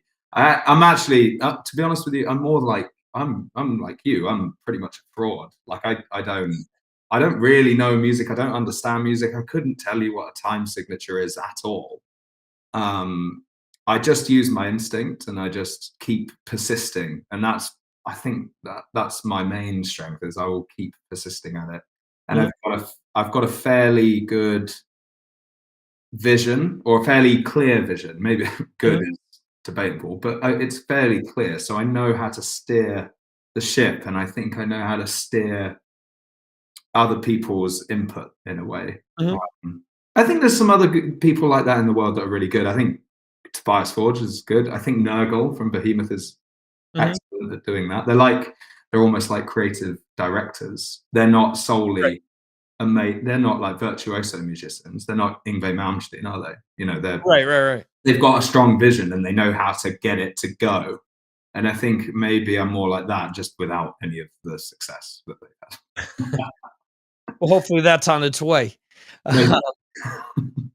Yeah, and that I think is important because those are really two schools of thought. I've when I used to do album reviews, I would bring that up all the time. Not everything has to be in vain. Not everything has to be a million notes. Sometimes just something by feeling it, or just something that makes you move a certain way. That's as good or better than something that's got a million notes that are not saying anything to you. I think it's true. I think music, like good music, is all about contrast and texture, and it's not that fast playing doesn't have a place. I Right. think it's just it needs dynamics Yeah. certainly for me to stay interested in it. And yeah, I'm a less is more kind of guy, but then sometimes more is more, and Right. there's no solos in Sermon because I think it's cheating. I think Okay. you I think when you put a solo in there, it's because you can't make the part interesting enough, which is a stupid opinion of mine, really, because sometimes it's nice to have a solo, but I think if we ever did do a solo, for example, I'd make it much more, almost the whole song would be a solo, like Mhm. say like Dire Straits' Brothers in Arms, Right. something like that. But yeah, I try not to do stuff like that. But I can do it. I can physically play it. I just, I don't think it makes the song. That's all. Right. The first time that I got to listen to of Golden Verse, um, the first thing that I thought of, because I didn't, when you get the promos, they don't give you a whole lot of information with who wrote what or where the bands are from or whatever most of the time. So I usually just turn the album on and I just start listening to it while I'm doing whatever other work as I'm going. And the first thing that came to mind was, this isn't an American band. Oh, 'cause you Um, can hear my accent. Is that? no, not because of your accent, but because of your cadence in your voice Hmm. and your delivery. And little by little, I'm like, this is a singer out of somewhere in the UK. And sure enough, I started reading the bio and everything else. I'm like, yep, got it. You got it. Um, how much? Because I mean, I have listeners who are in Ireland, who are in Manchester, who are in. I'm trying to think where another one of my listeners is from, who's one of the more diehards. But um, they always talk about Marillion, and they talk about different harder progressive bands. You mentioned Dire Straits, which is a band that was huge all over Europe. Whereas as a kid living in the States, talking about Dire Straits until Money for Nothing came out, the vast majority of people didn't even know who they were, you know? So how much do you think having that background in music from the UK helped drive what you do with Sermon? I think it's just a natural consequence of, I didn't want to put on an American accent, because actually it's easier to sing. But the thing I always found was, certainly in a lot of metal bands, the clean singing part tends to be a little bit Americanized. And I didn't want that. So I don't tend to put the accent on. It's funny that you mentioned Marillion, because I actually grew up with Steve Hogarth's daughter. And I have woken up in that man's house plenty of times when we used to have like little house parties when we were kids. And he's a lovely man. He's genuinely one of the funniest people I've ever met. But yeah, I like hearing about people talking about Marillion, because it's like I feel really connected to them. You know, he used to take us to Porcupine Tree gigs and stuff when we were kids. And anyway, that's by the by. I don't think the British thing. I'm not sure whether it harms or helps us. It kind of just is what it is, and I think it would make it sound less regal if it was Americanized a bit. Not to shit on the American accent. Yeah. Just I think it's just there's a sort of symbolism around that. You know, it's like how like Rammstein sound very authoritative. You know, it's quite an ugly language, German, but it is authoritative, I would say, and it does make you chant it, even though you haven't a clue what is being said. Right. No, I think it helps you stand out as well, because instantly I see progressive metal and you're used to hearing every band sound like a certain way, especially over the last 10 years. So I think what you guys are doing really helps stand out by not being just another band, as you're saying, just doing the same old within the progressive metal style of things, especially today in 2023. Yeah, I mean, I'd never really thought of it myself. But I suppose now you mention it, maybe it is kind of it does put like, it's like the fingerprint of the band almost. Even if, you know, I'm not the best singer in the world, but I guess it still helps the identity of it. It still, you know, maybe helps it stand out for better or worse. Yeah. I would say for better, personally. But how long did it take you to create the persona of him? How long did it take for you to get it right to a place where you thought, okay, this is where I want to go? And do you feel that you have finished evolving him, or does him need to evolve as new chapters of Sermon come about? So I think the visual persona of it is has taken a long time and many failed different experiments. In terms of the personality that you're receiving right now, that's pretty much who I am in real life, I would say. So I haven't really worked very hard to make a whole other type of personality. And maybe I should have done. Maybe it should have been more like Sleep Token, where you send out like cryptic messages, like you're part of some secret society. Right. Maybe I could have done that, but I just think it would just be too hard to keep up, and it would be difficult to have conversations like this, like I'm having with you now. And they're important to have, because, you know, we need to sort of be in the media space somewhat. So I haven't put a lot of effort into it that way. But actually, the mask that you see is very different to the thing that was intended. It was more like a golden skin that I had on my head. Okay. The problem is I got a prosthetics maker who did all like Doctor Who stuff to build me a new face, essentially. The problem was it was just so hard to sing in it, and it was so heavy and suffocating. I just thought, wow, this isn't going to work unless I spend thousands of pounds to get it to work. Right. Well, what we've got here is a different vision than what I had, and it's taken a long time to kind of get it anywhere, to be honest. But yeah, I think it's going to change per record, and I think it's probably going to play a part in live shows. And my instinct tells me that it's probably going to be like almost like a rack of masks on the stage, and as you play different eras, you replace the face. Wow. I think it would make it quite nice, but we'll see if that actually ever happens. If we can even play, full stop, really. Yeah, that's a really cool idea. You think about all of the bands that have done theatrical things with masks or with makeup or different things like that. It's really one kind of thing per tour. So having that ability to kind of change while you're on stage to bring a different persona out per album that you're playing songs from, that's a real cool idea. Yeah, I think it would. Live, I've always wanted people to forget that it's a band playing. Mhm. That you're sort of immersed in the visual of it, and I think in the beginning it's probably just going to be down to light and like fog and this changing of a face, maybe. And I just want, have you ever seen Sun? I haven't seen them, but I know who they are. It's not an easy watch, but Mhm. it's unlike anything you're likely to experience. It's almost like an art installation, but you completely lose yourself in it. It's it's just three figures and this wall of sound, and you just sort of forget what's happening. It's really interesting. So I'm quite keen for something like that to happen with us, but whether it will or not, I don't know.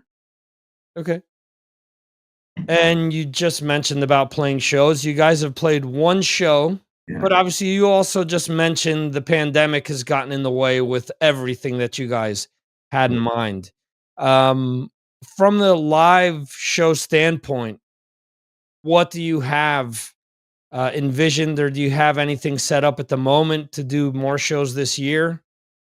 It's a real struggle, actually, because I know basically it comes down to money, because this doesn't function like a normal band.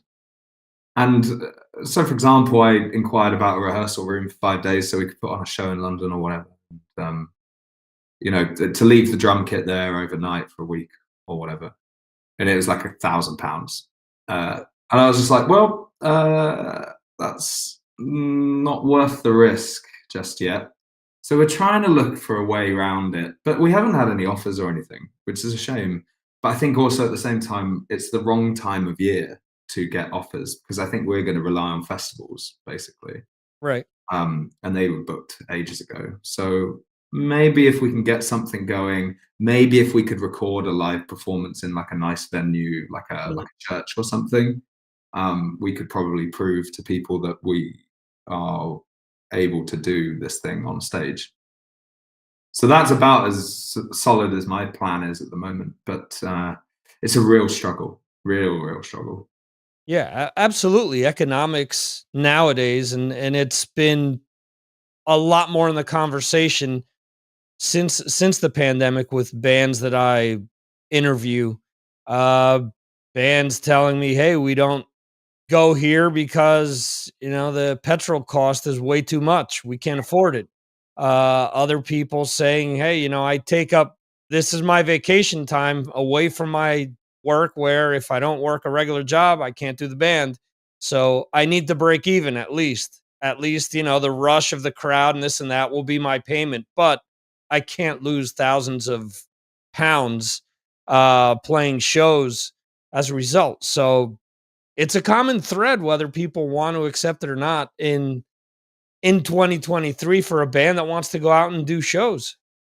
I think, yeah, and also unless you're supporting like Slipknot or something, I'm not sure quite how it works, but unless people paid us to be on the support slot, it's never going to happen. Like we got offered a support slot by a fairly well known band, I would say, but they're not Slipknot big, and it's £15,000 to buy onto the tour bus, basically. Right.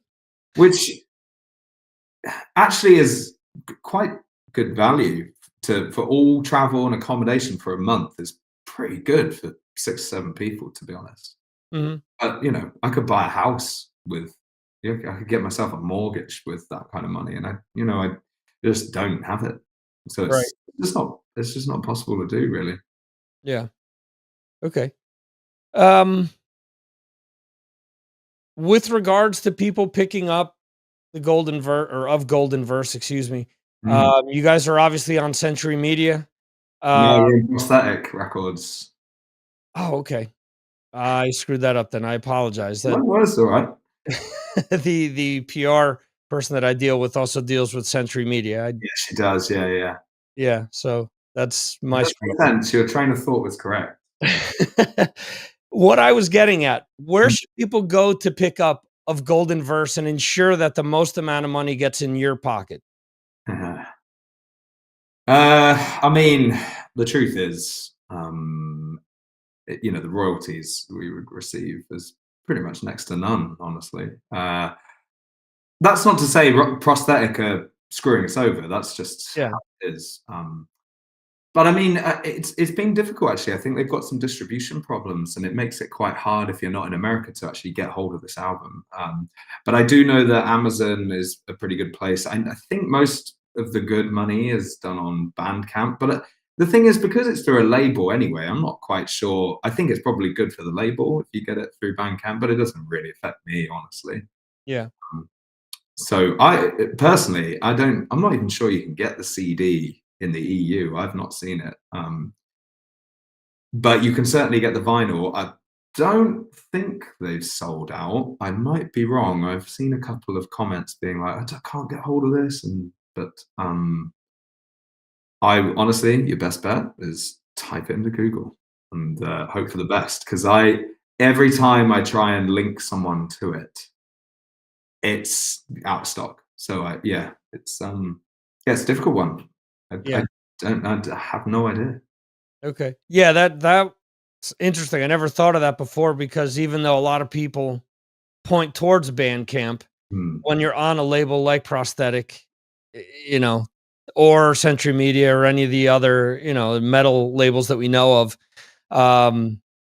does it really change how much the band gets, as opposed to, obviously, if it's an even smaller label with a much more independent band, that's probably a lot different. So, well, yeah, I mean, as much as I need to survive, I don't really rely on this to survive, so I don't care. But I mean, I know that Prosthetics certainly need to survive, and if anything, I would encourage people just to make sure that happens. Even though it's not the best deal in the world, but at the same time, no one can really sustain this industry because it acts like a pyramid scheme more than it is an actual industry. Right. So I would say, Bandcamp, buying in Bandcamp is, I would, do that. Okay. And where should people go to keep up with Sermon? That's a good question. I'd say like Facebook. I think it's Sermon Sound. We're also on Instagram. I actually prefer using Instagram. I don't particularly like Facebook, but I don't really post a lot on the feed on Instagram. I tend to post in the stories a bit more because people tag us and stuff. But you can use any of those. Twitter, I've got Twitter, but everyone just shouts at each other on there. It's really depressing on Twitter. It's just so much outrage over everything. It's really difficult to look at, I find. Yeah. But yeah, we're on there too, and I'm not really joining in the fight with anyone, but maybe I should. But I think it would just stress me out, so I don't.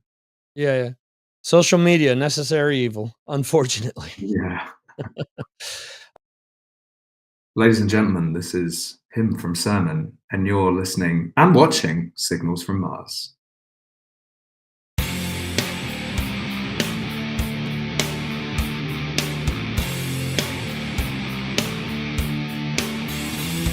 Thank you for watching the Signals from Mars live stream. You can watch the show live on YouTube, Facebook, Twitter, and Twitch, or check out replays on YouTube. Go to signalsfrommars.com for more information. This concludes our show.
joining me is Knox Colby from the band Enforced. Now, it's awesome to have you on because one of my diehard listeners, Ed Ferguson in Kentucky, has been talking about Enforced for months.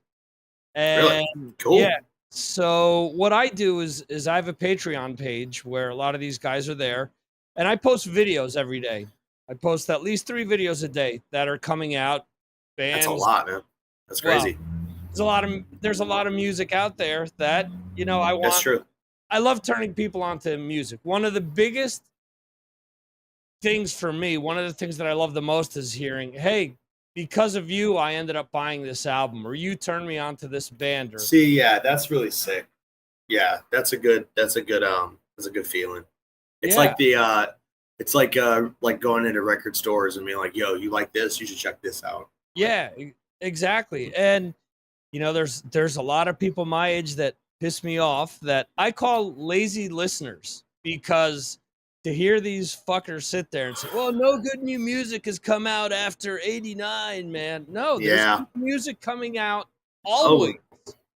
I've read YouTube comments. I'm aware. Yeah. So, so that's the thing. So when I posted the first video you guys put out for the album, Ed blew his fucking mind because he's like, holy shit, new album. This sounds great.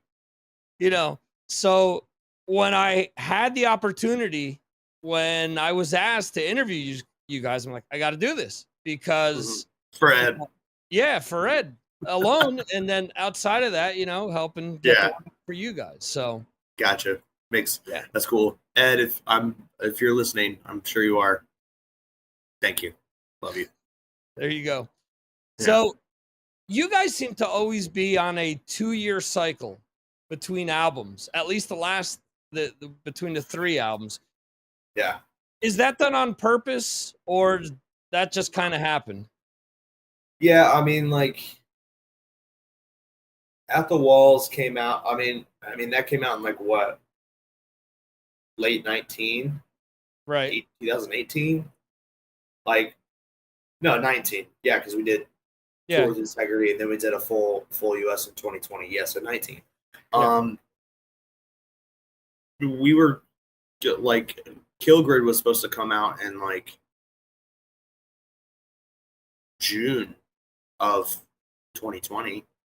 Right. So we were just like, it wasn't going to be a full year. Right. And if it was business as usual, it probably wouldn't have been, 2 years lapse like every single time. But gotcha. That's just the nature of the beast now. And especially with, we're really touring hard as hell. So I'd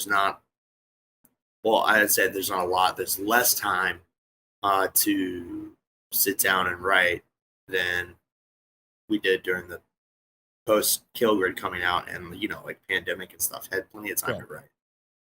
So, and then once like everything started to get lifted up and stuff, we were just like, time to fucking tour. So, the tour with Exhumed, tour with Obituary, toured Europe, toured At the Gates, toured with 200 Stab Wounds and On Death and Phobophilic and stuff.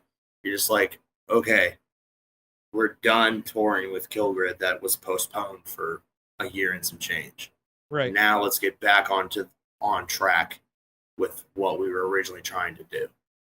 Gotcha. So we just wanted to tour on that so bad, and we never really got a chance to it. So it's just taking a little bit longer than usual, or than like projected or whatever. Right. Okay.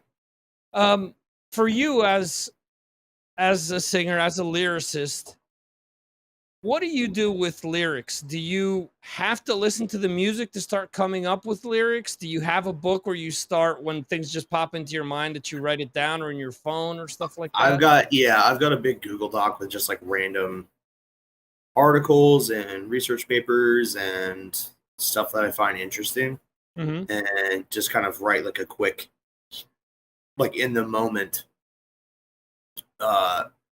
blurb of what I find interesting and how it can relate to something else. Right. And then kind of create like a Charlie Day looking at the web of like conspiracies Right. meme, it looks like that in my head. So I'm like, it's all connected. Like I just gotta form it and figure it out. And that's when the actual like lyric writing starts. I have all the ideas and like all the information that I need, but there's no need to like put it into words yet until I hear the songs, and then kind of pick and choose. Just like, okay, I like this part, I like this vibe, like that kind of fits with this idea. So it'll kind of like, it's all sparsed out once I start hearing and learning all the songs as they're recorded. Okay. What's the oldest lyric idea that you have sitting around? That's unused? Yeah, unused. Well, I don't want to say it, because if I say it, it's just this one line that says, "Let the bells scream." Like, I just haven't used it. Like, I don't know what that means. It's like, imagine like a church bell, but instead of it being like a clanging noise, it's like a scream sound. And I was like, sounds very nightmarish, very cool. Wrote that down. And that I haven't found a place to use it, or any context to even kind of use that type of imagery. Yeah. Cool. In this day and age where bands are still trying to fill 70 plus minutes worth of music to fit on an entire CD, you guys with 70 War minutes. Remains. Oh yeah, there's still bands putting out 70 plus minutes. Respect. I could never. Well, I think back, it's funny, I was going to bring this up later, but War Remains is 32 minutes. I still think back of the days where, you know, we traded tapes with friends because we couldn't afford to buy everything. So you bought a 90-minute blank cassette, was 30-something minutes an album, and then you're waiting to see, oh, what did they use to fill out the rest of side A and then side B? So this album would be perfect for that, because you've got those extra few minutes to, you know, what other goodies do I have on here? So Yeah. Cool. So I haven't heard that. That's a different approach. It's pretty sick. But 32 minutes. I mean, to me, I think that's perfect, because what else do you need? Well, that's the thing. Bands are recording all this music and then they're not ever playing it live. So what's the point? Get straight to the point, trimming the fat and just giving you exactly what you need. Yeah, I mean, we already, like the last tour we went on, we were already playing 2 new songs that no one even knew. Right. Like, we've already incorporated the new album into old sets. So just solely because it's like we just want to play them, you know? Right.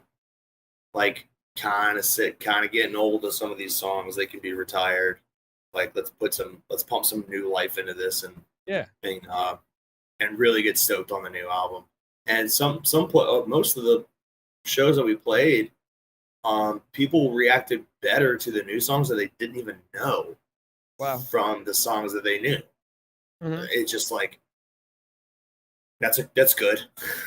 That's good feedback when everyone's stage diving and circle pitting and shit. Like, yeah, that's kind of what I wanted you to do, and you're doing it. So great. Yeah, exactly the type of feedback you're looking for. Why do you think they were doing that? Just because they were excited to hear something different, or I think it's just where we put it was like right in the middle of the set is 2 new songs. So there was like 5 songs as a primer to kind of like get you in the mode and get you in the headspace, and then introduce 2 hard new ones.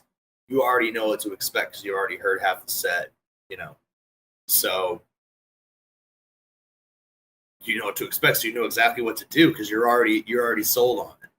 So if you are sold on it, and there's haters everywhere, whatever. But it's like, okay, you've heard like what we have done, and right in the middle, we're gonna tweak it a little bit and show you something new. And let me know. I'd be like, hey, we have 2 new songs. They may or may not make the record. Let me know what you think. And then people just lost their minds. I was like, okay, they'll make the record. It's like, record's already written, man. It's just a sly, like tongue in cheek kind of thing. Yeah. But people knew. But it was a lot of fun. And people really, really enjoyed them. At what point do you guys cut things off per album, though? When you guys feel that every song is solid? Yeah, we haven't yet. It depends. What we are usually try to do is to play the shortest ones. Okay. Because, you know, let's just say hypothetically, you've got like a 30-minute time slot. Right. Would you rather me play only 6 5-minute songs or 12 3-minute songs? Like, yeah, you want to hear more material. You don't want to only hear 6 songs. I know some bands have done that in the past. It's just like we only play 5 songs because we want to keep them wanting more. And it's like you're also like withholding a lot. Like play a little bit longer. Play like 9 songs. You have 3 LPs. What are you doing? And so yeah, we try to pack in as much material, like as my dad would say, 10 pounds of shit into a 5-pound bag, and give you as much of ourselves as we possibly can in the shortest amount of time. Yeah. So, you know, like trying to play songs like Kill Grid, which on the record is like 7 minutes, like live it's like 5. Like that's still too long. Like and like even the newer songs when we play them live, they're played faster. So you could probably pack in, like, I think for the new set that we're writing is like, I think it's like 4 or 5 off of War Remains, so it's like damn near half the album. So right. you're getting what you want, or like what I perceive everyone to want. Right. You know, just we're playing a new material, a lot of it. Yeah. I can appreciate what you're saying, and I'll give you my situation. I was playing in a Misfits cover band, and we were playing a local award show. And they told us we had 15 minutes to play. And I said, okay, no breaks. Well, yeah, it's only 15 minutes. Yep. Yeah. We're packing in as many fucking songs as we can, and we're going one to the other straight. And we ended up playing, I mean, something stupid, like 2 minutes per song. So, yeah. And even we did like a melody somewhere in there where we combined a bunch of songs. So 15 minutes straight, just playing, and that was it. Yeah. So I think the set we have now, we have because we're playing Full Terror Assault and we're playing Dark Lord Day festivals this year, and I think both will require us to play like a 45-minute set. Okay. So it's like, okay, well, we already have the 30-minute set for like tour, but for these 45-minute sets, what do we do? It's just like, just add 4 more songs to the beginning, and that'll cover the 15 minutes. Right. And so now, instead of it being like 5 songs, break 5 songs, it's 10 songs, break 5 songs. Right. So like the first 30 minutes is like song done, start, song done, start, like bam, bam, bam, bam, bam, bam, bam. Like it does not end. It's a huge ass kicker. Yeah. Hopefully for the audience, and especially, I mean, totally for us, because we're just like, fuck, we won't stop playing. Yeah. Yeah. That's fun though. I mean, to rehearse that and get it all together and seeing if you can pull it off and all that stuff. I mean, yeah, we definitely can. So cool. Yeah. Yeah. When we played, when we were on our European tour, we had to play hour-long sets at some places, and never done that before in my life. And I was like, do we even have an hour's worth of material? Apparently we do. So for those hour-long sets, we kind of had to like play the gigs and kind of build up to that. Mm-hmm. And I remember we were in Spain, and we played like it was like 35-minute set or something in Zaragoza, Spain. Okay. And they were like, one more song. We're like, okay, cool. We played another one, and they're like, one more song. We're like, okay, cool. Played it. We ended up playing for another 30 minutes. Oh wow. Yeah. So, and the next day was a day where we had to play for an hour. It's like, well, I guess it's possible because we just fucking did it. Yeah, we played for a full hour at Resurrection Festival in Spain, and I was just like, that's brutal. But it was a challenge, and I was really surprised I was able to do it. So I'm happy that I know I can do that. Cool. Or all of us can do it. It's very cool. Yeah. What'd you guys think about playing Resurrection? It was a fun time. It was weird because it was so late. We were on at 1 in the morning, or was it midnight? It was either midnight to 1 or 1 to 2. So we got there at 8 o'clock at night, which we thought was like, okay, it's like wrapping up. Oh no, right in the middle of it. And I was surprised people actually stuck around because I think the ending of the main stage was going to be Bring Me the Horizon and then Korn, and then on the side stage was us at the end. Mm-hmm. And then Korn dropped, so it was midnight to 1 because Korn dropped. So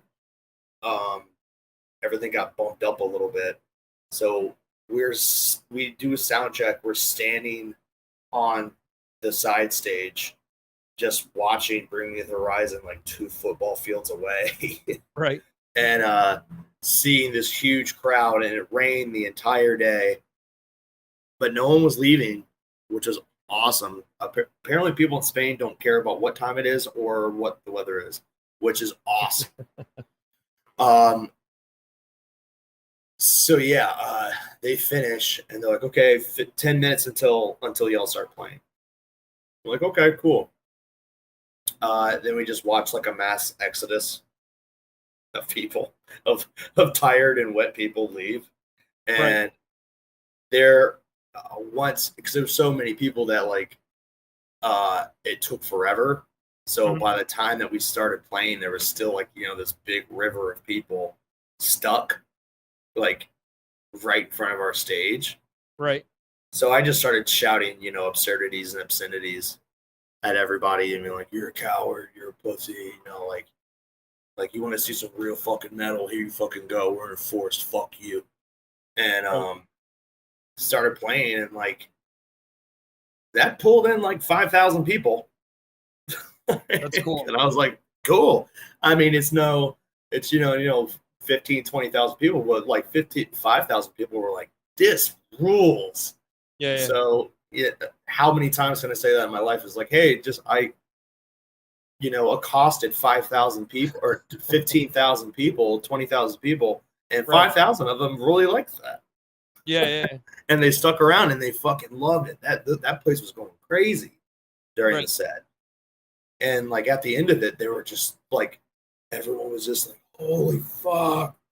And one of the most appreciative crowds, and I definitely appreciated them. I think that was the last day of touring it too. So I was just like, once it was done, I was like totally checked out. I'm like, I'm done. I'm so out of it. And having that really cool, awesome crowd there just made my whole first European tour like the best. Yeah, the reason I ask is that I'm 6 hours east of where you guys played Resurrection. So. Oh, really? Where are you at? Yeah, I'm in the north center of Spain. So. Oh, okay. We once we finish there, you're probably familiar with it. Definitely. Then we spent like, just so we can decompress and enjoy Spain. We spent like 3 days in Bilbao. Yeah, that's 40 minutes away. Oh, dude, so sick. It was so nice. I loved it. Yeah. And like, I bought a bunch of clothes there. All I did was just nothing but just wandered around the city for like 3 whole days and like checked out all the parks, and it was such a great time. Food was incredible. Incredible food. Yeah. So, as you saw the rain, the weather here in the north sucks, but our food and Dude. drink is what sets it apart from the rest of the country. So You live in Jurassic Park. It's ridiculous. Like the just the drive to Viviero, I was Yeah. like, it's just lush. It's nothing that you picture. I pictured in my head as Spain. Like Right. Zaragoza, that's what I pictured as Spain. right. But I was like, it's super wet, it's super green, it's super mountainous, and you're right off the bay. Yeah. This place looks nuts. This is nothing like I thought it would be. Yeah. Whenever people say, "Oh, you're in Spain," it's beaches and sun, and like, yeah, we got beaches, but it rains like most of the What year. sun? Yeah. Yeah. Once I figured that out, because I kept checking, it took us like it's like a 6. I don't know, from where we stayed like outside Zaragoza, so it was like 6-8 hours or something like that. To Viviero, and it was like, oh, it's gonna clear up. The rain's gonna clear up Yeah. by the time we get there. And it didn't. And then I realized, I looked at the radar and it was like, yeah, it's not raining. I was like, oh, we're just in the middle of a cloud. Like it's just clouds because we're so high up in the mountains and everything. Yeah. And just playing in this like mountain town. Right. It was so foreign to me. I was like, this is so cool. Yeah, and I will move on after this comment, but the Sure. latest I've ever been in a festival in Bilbao. Last band to come on was at 3:45 in the morning. What are we doing? And they hit the stage and they say, only in fucking Spain will we can we start a show at 3:45 in the morning. Yeah, and have a full house. Yeah. I don't get it, dude. There's got to be something in the blood. It's just insanity. Like, no one has the thought of sleeping crosses no one's mind. Yeah. It's so weird. Like, and it was cool because like right after when we got there, apparently Metallica had played there like a day or two before. Okay. So there was a ton of metalheads. Yeah. Like still hanging out in Mhm. Bilbao. So they saw us, and we know we're wearing like all black, studs and shit. And they're like, "Oh, did you go to the gig?" And we're like, "No, we're in a thrash band." And they're like, "Oh shit! Yeah. Wow, drinks on us!" And you're just like, "Oh no!" Very cool, very welcoming. I liked it. I've moved to Bilbao in a minute. Yeah. As a singer, did you approach anything different on War Remains? Yeah, I didn't try to do anything special with my voice. Like At the Walls was like my normal voice, but it's like really high just naturally, kind of screechy. So for Kill Grid, I was like, let's dial that down like a register or two and be like more like from the chest or more like from the stomach and like beefier. Right. And that was really hard. So I was like, I'm not going to do that. And we had just finished a tour with At the Gates. So I was like, well, I'm already primed up. I'll just do what I've been doing on stage. Right. And so that's just naturally how I sound now. Mm-hmm. And I was like, yeah, that makes sense. That seems to be working. Sounds good.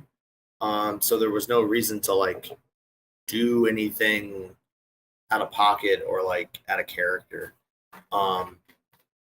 So yeah, I mean that was a vocal approach that's just I think that was everyone's approach, is just kind of just do your own thing and be yourself. Like there's no need to like we don't need to impress anybody. Like right. we can just be ourselves. And I think it shows in the album as a whole. It's got a lot of character. It's pretty unique. Yeah. Okay. And coming from Richmond, do you guys feel any sort of pressure because of bands like Gwar or Lamb of God coming out before you guys? No, not at all. I think it's cool. I mean, we've toured with with Waste twice. Okay. And they're like, you know, when I was like young, when I was starting to go to shows at like 13 in Virginia Beach, like I would see Waste, you know, off of like Waste 'Em All or Hazardous Mutation, and being like, those are the fucking gods, man. Like they're like, if I could drink their piss, like my life would be complete, kind of thing. Right. But now I'm 33 and like I've toured with him twice, and it's just like, yeah, they're normal people just like everybody else. Like they're not crazy metal gods. They're just hardworking guys who have their nose to the grindstone and, you know, are just trying to, you know, achieve what they want to achieve, just like us. So it's like cool. So it's less of like idolization and more like affirmation of like, if I keep pursuing what I'm pursuing, and if I keep working as hard as I'm working, then that's a status or a level that I can get to if I play my cards right and do what I need to do professionally. So my view on bands like that is no longer like a Wayne's World, we're not worthy kind of thing. Yeah. And more like, oh, they're all peers because we're kind of all in this together in some sense. Yeah. So, I still, you know, I look up to them as like, well, they've done more than me. They probably have a lot more knowledge that I could probably get from them when it comes to like doing bigger and bigger things, because we haven't done, you know, huge grand things like War or Lamb of God have done. Right. But I don't think it's like it seems that everything can be attainable. Right. That makes I hear sense. you. Yeah. Like, it's just like, okay, well, if these, you know, 3 bands from Richmond can do it, shit, maybe the 4th one can. Yeah, that's cool. Yeah, it's interesting that you do bring up Municipal Waste, because obviously they're known for being crossover thrash. So are you guys known for that as well? But you guys don't exactly sound the same, because no, the influences, I'm sure, are different there. Yeah, I know Tony really is he's a diehard for DRI. Right. And bands like that, and Suicidal. And like, while I think those bands are great, they're not like my number one like influence, and I don't think those bands influence us like directly. Right. But like bands like Sepultura and Slayer and Demolition Hammer, and, you know, I think everyone is influenced by Cannibal Corpse at this point. Like, how could you not be? But but more darker and like tougher shit like that, where it's not as like, this isn't a diss, it's just an observation. Those bands like DRI and Suicidal sound like they have like this kind of like street rat mentality of like this, like those good for nothing rascals, like they've done it again kind of thing. Whereas, you know, Demolition Hammer or like Sepultura is just like, oh, that there's danger behind that, like actual severity behind the music and the people. Granted, there truly isn't, but it's just sonically that's what it sounds like. Yeah. And I think we're more drawn to that than the kind of more street vibe. Yeah, I get it. Cool. Yeah, I was reading somewhere online that part of the band came from a punk background, and that lent itself to the crossover sound within Enforced. Would you agree with that? Yeah, I mean, both our guitarist Zach and our drummer Alex are both in like a crust punk band called Destruct. Okay. Which they just dropped a new album and it's fucking awesome. So check out Destruct for sure. Okay. Badass. I saw them play under a bridge to like 400 people, and it was the coolest shit ever. It was the coolest. Right.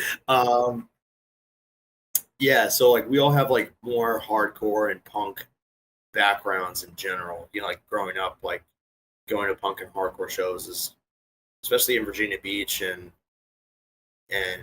them, you know, being in Richmond and Northern Virginia is like it's a hotbed for stuff like that. So you know, that's kind of like where you cut your chops on being in bands and meeting people and getting the experience from like a super early age.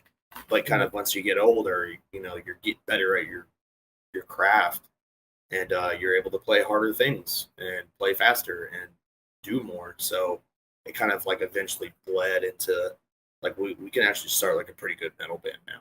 We can actually play our instruments. Right. Yeah. Yeah, that makes sense. How would you compare the crowds though between all those different scenes? Do you think they're just as accepting with what you guys do, or are?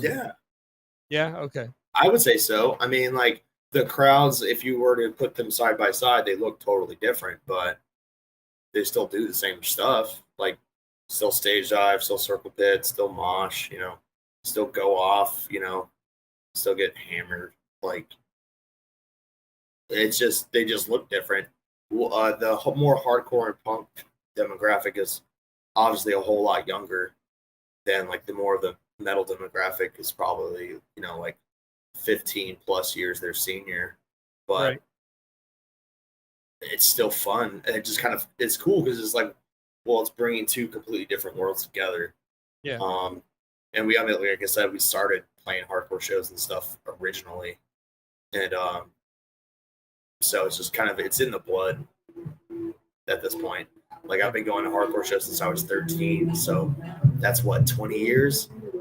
I've been going to hardcore and punk and metal shows longer than I haven't, you know. Right. So it's just kind of I can't not, you know. Right. I can't not support the aggressive music and the underground music scene. Gotcha. What's the biggest crowd you guys have played to, and what's the most memorable crowd you've ever played to? Might be one and the same. The biggest crowd was definitely Hellfest. Okay. That was like somewhere between like 18 and 20,000 people. I had never seen that many people at a festival before, ever. And, you know, having the artist booth, like where you get like drinks and stuff, it's kind of like a crow's nest above, like perched so you can see across both of the main stages. Right. So watching the Offspring play to like 300,000 people, it was just like everyone looked like ants. It was just like just movement. It was just like I was like, this is nuts. And it was like 110 degrees that day too. So I was like, how is anyone doing this? I think that was definitely the biggest. That might be the most memorable because it was such. I was really scared because that's a lot of fucking people. Right. And I kind of got this fight or flight reaction from like being side stage, and they're like 10 minutes to go. I'm like, I can't do this. I can't do this. And I would like leave and like just shove a dart as fast as possible and be like, okay, cool. And then go back up and they're like, 8 minutes left. I'm just like, no, and just immediately go back. And then like, oh, I gotta use the bathroom. Oh, my stomach is killing me. And then finally get back there in like 2 minutes. Don't leave. I'm like, oh, now I gotta pee. Like, just like nerves. Yeah. Because you can't see anybody from the side stage, but you can hear them, and it sounds like you're playing at the fucking Roman Coliseum. And I was just like, no. I'm not built for this, man. And then we walk out, and it's just like, like no one's ever done that for me. Right. And I was just like, I don't think I deserve this. Like, this is weird. This is very awkward.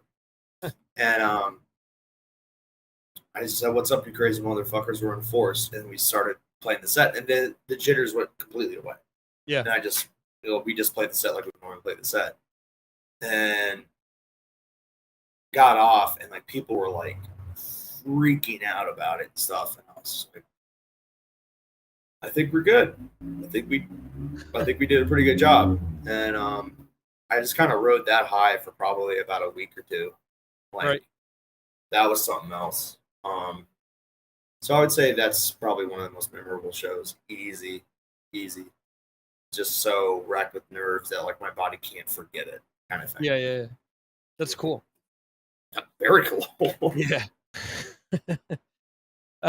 Quite a contrast from 400 people under a bridge to all those. Yeah, or I mean, we've played to no one before. Right. Zero. Not even the bands stuck around to watch. Right. It's fine. Totally fine by me. I'm just glad I got to play somewhere. Awesome. Where can people? Well, this was my question where I fucked up the whole Century Media thing earlier. Where can people go to pick up War Remains and ensure that it gets the most amount of money into you guys' pockets? Oh, well, there is 3 limited edition colors. Okay. The red color is our exclusive. We have all the red records. You can only get them from us. Okay. So that's the most direct way. But at the same time, I think there's only like 20 left that haven't been pre-sold. So get on that. And then the blue ones, I believe, are sold through Nuclear Blast. All right. I think that's their own colorway. And the white ones are sold by Century from Century's site. Okay. And then anything beyond that for us would just be merch, which if you go to our Instagram I gotta remember it at Enforced RVA, we have like a link tree to all like merch and ticket sales and LPs and all that spiel is all there. It'll have a link to our Bandcamp merch site, and I do all the merch and mail order from my house. So okay, I've got a big mountain of boxes. Please, by all means, buy something. Cool. That's the easiest way to support us is buy it directly from us. Okay. And I'm assuming that's also the best way for people to keep up with what you guys are doing, whether it's the Instagram is the most active. I don't even know why we have a Facebook. No one checks it. I can't remember the last time I checked it.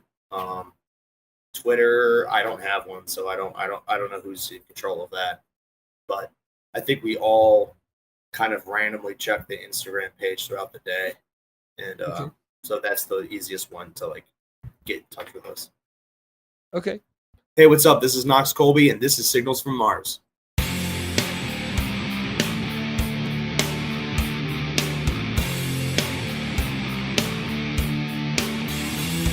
Thank you for watching the Signals from Mars live stream. You can watch the show live on YouTube, Facebook, Twitter, and Twitch, or check out replays on YouTube. Go to signalsfrommars.com for more information. This concludes our show.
Joining me today is Mr. Michael Gabriel. How are you, sir? I'm wonderful, Victor. Thank you so much for having me on Signals from Mars. Awesome. We're traversing into new territory here because Yep. this is usually a hard rock and metal show. Yeah. But your publicist, who's been nothing but great to me, said, "Hey, do you want to speak to Michael?" I said, "Sure." People Great. help me. I like helping them. So Sure. Well, I'm honored to be here and excited to chat with you. awesome. Is there anything that you would consider within the realm of hard rock or metal to be an influence on you? Oh, I mean, have you listened to my latest single, "Madam I'm Adam"? Yeah, it's definitely kind of a callback to sort of that 1970s sort of rock and roll sort of vibe. And my latest album, Genesis, has a lot of. I mean, I'm a guitar guy, Yeah. and so I kind of. This debut album, it was important for me for it to be a multi-genre album so I could, touch on some of those aspects of rock and roll music that has had an impact on me. So there's guitar solos laced throughout the record. And, I'm a big fan of anything from, 70s to 1980s rock and roll. And I hope that sort of rings true in some of the music that you hear on the record. Yeah, absolutely. I think that was kind of cool that it was a mix of a lot of different things, and you really show your soloing chops throughout the entire album, throughout Genesis. I mean, obviously there are things that are within your DNA. Obviously the Minneapolis sound is there. There's obviously your connection to Sheila E. even before you were born. Right. So you feel that, but you feel all these other things kind of shining through. For you initially, did you have to sit back and say, do I want to go this way? Do I want to traverse down this road, or do I want to blaze a different path, a completely different path? Did you feel any pressure to kind of do what you were doing on Genesis? Well, it came about in a sort of organic way. My passion for music really stemmed from songwriting. For those that don't know, my godparents are Prince and Sheila E. My father worked for Prince as personal security and ended up becoming his manager and president of Paisley Park. My mom was childhood friends with Sheila E. My two parents met while working on the Purple Rain tour. My mother was Sheila's tour manager at the time and co-lyricist, and my father worked in Prince's camp. So I jokingly say, I'm sort of this Purple Rain world tour love child. And so music has just always been a driving force in my life, partly due to that influence and being around those musical icons. But I really found my love for music in songwriting from an early age. So fast forward years and years later, I wanted to have this debut album not just be a bunch of songs kind of thrown together. Right. It was important for it to have a theme and a message. So when I was putting this album together and deciding what songs I wanted to include, I ended up writing almost 80% new material for this album because I wanted it to have a cohesion to it. So going back to that question, it happened in an organic way, but it was also kind of calculated in the sense that I wanted to feature a bunch of different genres on the record.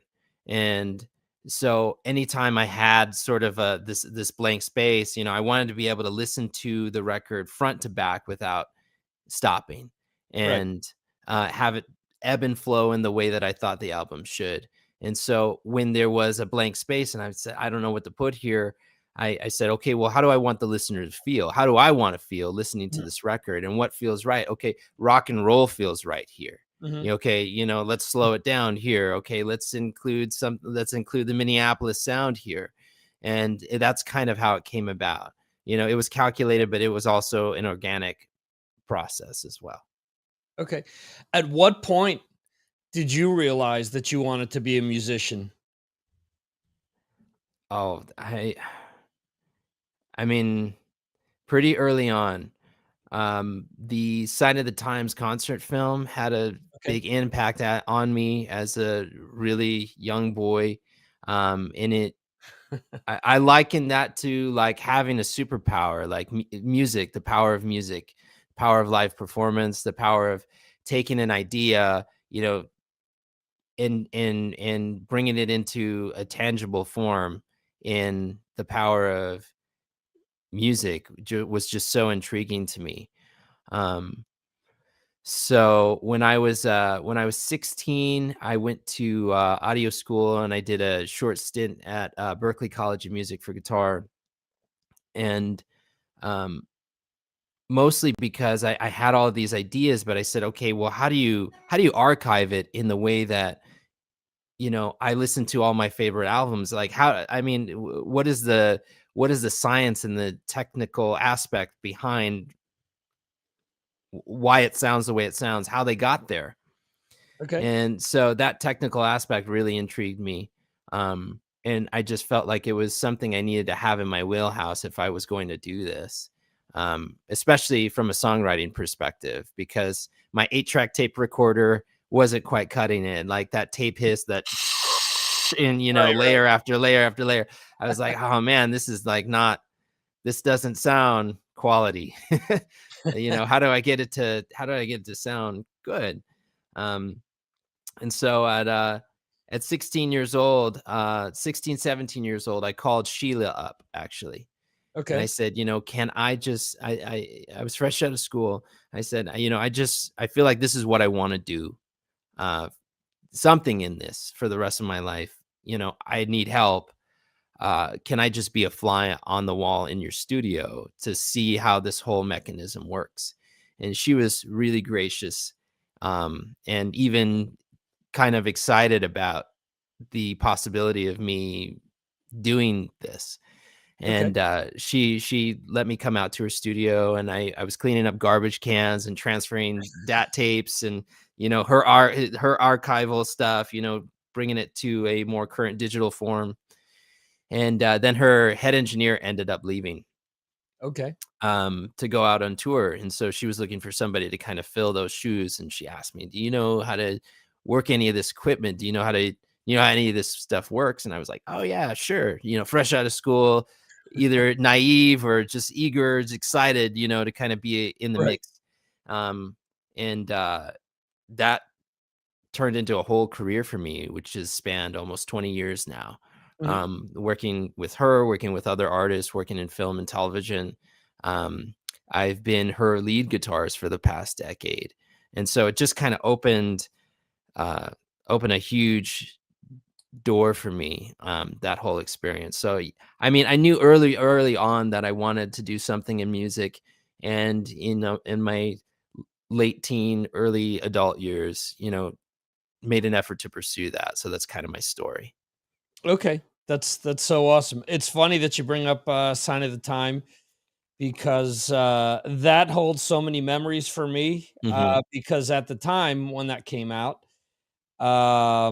there's one track that people would consider a deep cut, but this is a track that's always been in my rotation, and me and my brother had this on VHS, and we would watch it over and over again. Yeah. At the time, they released a single for the song "I'll Never Take the Place of Your Man." Yeah. And so right as you said that, I got goosebumps Yeah. and mental image of, seeing that video in my head. It's just So, magical, man. yeah. It's really a magical thing. I go back to it from time to time, and it's like never gets old. Yeah.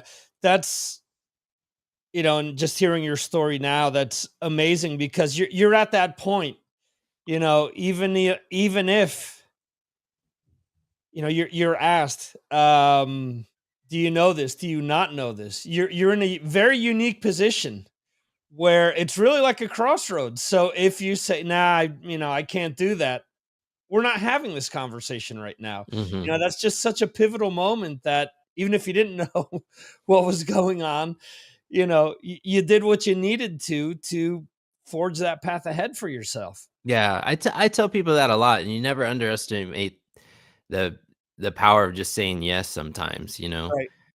and figuring it out, and how saying yes just opens up a world of opportunities for you that you otherwise would have maybe missed out on. Right. The other thing you brought up before I forget, the struggle of the hiss on the 8 tracks and Yeah. the 4 tracks and running out of tracks and needing to ping tracks and Yeah. all that people nowadays will not know what that struggle is all about. No, I know. Technology is a beautiful thing. Yeah. There used to not be an undo button, Right. when I was in audio school, actually, I really appreciated this. They had us actually slice tape, Okay. just to kind of find an appreciation for, the fact that it wasn't always so easy. Sometimes like in order to get it right, you had to get it all done in one take. Mhm. There wasn't okay, well, just fly this in. Oh, just punch me in right here, or just Mhm. it wasn't as simple.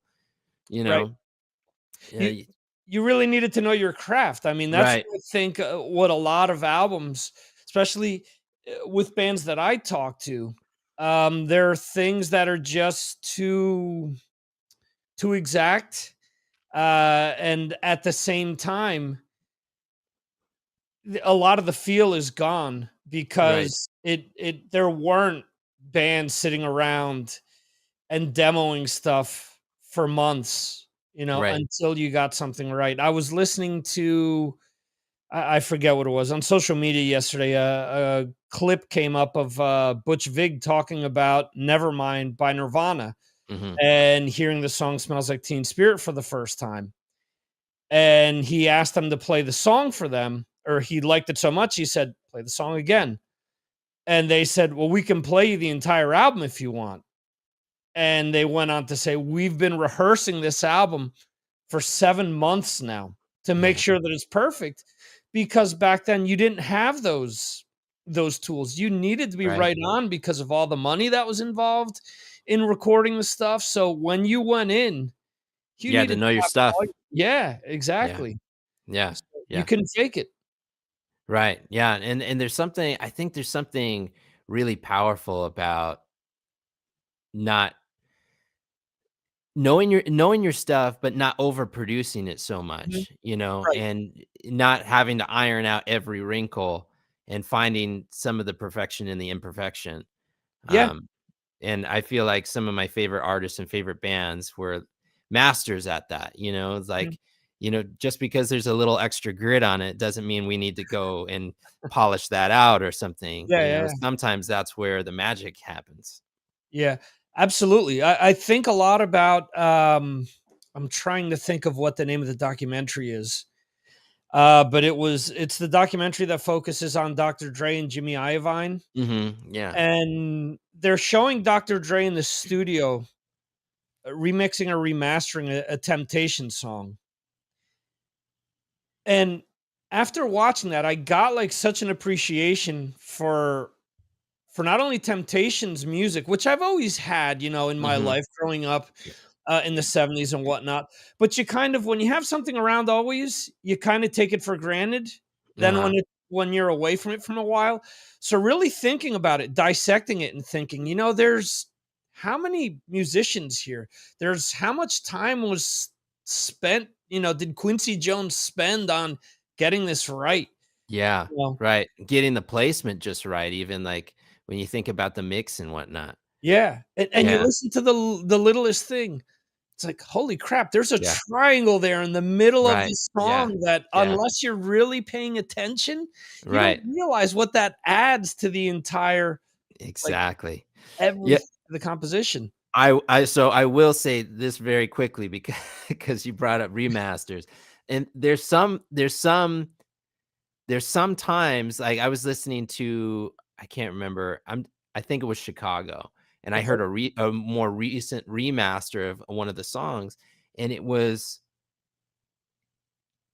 I don't want to call anybody out, but I like the original better. Right.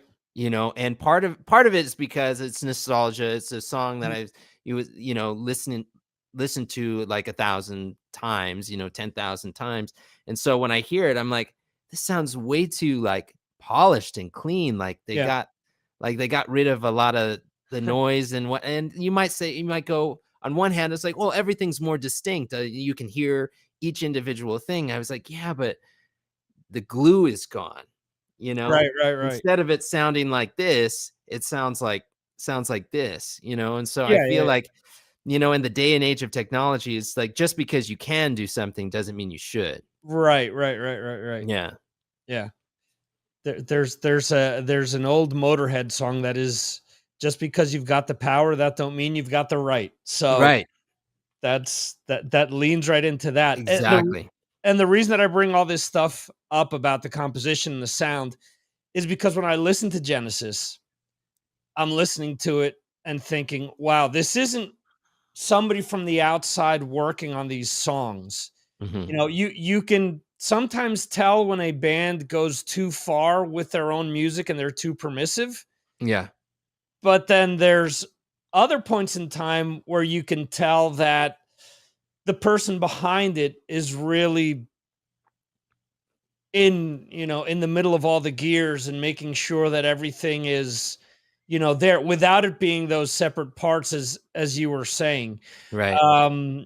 While listening to this, I'm thinking, the way that it's composed and produced, it doesn't sound like it was released in 2022. A lot of what we started talking about initially is what kind of comes through. And there's a lot of different ingredients in the recipe, but they all cohesively make sense. So yeah, it was important for me for this debut album. I said, I want whoever listens to it to be able to just kind of swim in my world for a minute. Right. And I feel like the best way to do that is to be as involved as I possibly can. So everything that you hear on the record, I played myself. And all the engineering and mixing I did myself, because I was just like, I just want to be able to get like the full thought out, Right. And I love collaborations. I love working with other talented people. But for this debut thing, I said, this is how I want to do it for sure. And all of the experience that I've been blessed to have readily equipped me to be able to do it. And so I said, okay, I've been doing all these things for other people, other artists, propping up other projects. Why not take some of that time and energy and put it into myself? And so I'm glad I finally did that. Yeah. And I think, to your point, you've worked with so many other big name artists that it only makes sense that you do this on your own to prove, if there's any doubt out there that, what your talent is like, what your skills are like. Hey, look, this is my calling card. Genesis is, you want my digits? Here it is, right here. Here it is. Yeah, exactly. Yeah. In a way, it sort of makes a statement, and I felt that was important. Yeah. You've worked with a lot of big name artists. Which project do you feel that you learned the most from? I mean, honestly, I got to give credit where credit is due.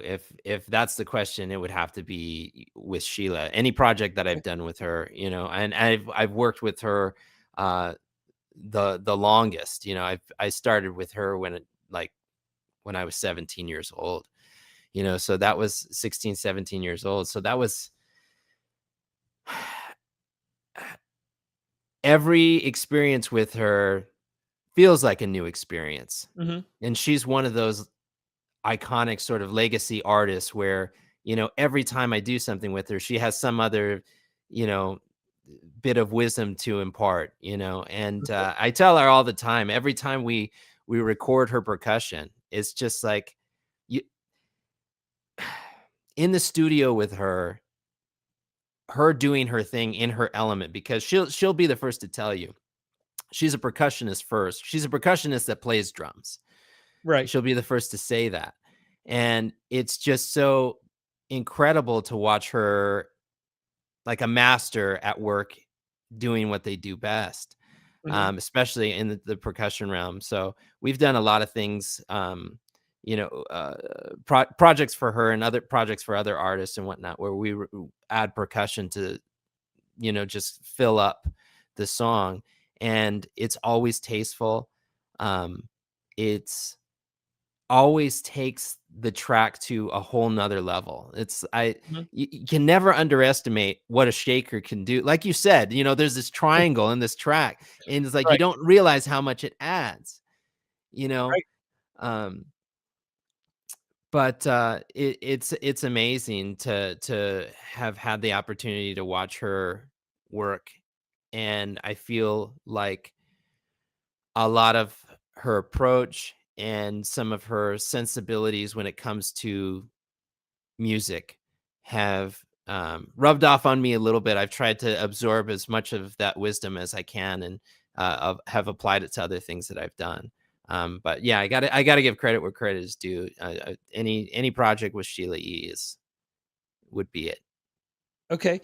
And you talked about earlier when you accepted working with her initially, you just wanted to be a fly on the wall working with her. Now, let me flip this around. If you could be a fly on the wall on any album that you've heard, on any of your favorite albums. Oh, in the what history? album would it be? Yeah. Oh, wow. In the history of any album. Oh, shoot. That's a loaded question, because then you feel like you could go on for days and days and days. I mean,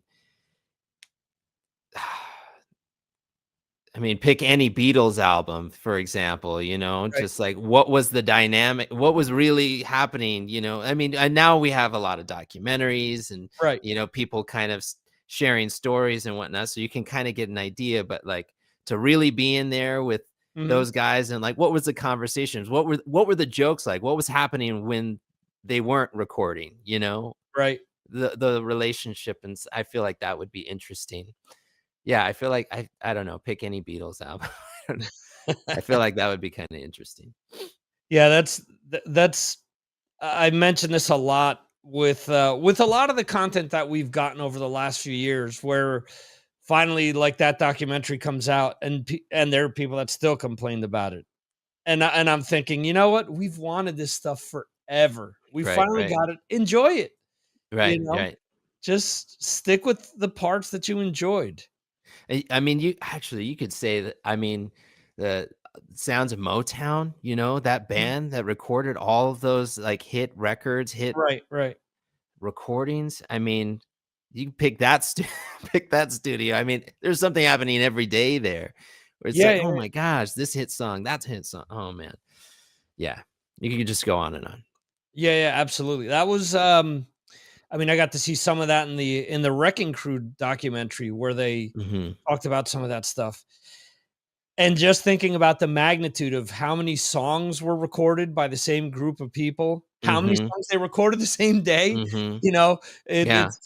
it's wild. Have you seen the Muscle Shoals documentary? I haven't, actually. Oh yeah. See, that's another one. It's like, and there's a lot of these like studio cats, like these bands that were assembled, like the A-Team, that are responsible for recording some of these records that we've. You might not know their names personally, but they're responsible for, sounds of our generations. Yes. Generations, plural. Yeah. Absolutely. Stuff that's timeless. You just released the video for Madam I Madam. Yeah. It's off of Genesis, obviously. The album came out roughly around this time last year. Yeah, August. Yeah. Are there any plans? I'm assuming that you're always writing. Yeah, well, that was kind of the struggle in putting the album together, was I already had like a huge catalog of songs. Right. But it was important for me to like have cohesion and have it make sense. And that's why I ended up writing, almost all new material. So fast forward to now, There are some songs that ended up on the cutting room floor when putting this record together.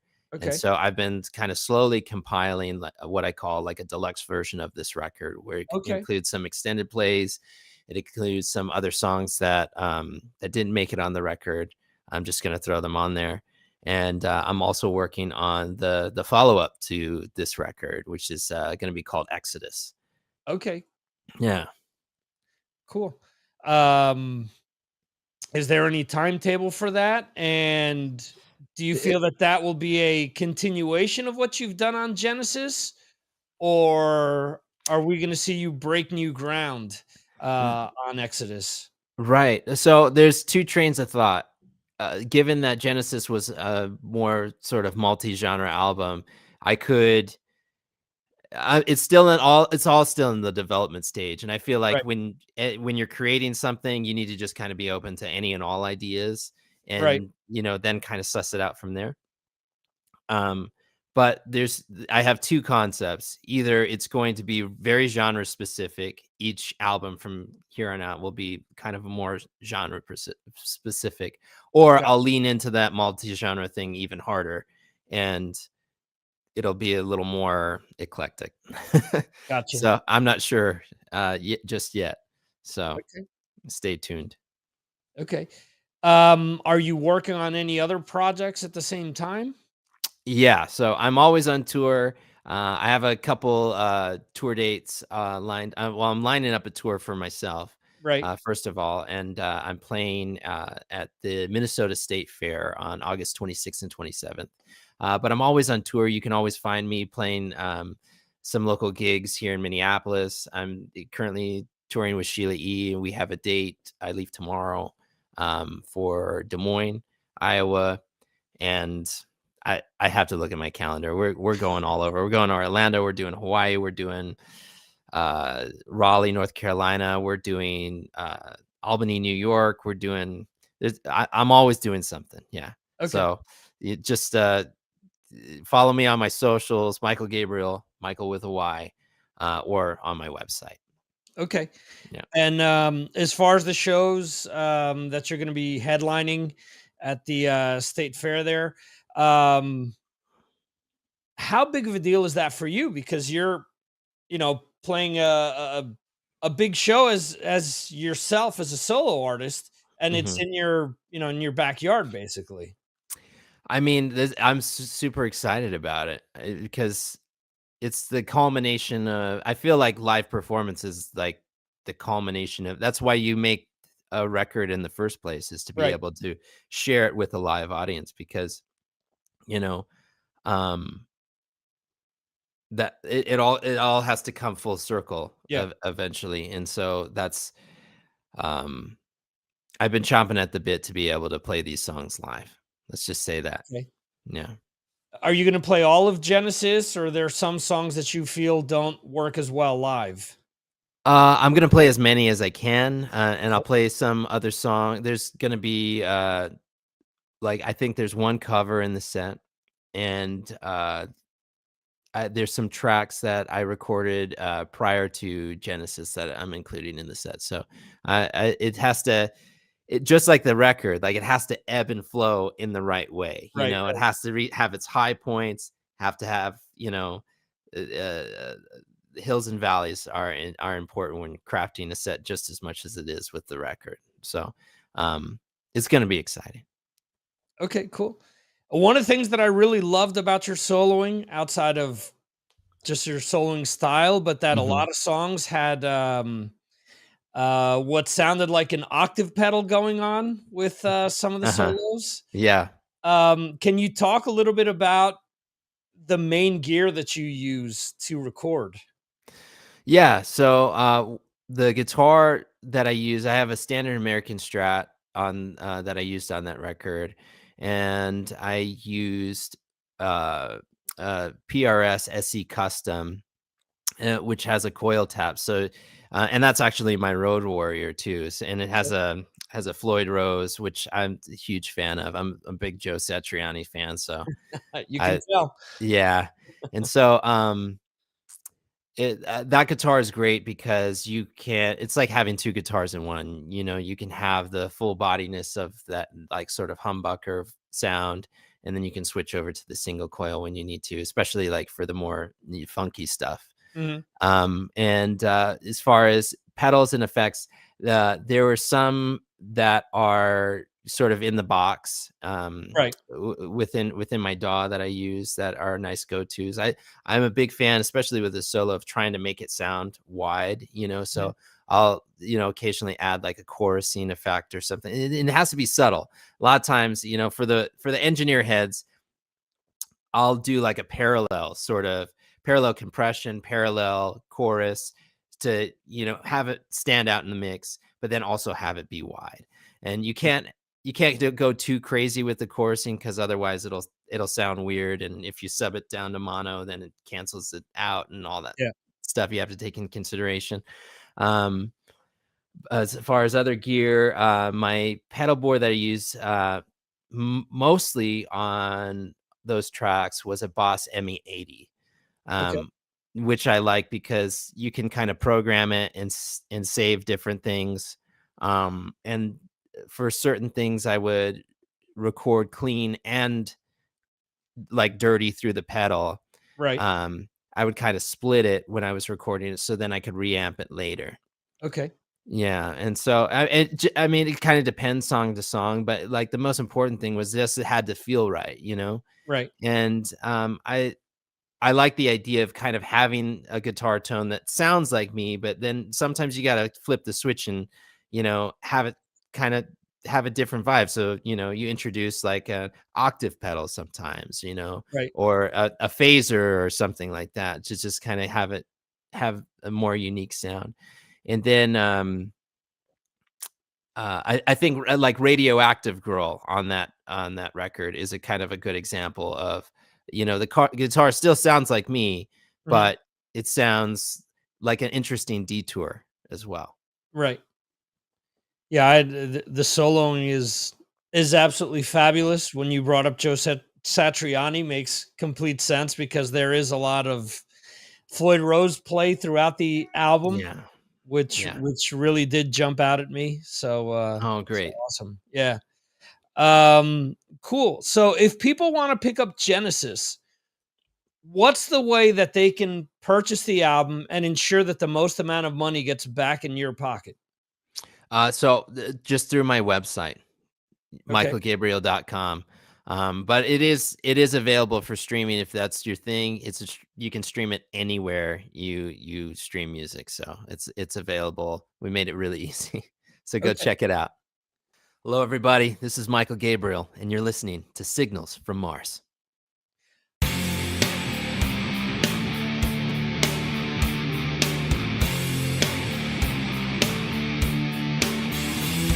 Thank you for watching the Signals from Mars live stream.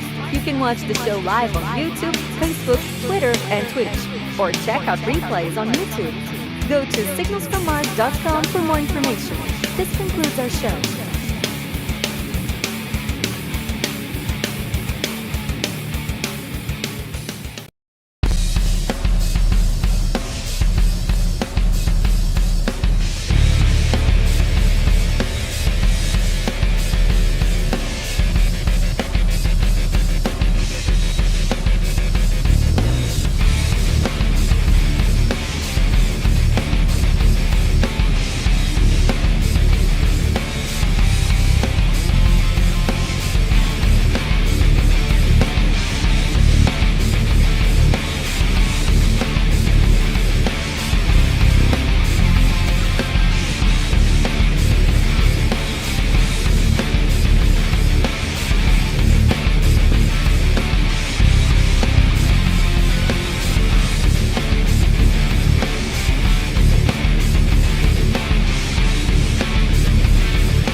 Awesome. So I'm joined by Mr. Jimmy Schulman, who is, well, you've heard him plenty if you've listened to this show.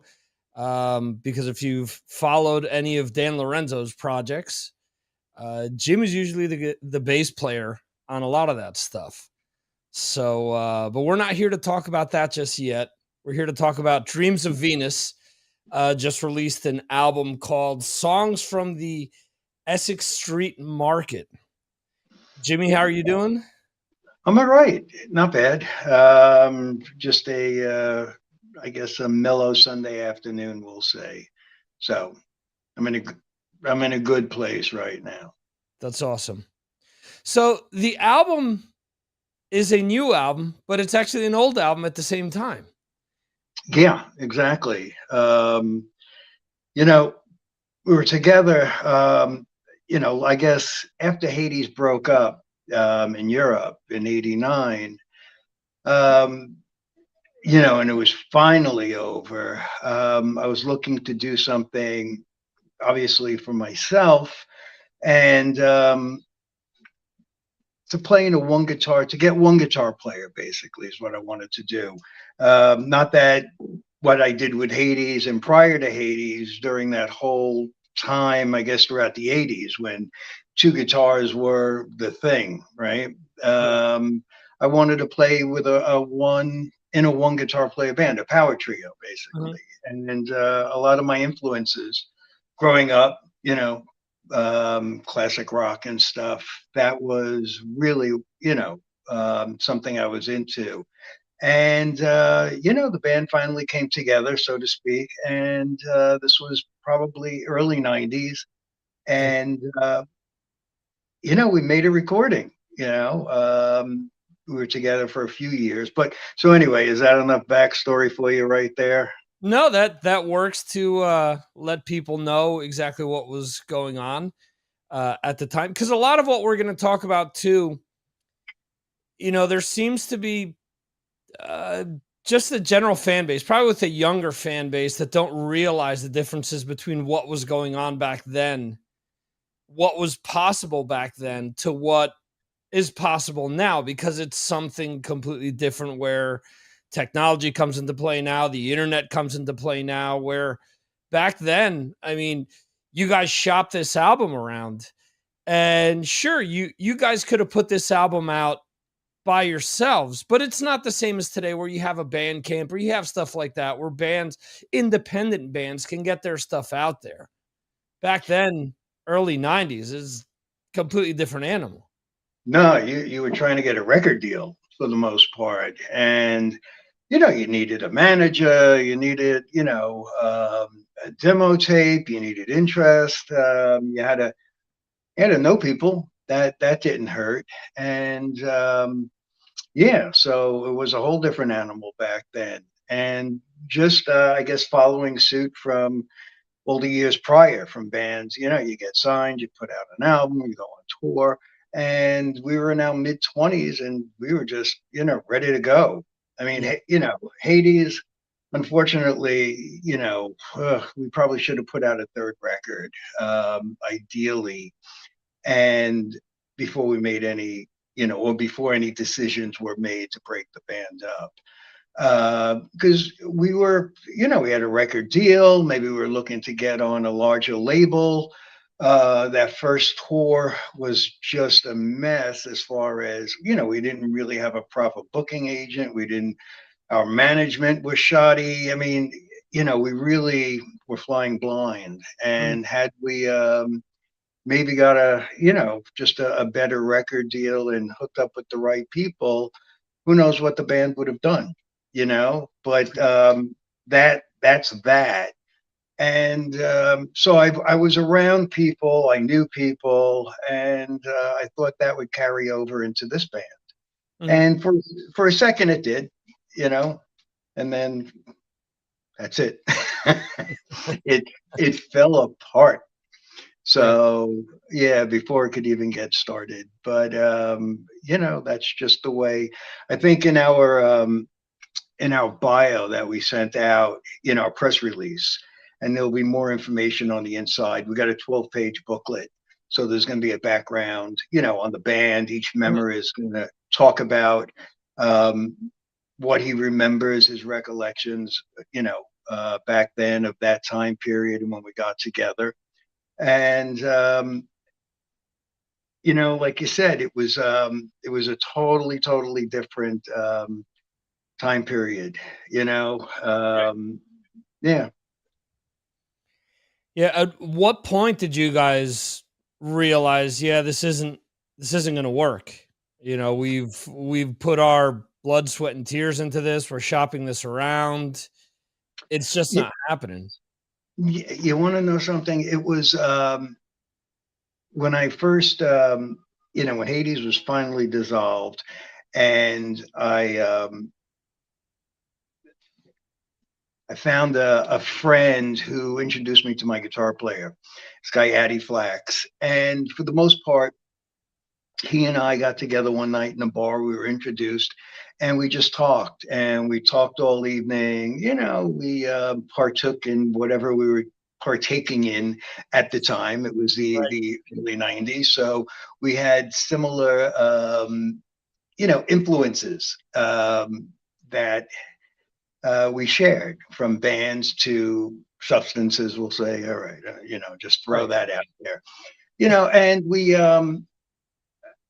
were like, wow, we were aligned. And I was like, wow, I finally found, you know, a guy that gets me, I get him. And it was, I guess it was really easy, but it was just through a friend.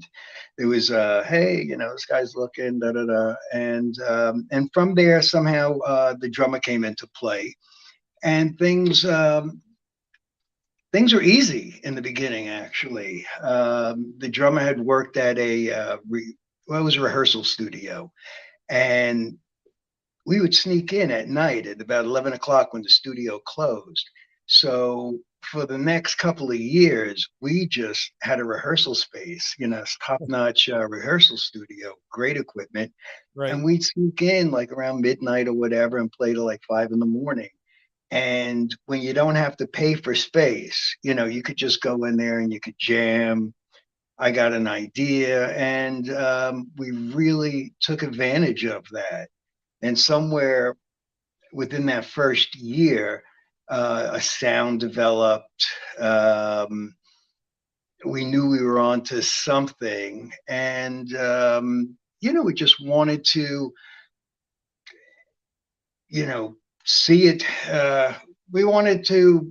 How do we even say this? You know, the band was coming together. You know, we had a sound.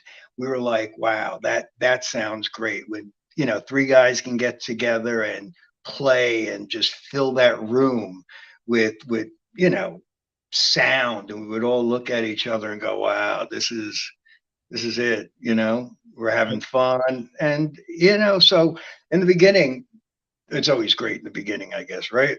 With something. Yeah. But we you know, we set out to do something. We weren't following any trends. And like I said, we were big fans of power trios, you know, classic rock stuff. And you know, I always liked the idea of a guitar player singer. You know, hate to say this, guys, as far as the singing goes out there, but you know, a guy who plays guitar and sings doesn't step on all the music.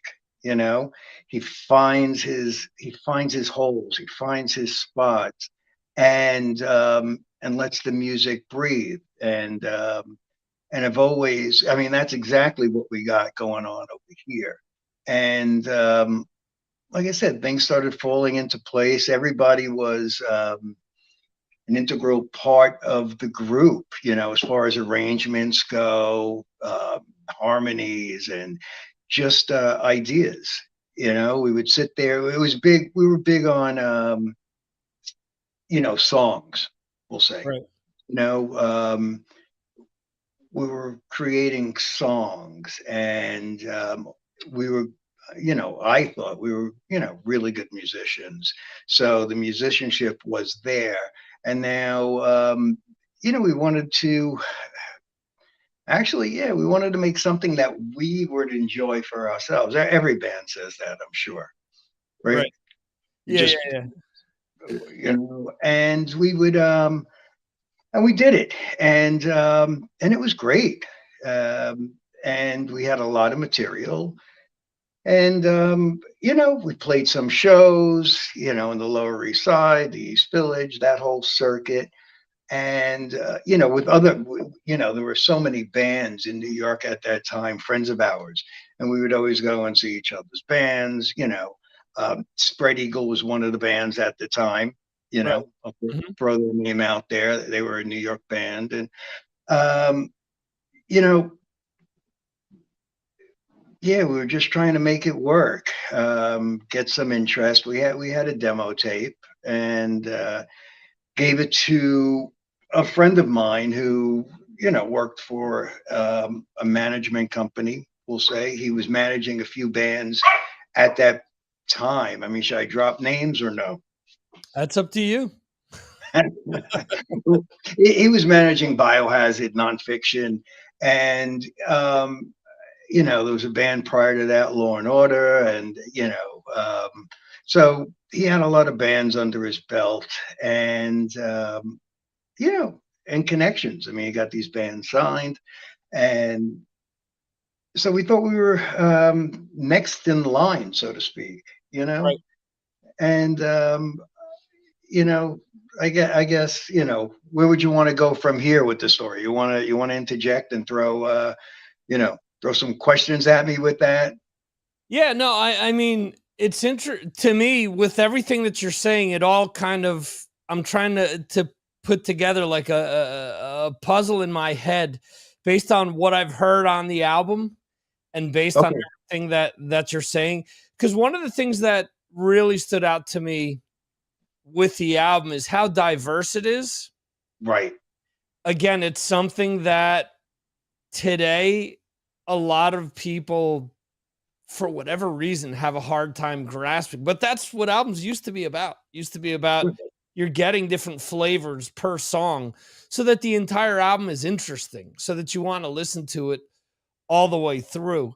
And there's so many things that I was listening to with the album that it was really curious to me. You know, it's why I asked you initially, at what point in time you guys decided to pull the plug, because I think that the material is there. You know, there were things there. There's influences that you can obviously hear.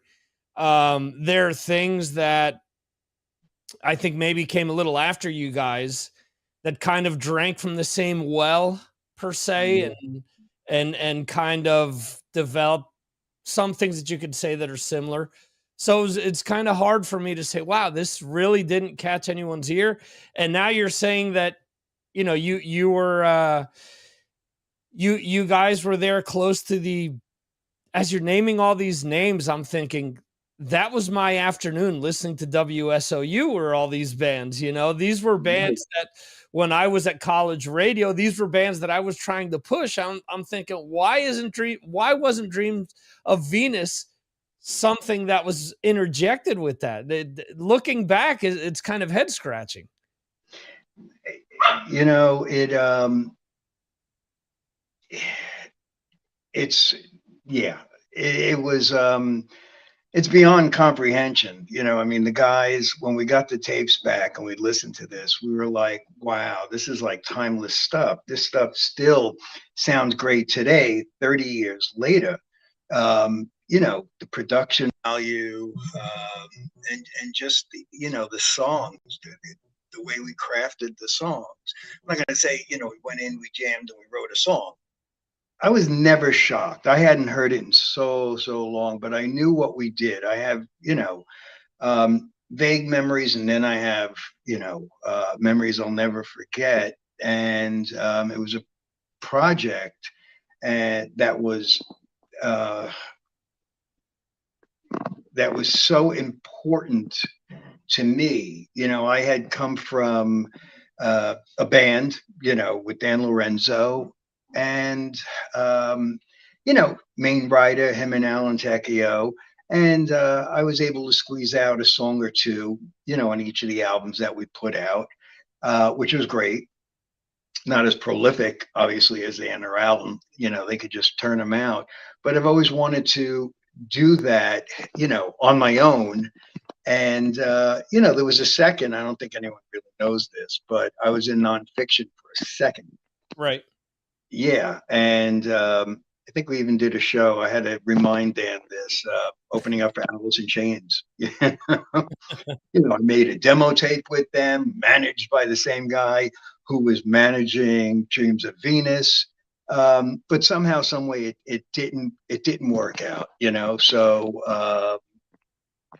after that, like I said, I formed this band, and it was everything that I was looking for, honestly. And we were, how do I say this? We were products of our environment. Everything that was happening on the West Coast, as far as Seattle and the whole grunge thing, I basically have always said was happening, in a certain little circle on the East Coast, right? But everybody was, looking West Coast and not in their own backyards. Yeah. And we weren't, I'm not gonna say we were derivative of what was going on there. We were just on the same wavelength. And it was just one of those things where I don't even know what you would call. I mean, now you could use the term stoner. We were just talking about a psychedelic hard rock band. There were so many terms you could throw around: East Coast grunge. I really I can go on with this, with so many different names. But nobody was looking. Nobody was. It wasn't shopped as much as I thought it would be. We had, for some reason, there was. I don't know if we just fell through the cracks with the management, because he was dealing with these other groups, which obviously Biohazard Nonfiction. There you go. Later, Fear Factory came into the picture with him. So Sleep. So you see the the names I'm throwing out at you. Yeah. So maybe he didn't push it enough, and at that point, the guys in the band got discouraged.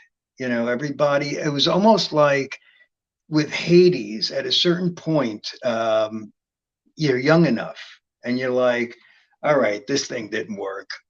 What's next? And not so much for me, but maybe other guys were like, all right, what's happening here? This is taking too long. And we just wanted to get things rolling, wanted to put a record out, wanted to, get on a tour and, live the life, right? Right. Like the other guys were doing, and make great music in the process. Let's not forget about the music. And so I think we fell through the cracks. And what are you going to do about that? I don't think the band itself. I don't think we had what it took to maybe go seek new management. At that time, we probably took it for granted that we knew all the right people, but I guess we didn't know how to sell ourselves, and unfortunately, things just started to self-destruct. And it's been a big regret of mine that, I guess we tried to keep it together, but like I said, when certain members get disenchanted, it's taking too long. It's just stuff that happens. You can't make somebody stay, right? Right. Yeah, and what you're saying about what was happening on the East Coast, think about a band like Monster Magnet. Right. Okay. That was kind of in a similar vein, in the sense that not exactly the same musically, but you would think that the same kind of crowd would probably gravitate to what you guys were doing, and if you think about, even though those names that you mentioned that were being managed by the people you knew, those were all different bands. They were so different. It isn't like what came after, where it was, a lot of copycats were being signed with hopes that one of the many copycats would make it. Biohazard is so different to Nonfiction, to Fear Factory to what you guys are doing. Yeah, for sure, for sure. And go figure. It's like we mentioned this, inside the album and the booklet that we had, part of the band, bio and history. It's like we sort of got shelved, like many a band that came before us. It's just the stars weren't aligned, and next thing you know, there go your tapes, right?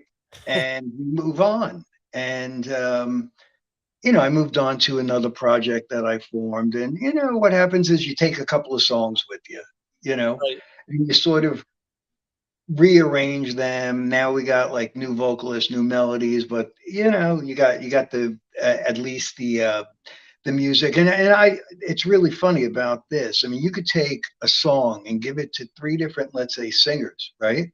Right. And you're going to have 3 different songs, even though they have the Yep. same music underneath, I mean, or at least 2, they're coming from, I guess, opposite approaches of what they do. But so I did that. I'm not even going to get into that, but I did start another group, which was a 3-piece at first, and we got a singer. But like I said, I don't want to go into that.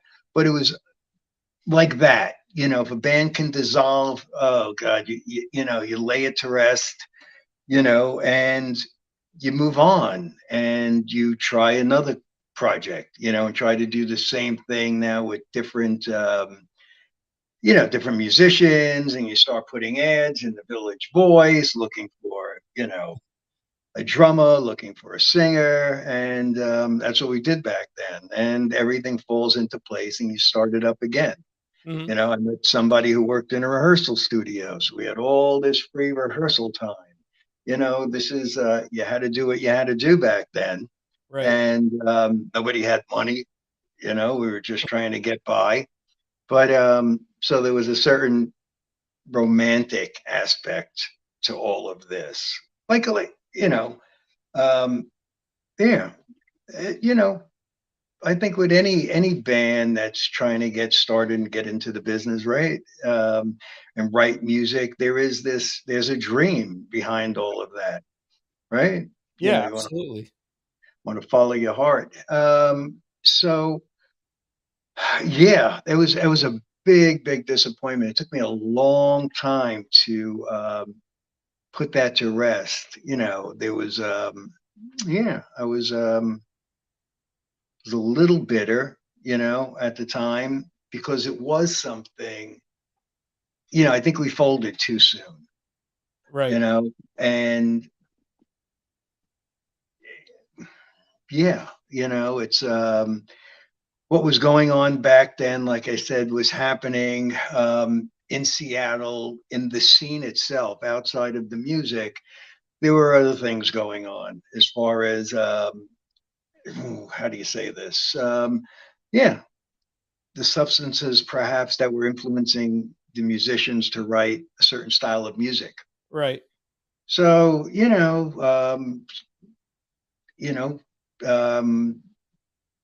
we fell victim, I guess, as well to I guess the without coming out and saying it, to what was really going on at the time. It's like what, sex, drugs, rock and roll, Right. Yeah. So it's yeah. So it was a shame. It's that was that. And like you see on the on the West Coast, you saw a lot of bands go down as a result of what was sort of inspiring a scene and like a movement, and a style.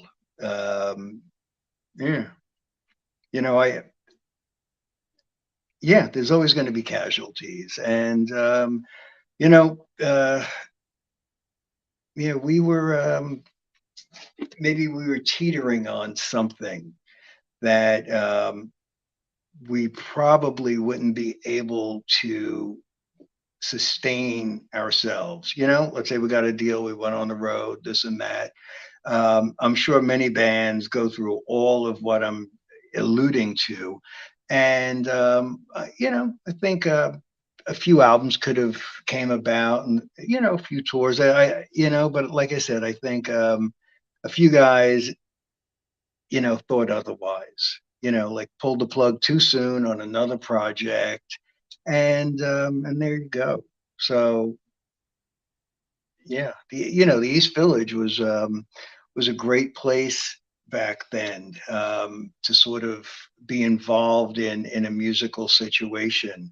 You know, we were big. You know, we were into everything. We were into, you know, music, art, cinema. There were so many things that influenced us, and we felt like we were in this community. I mean, it's really interesting. Like you had the hippie movement, you know, in New York and all this, and you know, Washington Square Park, and just, you know, there were like Haight Ashbury, all that stuff.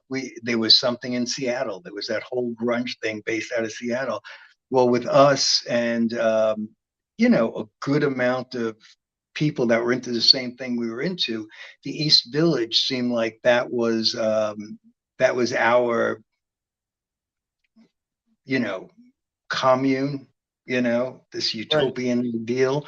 And we all supported one another, all the bands. You know, we were one of 5 bands that we were all different, but trying to do the same thing, and inspired by, you know, our environment back then,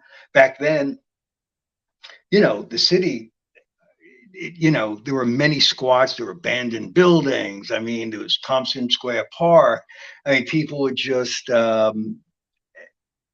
know, it's like you could walk down the street and, you know, you would know somebody and you'd say hello, you go hang out.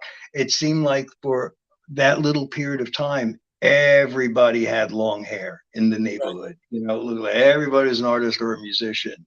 And it was just very familiar. And it was just, you know, it was encouraging, we'll say, you know, yeah. And it was a scene. And like I said, all good things, I guess, do come to pass. You know, this utopian thing. Maybe we were thinking, you know, wow, this is going to be great. You know, we're all going to get signed. We're all going to be friends. This is going to be a new movement, the East Village. Da da da. Who knows? And no, never happened. Yeah. How did you guys end up getting the tapes back? That's Dan Lorenzo again. Oh wow. Yeah, you know, Dan has always. I've been playing. It's really funny. I've been playing with Dan now in our last 2 bands. You know, Vessel of Light. And I've made 2 albums with them. Me and Ron, and me, Dan, and Ron again being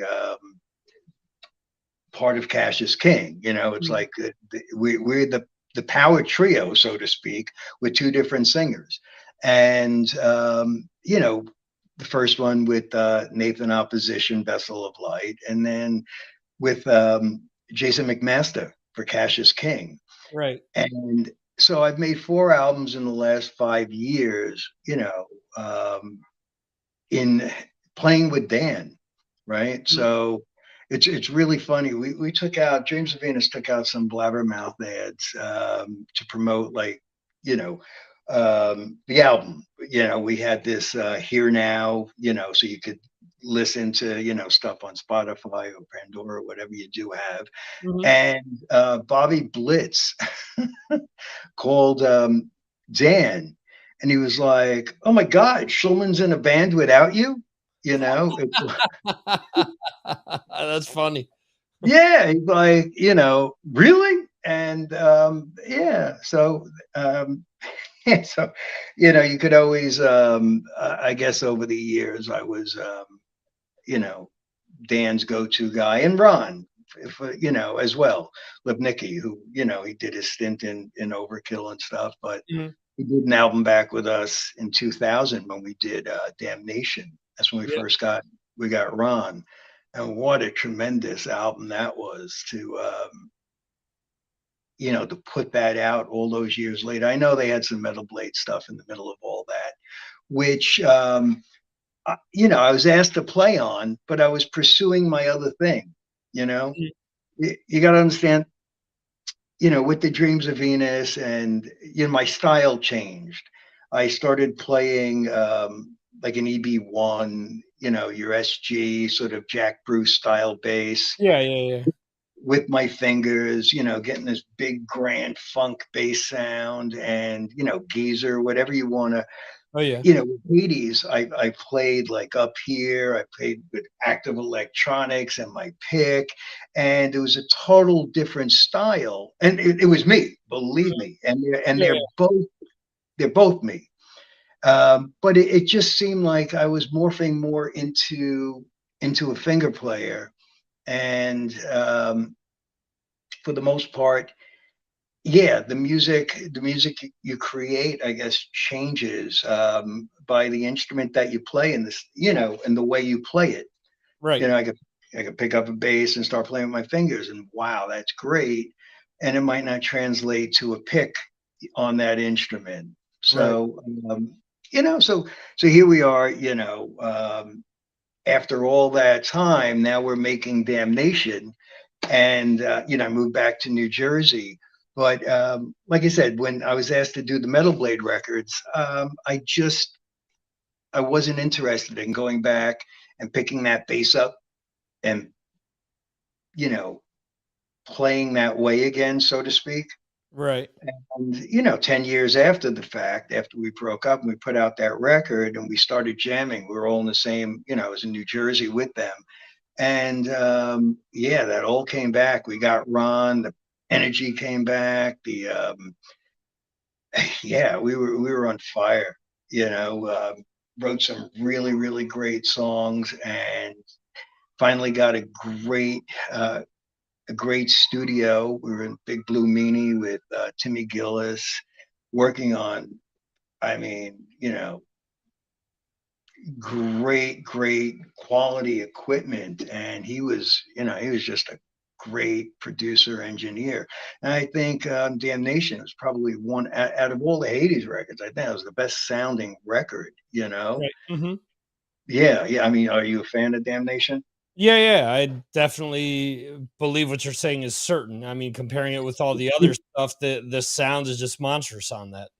Yeah, and that unto itself was like, wow. And you know, at that point, you know, I was back in it. You know, Dan and I and Ron after that were playing, you know, we would jam and play some Kiss covers, and, you know, just fuck off. Dan had some solo stuff that he was doing. But, you know, we still continued to keep in touch with one another. Because the three of us that, you know, outside of Damnation, the three of us had just had something, had the same influences, that when we weren't playing in the band, you know, we could sit and we can jam and just have some fun. And we all got along. That's really important, you know, to really get along and be friends with, you know, people you play with. But so, yeah, it's, I lose my train of thought sometimes. So how did we get all the way up to Damnation over here? Yeah, I was asking you how you got the original tapes back for Dreams of Venus. You said it was via Dan Lorenzo. Via Dan Lorenzo. Okay, wow, we went. I don't know where we went. Of course. And this is what happens when you wing it, Victor. You know, it's like, you know, anything goes. So yeah, Dan reached out. I wasn't. I had lost touch with the manager. And, you know, in the sense that maybe there was some resentment, you know, on both sides, you know, there was a beef. And yeah, 10 years, just as much as I wanted to call maybe to get the tapes back, you know, when someone's your friend, you know, you just don't try to reconcile and then go, you know, you have my tapes. Yeah, yeah, So yeah, yeah. Makes it was sense. just something, yeah. I mean, it was just something that I was just gonna like let go. And Dan knew how important it was to me over the years, to have something that was truly my own. And Dan reached out to him, and Dan's not a fan of him either. Dan, it took a lot for Dan to actually reach out and say, look, why don't you give Jimmy back his tapes? And Okay. it's 30 years now, whatever. Yeah. And sure enough, yeah, I got the tapes back, and just couldn't believe it. And didn't have a DAT machine, it was on DAT. It was Yeah, mastered right. down to a DAT. And luckily, hold on a second. I have a dog that I am. Could you hear her in the background? Oh yeah. Yeah, I'm pet sitting. No I'm problem. pet sitting. Calm down over there, miss. So, yeah, where am I going to get a DAT machine? So, J-Rod, the guy who's actually recorded and produced, the last two Vessel of Light and the last two Cassius King records, who, again, one of the most amazing, like, engineer producers that I've been able to work with. I mean, that guy, again, I'll throw this out there. Are you a fan of any one of those bands? Yeah, absolutely. And a lot of my listeners are as well. So That's great. Now, if you, what do you think of the production of those albums? Oh, I think that I mean, obviously both bands, even though when you mentioned before Prolific and Dan Lorenzo, I think you're selling him short, because in the time that we've done this interview, he's probably written 20 songs already. He's on vacation, but yeah, I guess, Yeah, but you get what I'm saying. So even though it is Dan and Dan's playing and you and Ron,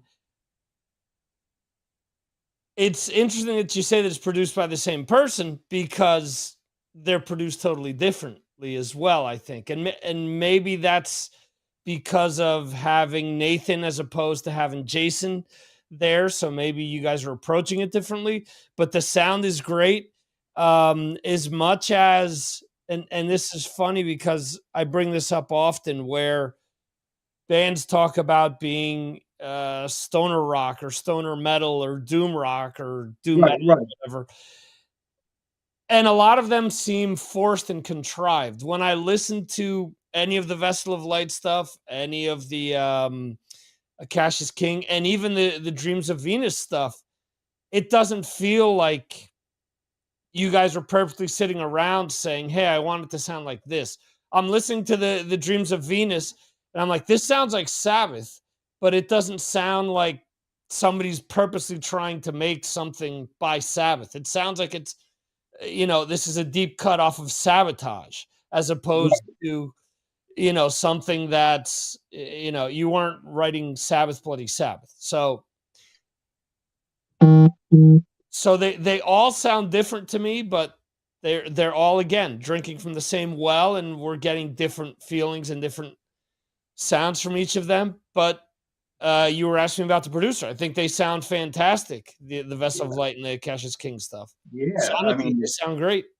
J-Rod is he's amazing. He's he really he's got his studio set up, and we have this it's good. I've done 4 albums with him, and each one gets easier and easier, because we know, he knows what to expect from me. I know what to expect from him, and we could turn it out. And yeah, it's been fun making each of the albums I've made in the last 4 years for both bands.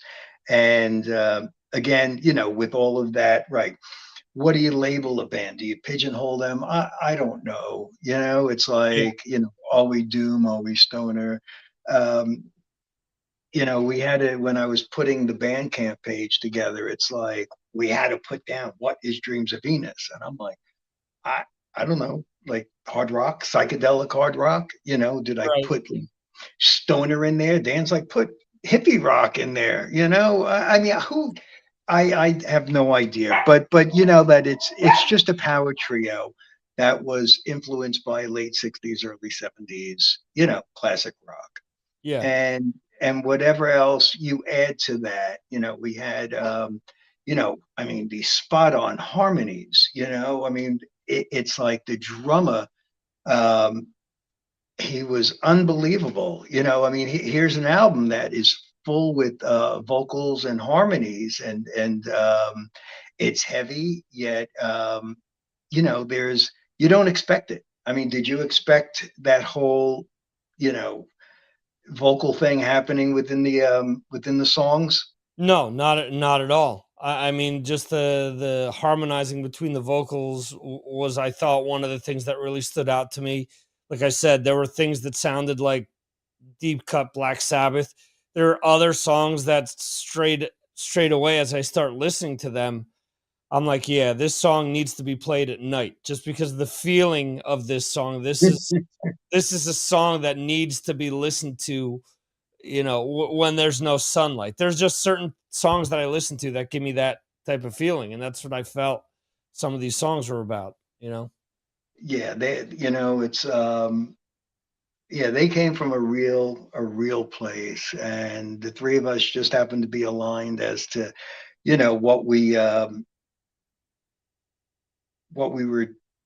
you know, what did my drummer say? He goes, we all had this mutual respect for each other musically, Mhm. you know, and we had all the similar influences. So, I mean, basically, what I've said, you know, we hung out together, we played together, we partied together, Yeah. and it was like a brotherhood. We it was all for one for all, and it just it came very natural. You know, someone has an idea, all right, and then from there, you know, it's been a long time, but I'm sure it's like, okay, why don't we try this? Let's do that. And these guys, yeah, they were top-notch musicians, really. Which I didn't expect. You know, the guitar player, the greatest thing about the guitar player is it's like we're not doing unison riffing, you know? It's like Right. he's he's doing his own thing, you know, like I'm holding it down with the riffs, let's say, and you know, what did my guitar player? He goes, "We had a secret weapon." This is what he said. We have the woolly mammoth, and he referred it to, like, you know, my '66 EB1 bass. You know, it Right. just had this fat pickup on the right close to the neck, Yeah. and yeah, it was. I mean, just plug that straight in, and it just, no effects, no nothing. Mhm. And yeah, it's like I said, I would play that thing with my fingers. It was just so natural for what came out of me and out of it, and to start the songwriting process. But yeah, we hardly played the same things. You know Mhm. what I'm saying? He could Right. sit there and play this phasey chord, and then there's a bass, the bass is running through it, which is perhaps, let's say, the chorus of the song, and then he's coming in with some wah wah, the harmony. So there, we really, there was no extra space to be filled within Right. that. Mhm. You know, it's like you listen to it, and it's like, wow, those, that's a three-piece band. Mhm. At least, that's a sense I get. It's we wanted it to be raw. We didn't want it to be overly produced. Yet there is that possibility. I was just talking to my buddy, the guitar player, Addy, about this. Had we stayed together, could we have increased the production value? Could we have added so much more onto it and taken the songs to another level? And I'm sure. It's yeah. There's a lot that you know could have continued, but we had the basis of something really good. It was organic. It was raw. It came out of us, and you know we came up with this little gem. And what I'd like to say, basically what we did, the recording of this, people will now know, it was, again, we didn't have a lot of money to go into a studio. So we had a friend, Adam Addy, the guitar player. He had a friend who worked at a big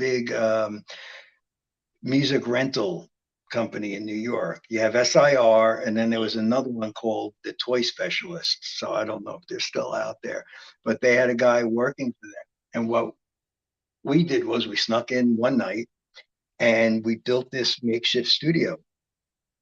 And, we had the greatest microphones. There was, what was it? There was the, when you first walk in the waiting room, you walk in, we cleared everything out. We set the drums up and we mic'd the room, we mic'd the drums. I think Adam and I had 2 little amps that we played through in the room. So they were like they were like headphones, Right.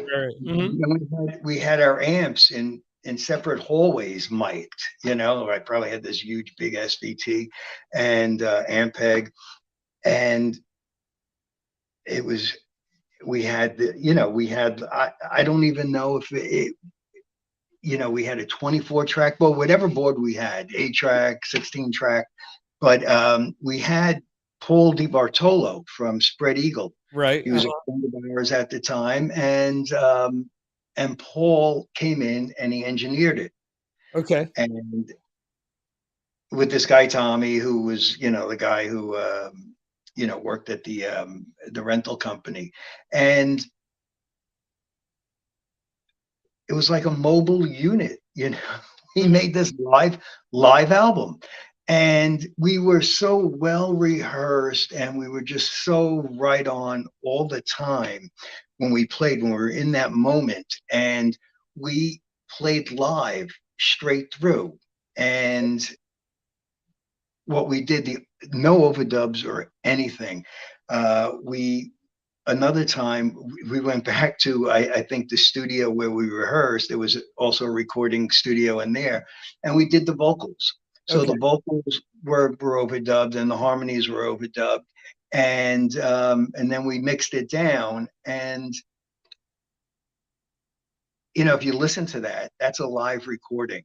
The drums, bass, and guitars, and it'll say it when the CD comes out. There's a whole backstory, and it'll say but this was we went into this sort of sounds romantic.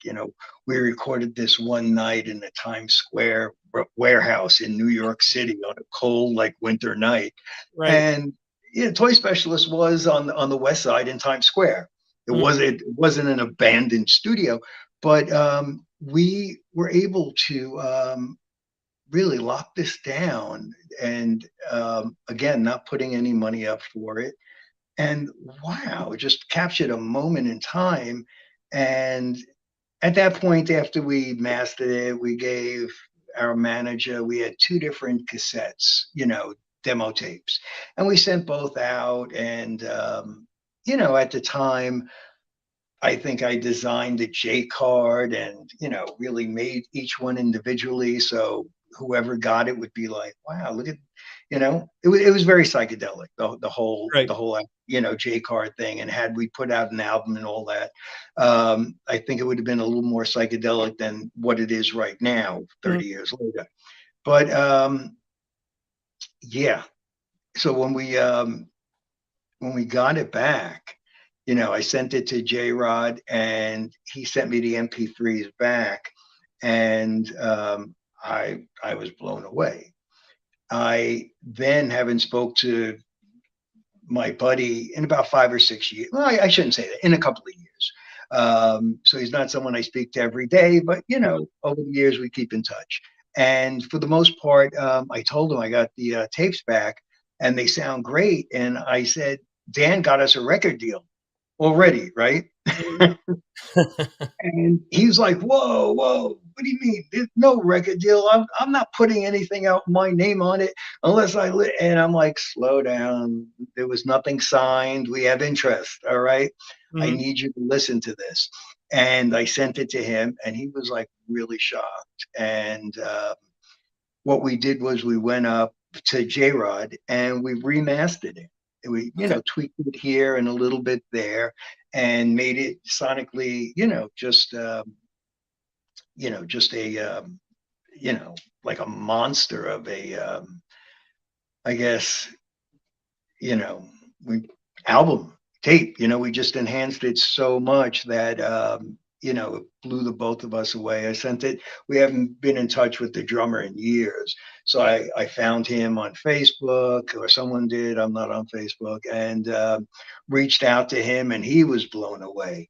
And before you know it, now we're all talking, and there's the possibility of this little record deal, and now everybody's on board. I found photographs from a photo shoot we did back in the 90s, all the psychedelic, trippy photography, and us wearing, I guess, clothing of the day, we'll say, Right. And I'll send you a CD. You'll be like, whoa, now I get the whole vibe. There's when we get them, but it's we're just they were stoked. They were blown away, as I was. And it just like, pretty much at Dan's doing, Dan, I was speaking to, like I said, Addie a little earlier, and he was like, it wasn't for Dan, and now obviously him, with the connections he has and promoting everything. And, we got hooked up with one of the labels that put out Cash is King. I think it was in the UK, Faster Louder, but we're on a subsidiary of that. And we're on Helvin. So we got, 2 record labels that are putting this out. We're on all the digital platforms right now. And, that alone is an amazing thing, but to have the actual CD in hand, really, I'm not going to say it's a trophy for the mantelpiece, but it's like something tangible, Right. What's Spotify? What's all this stuff? We're gonna have something, and we're gonna go, wow. And and it was because of Dan. And ironically, I mean, this is so crazy. Once we got the tapes back, the manager person in question passed away, a few months later, from COVID. And imagine that, that would have, me with whatever resentment, grudge I might have had, and him with me, that's it. It would have been, sold, his storage space to somebody pulling a dad out and going, what the hell is that? Yeah. Right. So really, it really just came together. And Dan really, like I said, is out there, and he's promoting us like he promotes all the other projects. And that, I can't, what do you do, for someone who did that for you? It's like, we're friends. He, labor of love for him. Yeah. He's how I found out about it. So, and it's great. I mean, I'm glad. Tell me, I mean, like you said, it's varied. I think we put it together when we rearranged the song order, where you can listen to it from first song to the last song, all the way through, and it really works. And it's all within a spectrum of, I don't know what you even want to call it. Let's call it Dreams of Venus. But there is so much diversity, yet it sounds like, we have our sound, I guess. Right. Does that make sense? Yeah, absolutely. Like I said, listening to it sounds different, but it sounds the same at the same time. It's something where you're not jumping from one extreme genre to another. Everything is more or less within, it's all rock-based music. It's all, there's different flavors of things that are going on. where it fits into all the different styles and things that you've discussed. That's why a lot of this stuff is, unfortunately, you have to put labels on it because of what marketers want or what labels want. But at the end of the day, if you're into, heavy rock based music, I think this is a shoe-in that you should be into this, I would think. Yeah, I agree. It's yeah, the songs held up. Dan as well. Dan was like, it's hard to I'm not gonna say it's hard to get a compliment out of Dan. But he was like, wow, it's really held up and it's really, really good stuff.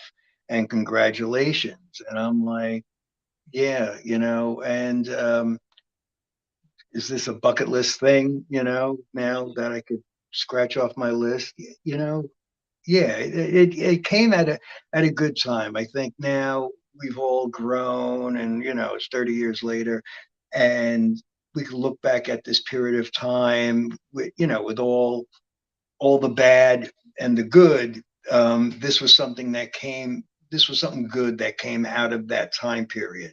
There were just I'll leave it at yeah, there were a lot of casualties, as a result of the environment that we hung out in, the scene, so to speak. And yeah, it was I guess my buddy Addy said it was nothing but a distant memory for him. He had almost forgotten about it. And for myself, never did. But yeah, it's totally a bucket list thing that I can cross off. It's so funny. It's like I finally now, 30 years later, have the resources that hopefully that I had back then that were squandered, to put this out now. I had a friend who she's a graphic designer, and she designed back in the day a lot of work for Def Jam and just a lot of other groups. And now she's in a different business. But she and I sat together, and I got these pictures, and I had my ideas. And the next thing I know, I'm looking through some photography, and there's this German photographer. I love his photography, and I reached out to him and told him my idea for the album cover, and he said, use it. So everything was done, really with no crazy costs. Right. Maybe some for radio, some for advertising, this and that. My friend who did the graphic design, she and I spent months really nailing this and trying to get it perfect. And that's how she works. And I'm just proud of the work, she did, and time and effort she put into it, and as well as myself. And it's just a labor of love for her as well. So I think if this happened 10 years ago, it probably, I wouldn't have the, it probably, wouldn't have, what would have happened? I don't know. I don't know where we were 10 years ago. Right. So now, just behind like the last 5 or 6 albums that he's made and that I've made, yeah, and the people, that he knows. I mean, we got, I'm in touch with a few people in Germany, some of the, Rock Hard magazine and all this stuff. And once the CDs come out, we've already, gave it out to some other, people to review, and so on and so forth. And I guess in the next coming weeks, we're going to see what people have to say about it. And that's exciting. I'm so happy that, we're, that you enjoyed it, that you like it, and you had, all these wonderful things to say about it.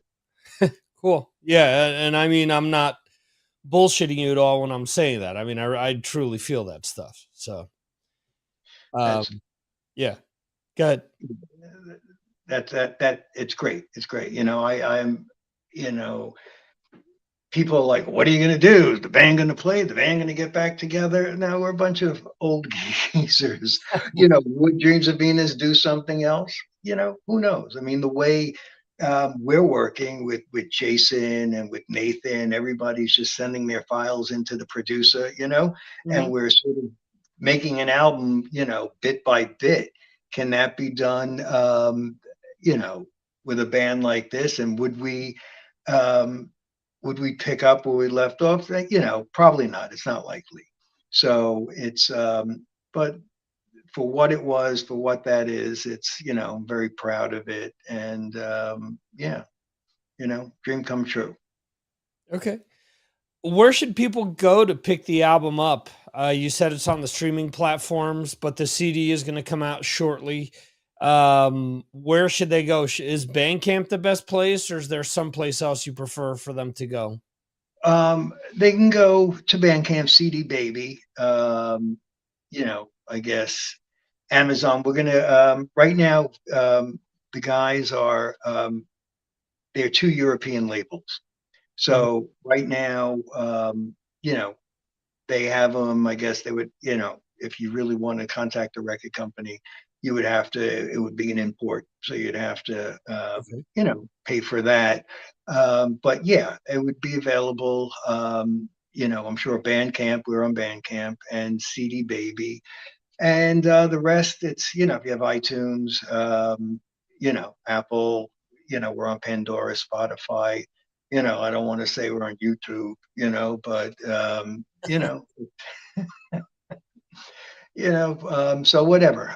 You could, we have a video out, so you could just, it's the single from, it's the first song on the album, Cause of Death. I don't know. Did you see the video? I believe I saw it when Dan sent me the email, because I think there's a link to that. I did listen to the album earlier today again, just to refresh myself with the material before talking to you. I don't like going into interviews cold without knowing what I'm talking about with the music. I did the same thing. I had to listen to it, to basically refresh my memory about it. No, I mean, I threw it on, and it's yeah. So it's I understand where you're coming from with that, but yeah. So all the digital platforms, and if you want an actual copy, well worth the investment. It's a nice package. The record label was saying on their website, it's got a slip cover and a 12-page booklet and a history of the band filled with pictures and stuff back in the day. And it's I pushed for, the slipcase. The design is just there's something esoteric really about the cover. And the songs, from the Essex Street Market, how that happened. Adam and I were talking about, what are we going to name the album? We're going to name it after a song on the album. Well, we're not in the same headspace we were back then. What are we going to name it? And, the Essex Street Market was a place back on the Lower East Side years ago that pretty much there was just a lot of abandoned buildings in the area. It was a really bad area, actually. And years prior to that, there was a market. You go there, buy fish, you could buy meat and stuff. And it had just fallen in disrepair. And if you look at the album cover, it looks like this woman is walking into, an abandoned building, for the most part. And, we're trying to allude that it is the market. And,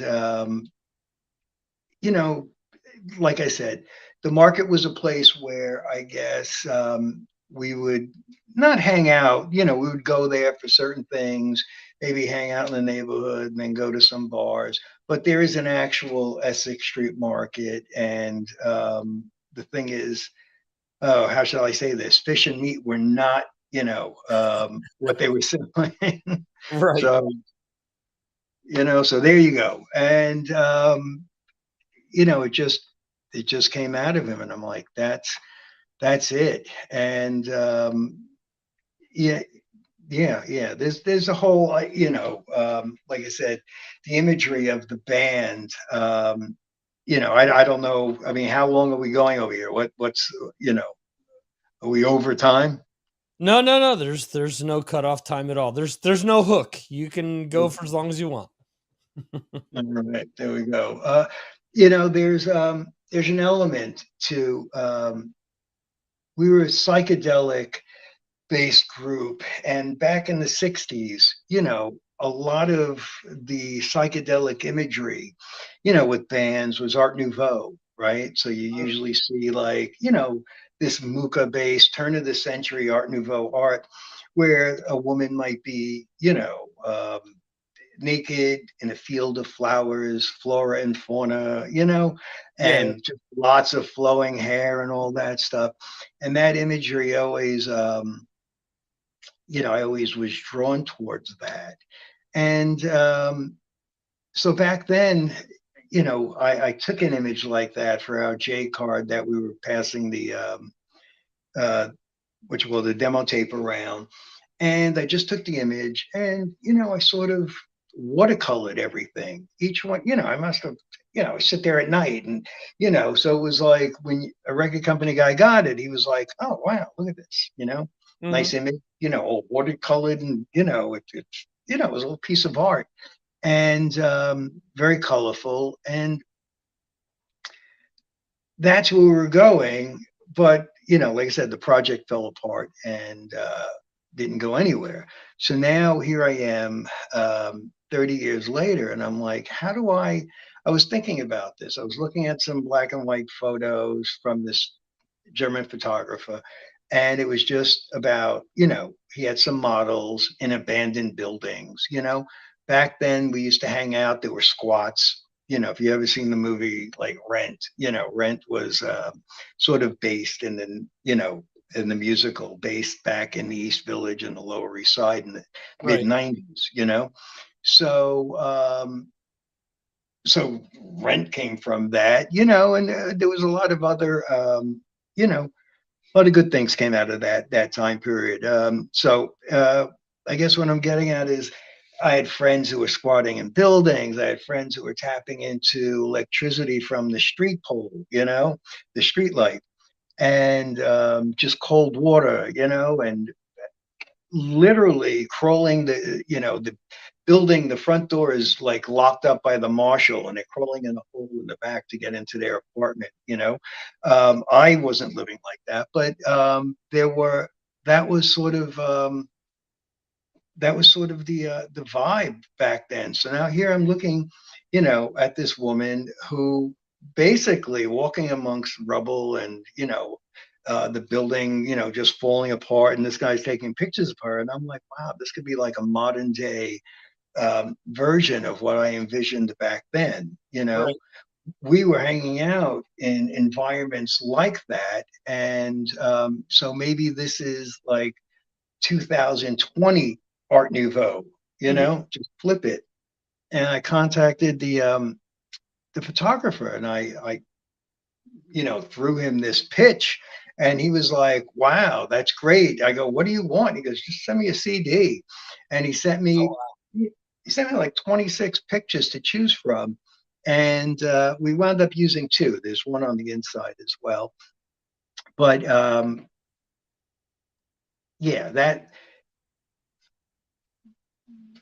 that picture just it struck a chord. I mean, I was going to buy it for myself, contact him, and it turned into the album cover. And then from there, the juices started flowing, like what we were going to do, how we're going to put this together. But it was just a modern day version of what I was going to do back then. And I think personally for what I was trying to do, I hit the mark. I mean, what do you think about you know, what you can see of the album cover? Yeah, I mean, obviously, having you describe it as you're talking, I'm looking at the album covers to the left of me, and it makes sense. I mean, looking at it at first, I didn't understand what was going on, but now with your description, I get exactly what you're saying, from everything from what everything was like at the time to, the woman trying to go in through the window there, or in through the door, and I mean, now it makes sense with all the detail that you gave. Yeah, I mean, if you look in there, it looks like there's some canvases up against the Yeah. wall. So Yep. she could be like really walking into a room where perhaps and there were back then, there were poetry readings, these slams that were done, on Avenue C and Third Street in a building that was falling apart. Maybe there was music being played, and there always was people in the park playing music. There was a lot of things going on. So why not? Maybe she's coming into this space and maybe having an artist draw her. But the whole Essex Street Market idea is supposed to be something, of a creative space, where, Right. where our songs came from, that period in time. It just sounded, like it, like it should have sounded, I guess. And so you know what? It doesn't sound like anything, I don't even know, like I said, how are we going to market this? Is this like um, a psychedelic rock thing, a hard rock thing? Is it a stoner rock thing? How would you name an album like that? What imagery would you have? This is so far removed from what a lot of bands are doing, or have been doing over the years, right? I mean, it's like someone's into songs from the Essex Street Market. What's that? Oh, a nude woman entering an abandoned building. I mean, it's you don't know, I guess, right? If you pick up an album, let's say you had albums and you would go to a store and pick it up, you'd be like, what is this? Unless they Yeah. labeled what type of music it was, Mhm. So, Yeah. and then you turn it over and you see the names of the songs and you see like the back cover and stuff, and you get an idea, I guess, just Mhm. from the song titles. But yeah. So anyway, it's without Dan, this probably would not have come to fruition. And at this point of the game, in my life, and with the others that are, participated in this, the resources we had, and I couldn't be happier. Now we just need to, sell some copies, get some monthly listeners on those streaming platforms. Yeah. There you go. So yeah, we'll see what happens. So it's it would be nice. It would be nice to uh, have some sort of um, movement. I Right. guess have the record company sell out their limited edition and Mhm. maybe go for printing some more, and whatever, however you want to do it. You want to buy it, you want to stream it. It's just nice to know, today, like you were talking about with bands years ago when we were around, and you had demo tapes and you had to do this and you had to do that. Today it's so funny, like I could be on the street speaking to someone and, are you a musician? Yeah, I'm a musician. It's like, really? It's like, oh, pull out my phone, here's my band. Right. And you could just, here I am, Spotify, and it's, um, for someone who's like not in the industry, so we're not going to go out, we're not going to tour, we're not going to do that. But that's like, that's a kick. It's like, hey, it just this is a 30-year-old album. Check it out. It's, really check it out. It's great. And our videos on YouTube, and let me know what you think. And it's just that that casual, like, when I meet people, obviously You were saying there's going to be fans of Cassius King, Vessel of Light. There's going to be fans of Hades. And this music is so far removed from all of that, Right. you know, but it's my little nugget. And yeah, and I've written 2 songs for the last 2 Cassius King albums, and you can see that, my writing is within the style of that music, so to speak. I mean, I love big riff rock, just like Dan. I love writing the big giant riffs. And obviously, yeah, it's a style of music that I enjoy. But this was me going off on a different path, following that sort of part of my my musicianship and my, just what I wanted to do outside of the metal world. So, yeah, it's anything else? What do you got? What do you got for me? Yeah. You got dinner's on the way? No, it's almost 12:30 a.m. on my end. Oh, So really? Wow. dinner was a few hours ago. Okay. I forgot about time difference. Yeah, no, that's cool. I schedule all my interviews around now, so that's fine. Great. You mentioned before you're not on Facebook or anything like that. If people want to keep up with Jimmy Schulman, where should they go? Okay, that's a good question. Dan's like, I'm not your secretary.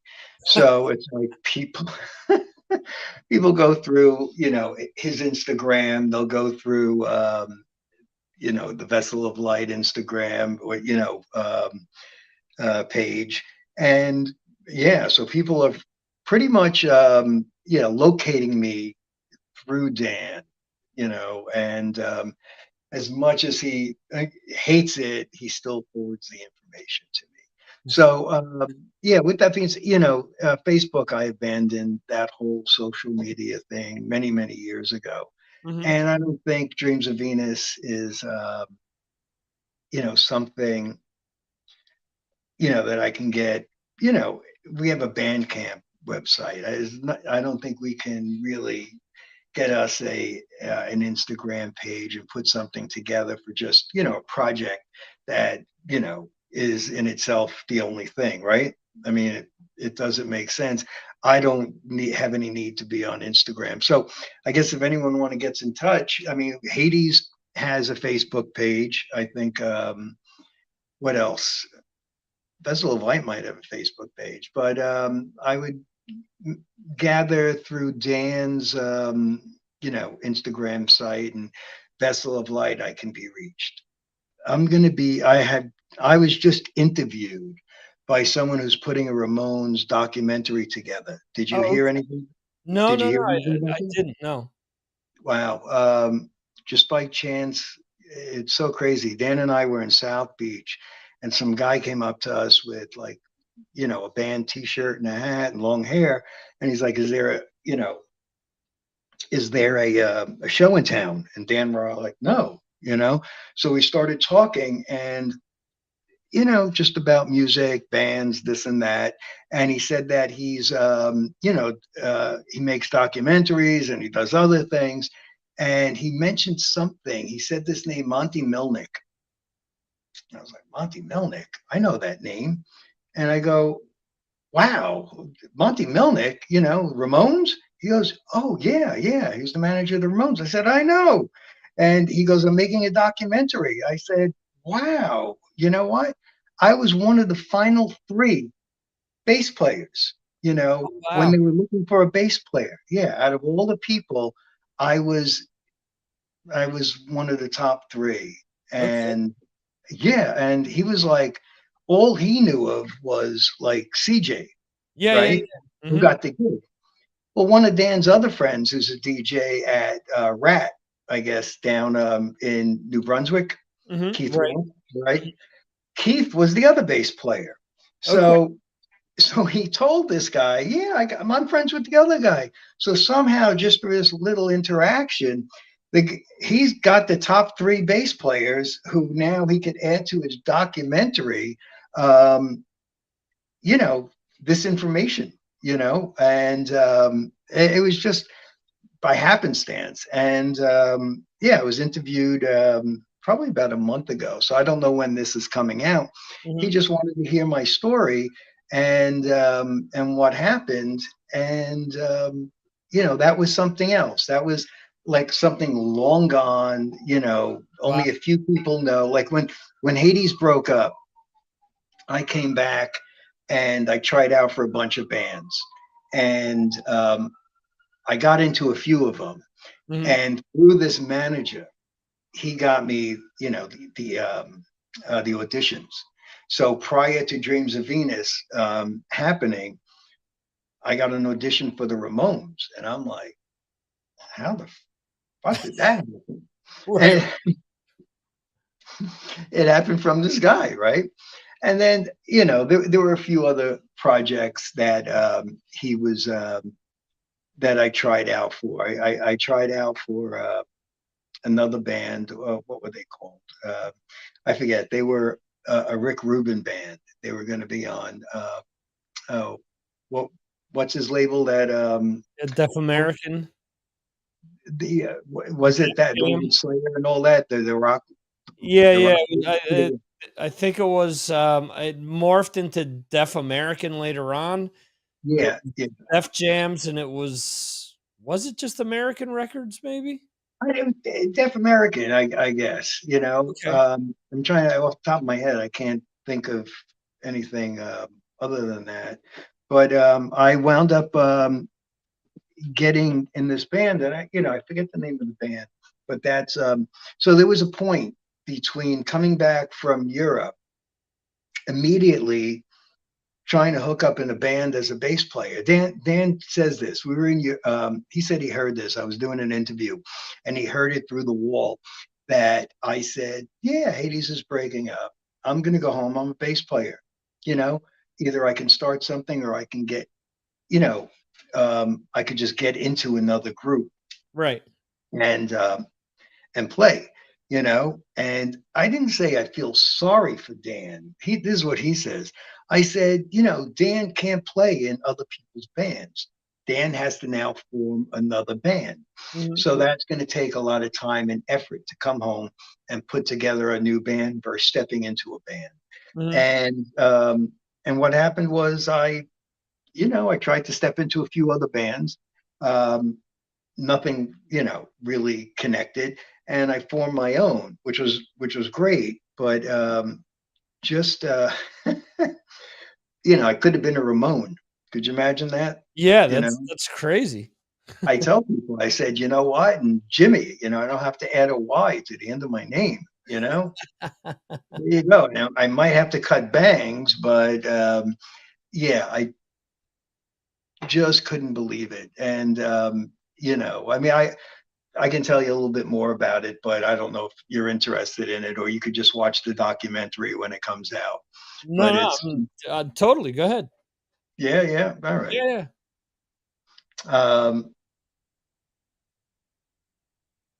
Yeah, I get an audition, and I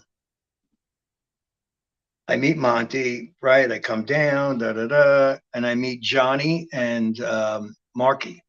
Okay. And we're in a rehearsal space, and I'm standing in a room with Johnny Ramone and Marky Ramone, and we're about to jam. And I must have learned about 20, 25 Ramone songs. Right. And right before we started talking, you know, hi, how are you? Exchange pleasantries. I said, you know,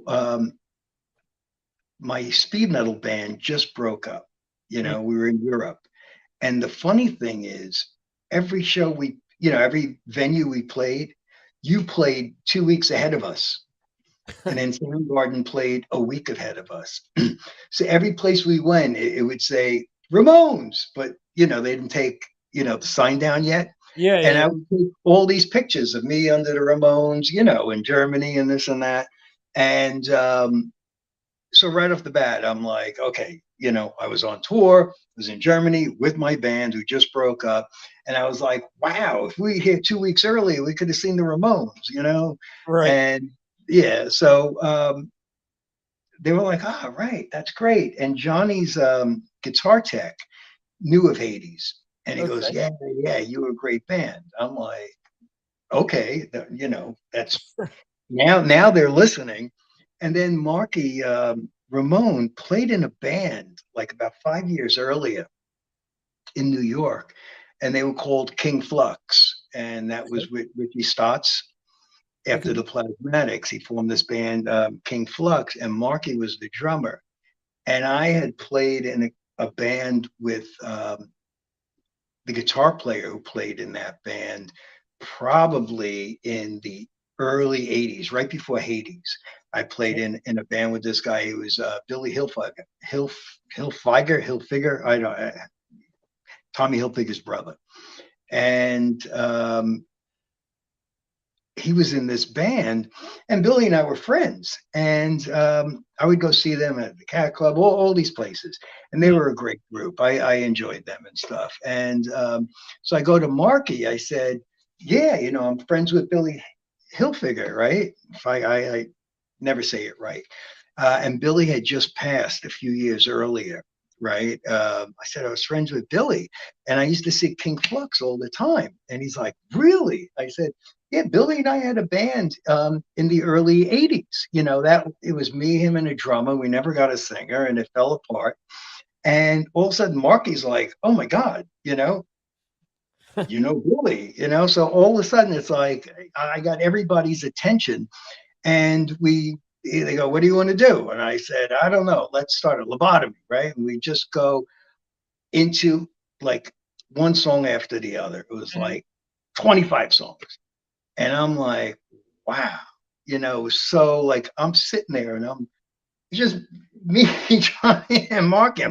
You know, that's enough for me. I'm jamming with those guys in a room, and now we're, you know, I guess the tension is gone, right? Mhm. And Johnny goes, "Okay, what else you got?" I said, "You're going to kill that girl." And Johnny was like, "We don't know that one." One of my favorite songs of your second album.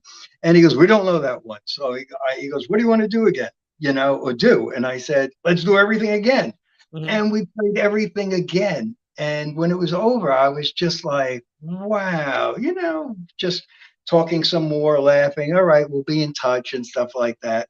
And I got a freaking call back saying that they want me now to audition again, and Joey is going to be there and some of the record company people. Okay. Joey at this time was in the hospital. He had surgery on his foot. Mhm. So that's why he wasn't at the rehearsal, or maybe that was the way they intended it.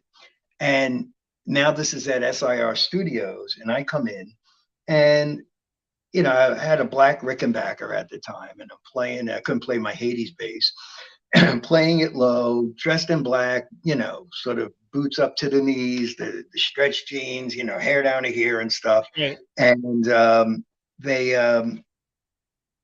I give my bass to Johnny's guitar tech, right? Just give it to him. He tunes it up, right? And then he gives it back to me. We're on stage, and Joey's sitting there, his girlfriend, you know, like maybe 4 or 5 other people, and Monty. And it's like, "Hey, everyone, you know, Jimmy, what," you know, we exchange, you know, pleasantries. And here I am. And then I don't know what we went into, but I don't know who counted it off. Maybe Marky counted it off. And I'll just say we went into lobotomy, right? And I start playing. And I'm like, "What's going on?" And then Johnny looks at me and he goes, "What are you doing?" I'm like, "I don't know. I'm playing the song." He goes, "E." I said, "I'm playing an E." He goes, "Now it's A. I'm playing an A." He goes, "E."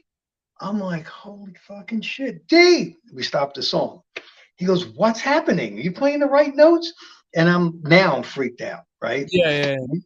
Yeah. Now I hear Joey banging his cane on the floor, and Joey was high. You know, he was on like painkillers and shit.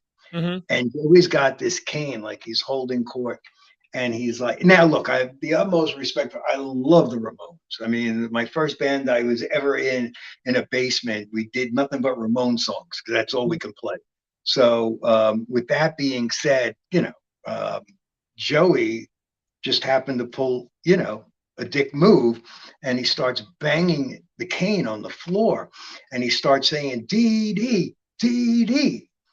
And I'm like, oh man. So Johnny's like, let's go into another song. And I'm like, okay. So we start playing, and he looks at me again. He goes, what are you doing? And I'm like, oh my God. He's like, D. I'm like, I'm doing it, D. He goes, E. I'm doing it, E. Then you hear Joey going, D, D, D, D. I want Dee Dee back. E, A, D, D. And I'm sitting there, and I just stopped playing. And I'm like, what the fuck?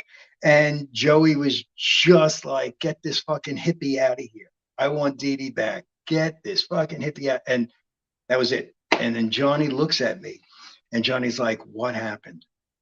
What happened? And I said, I don't know. Why don't you go ask your boy over there, your guitar tech? He handed me an out-of-tune bass. Mm-hmm. Talk to him. And I packed up and I left, and embarrassed and, whatever. And I think about it now, because I just, told the story. Was I being tested? My ear being tested? Like, was I handed an out-of-tune guitar so maybe I can go, wait a second, I'm out of tune and tune up, Or right. Was I sabotaged?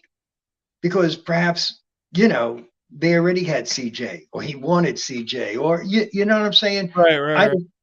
I don't know. So at the end of the day, I got to jam, 50 Ramone songs with Johnny and with Marky, Yeah. That, who could ask for more, and who knows, what if I became a Ramone? I have no idea. I couldn't see myself as a Ramone. So CJ got the gig, but yeah. And then, I went on, I tried out for a few other bands, and then Nonfiction formed. I was in Nonfiction for a second, and then Dreams of Venus happened. So yeah, it was it was interesting, time.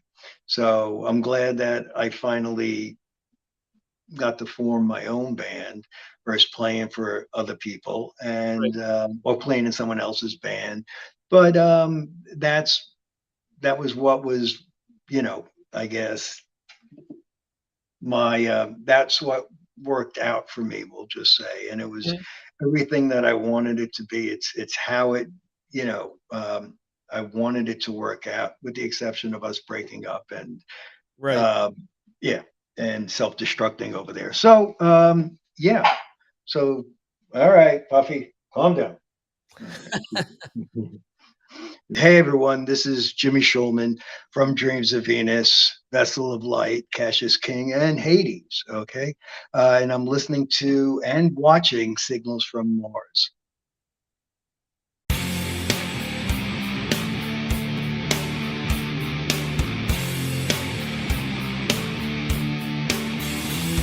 Thank you for watching the Signals from Mars live stream.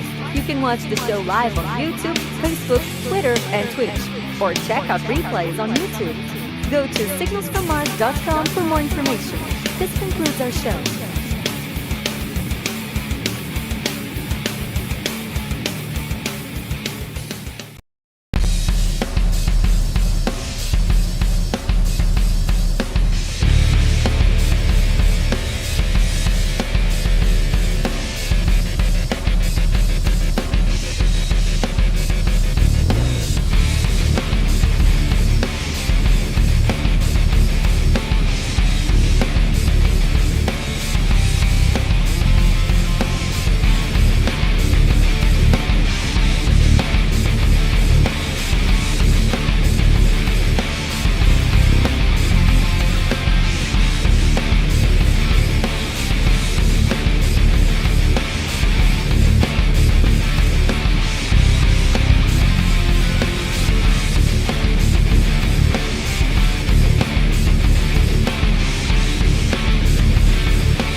Joining me today from Engineered Society Project, ESP, we have Tim, Jojo, and Chris. How are you guys doing?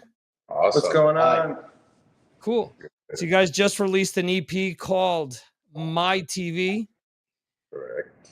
It is a combo of both new stuff and stuff you guys had done in the past, but with Chris on vocals now. Yep, it's just one song. Just one song. Digital Soldiers we originally did with Vinny and Tim Ripper, but we went ahead and because the song has gotten so much attention, we went ahead and added it to this record with Chris picking up the vocals on it. So, okay. And for you, Chris, to add your kind of style to this, were you comfortable doing that? I mean, you were probably doing this song live anyway. So yeah, we've actually played a couple shows live, but I actually am a fan of the song too. I think it's a great song. Oh, okay, cool. So there was no hesitation on your part to not at all. Actually, right now, if you look at some of the platforms we're on the internet, it's at the Digital Soldiers is actually getting a lot of support. So I think it was a good decision. Wow, that's cool. Yeah, right away as being a wannabe drummer myself, hearing Vinny play on that, I mean, you can tell Vinny's signature style. It's funny because a lot of people point towards when they talk about stoner rock or stoner metal or whatever, they always bring up the original Black Sabbath. And a lot of times I say, you know what, Vinny actually has a lot to do with that too, because a lot of that slower, dirgy stuff, he's got a certain feel with what he did in Sabbath and then in Dio that I think a lot of people pick up on that as well. Oh yeah, most definitely. We just played with them at the Whiskey A Go Go, and it's just it's definitely one of Tim's favorite bands. I completely respect, and I think they're really a great band in the business. Yeah. For you, Tim, to play along with Vinny, I mean, I'm assuming that you probably have some sort of influence from either Jimmy Baines playing or even Geezer Butler's playing. What's it like to record with Vinny? Well, it was everything you could ever dream. Vinny and I had crossed paths back in the 70s when he played in Axis with some friends of mine. Okay. So I was very accustomed to Vinny's playing. I was always a big fan. And so it was just the natural thing for me to want to do this song with Vinny. Mm-hmm. And it was incredible. He's a hell of a class gentleman, and in my opinion, one of the best drummers on the planet. And thanks to our friends at Total Access, they were able to put a deal together. We could all do the record together, and it was just an incredible experience. That's awesome. Now, when you recorded with Vinny and with Ripper, did you know that was only going to be a one-time deal with them, or had you hoped to work with them with later? No, we knew from the beginning. Okay. We had some other guys that we wanted to bring in the studio, and they had some other commitments and things. And so JoJo and I decided, along with Wynn Davis, and I have to tell you, Wynn Davis and Steve Ornest at Total Access was huge in helping us get this done. Wynn had worked with Vinny and Dio through the years and Dawkins and everybody. And Steve was almost like a fourth member of the band for us because he's been such a great help. So I just have to say that through their help and connections and things like that, we were able to put a deal together for them to do the record, and they graciously accepted. Phenomenal to work with. And I was just, it's like a dream come true to work with these guys because they're really some of the best there is. And so it worked out well. Okay. And at what time do you guys start to think about working with Chris? Did you know Chris beforehand? Were there feelers put out there for, or any type of auditions? How did you first get in touch and decide that he was going to be the one to take over? Oh man, I mean, yeah, there was plenty of other singers that really wanted to join, but it really was a process of just eliminating. And I didn't know who Chris was at first, and I started doing some digging and I found a lot of stuff on him. I'm like, man, this guy, he's. There was something about his singing. The soulful part is really what got my attention, and then I heard other stuff where he was bringing in a lot of clarity, and then he would get kind of dirty with his vocals, and also his pedigree, where he came from, like Blind Justice and Gargantua. Like, I had no idea that those bands existed. So when I listened to them, a lot of the stuff, I'm like, man, this stuff is killer.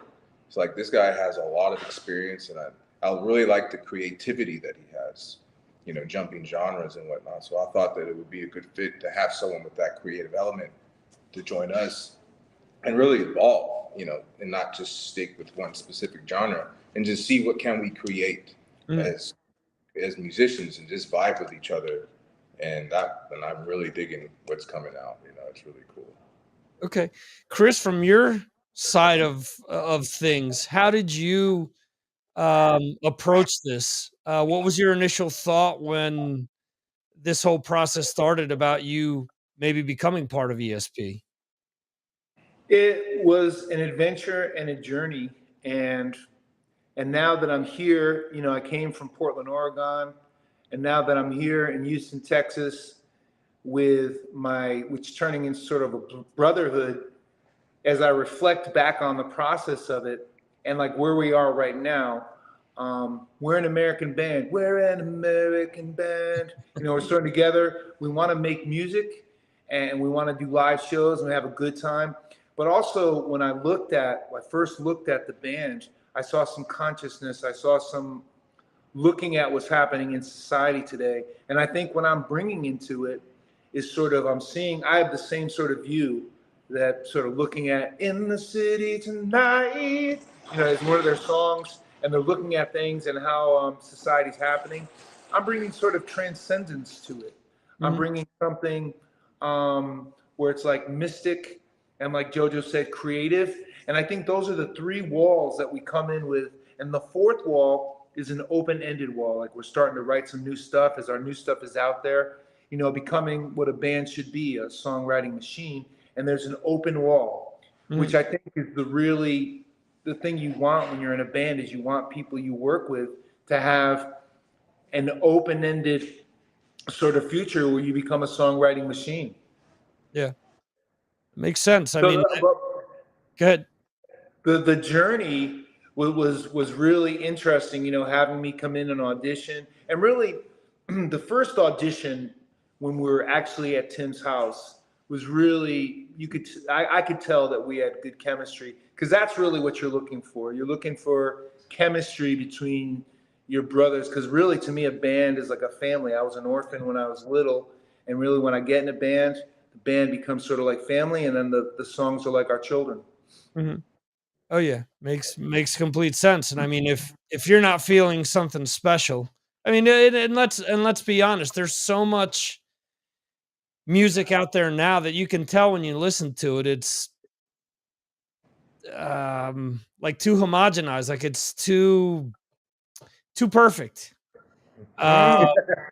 We are on the same. Go, Joe. We're on the same page with that. The thing about the EP is all those songs were basically written the first time we met. We only had a few hours, and we were just kind of working on things. And so all those songs you hear were basically born in the audition. We just basically recorded them pretty quickly. The whole process was not computerized and, like you said, just perfect. This was 100% organic. So putting it out there to see how people react to what we did just organically, I think is what we're looking for. And then after that, we'll just see like, damn, I guess we really got something going, and let's just keep going with it. And right now we're getting more hits than Metallica. Our company, we're on Combat Records, which is Dave Effelson's old label. And our company just got in touch with us and said, we're doing better on the charts than Metallica.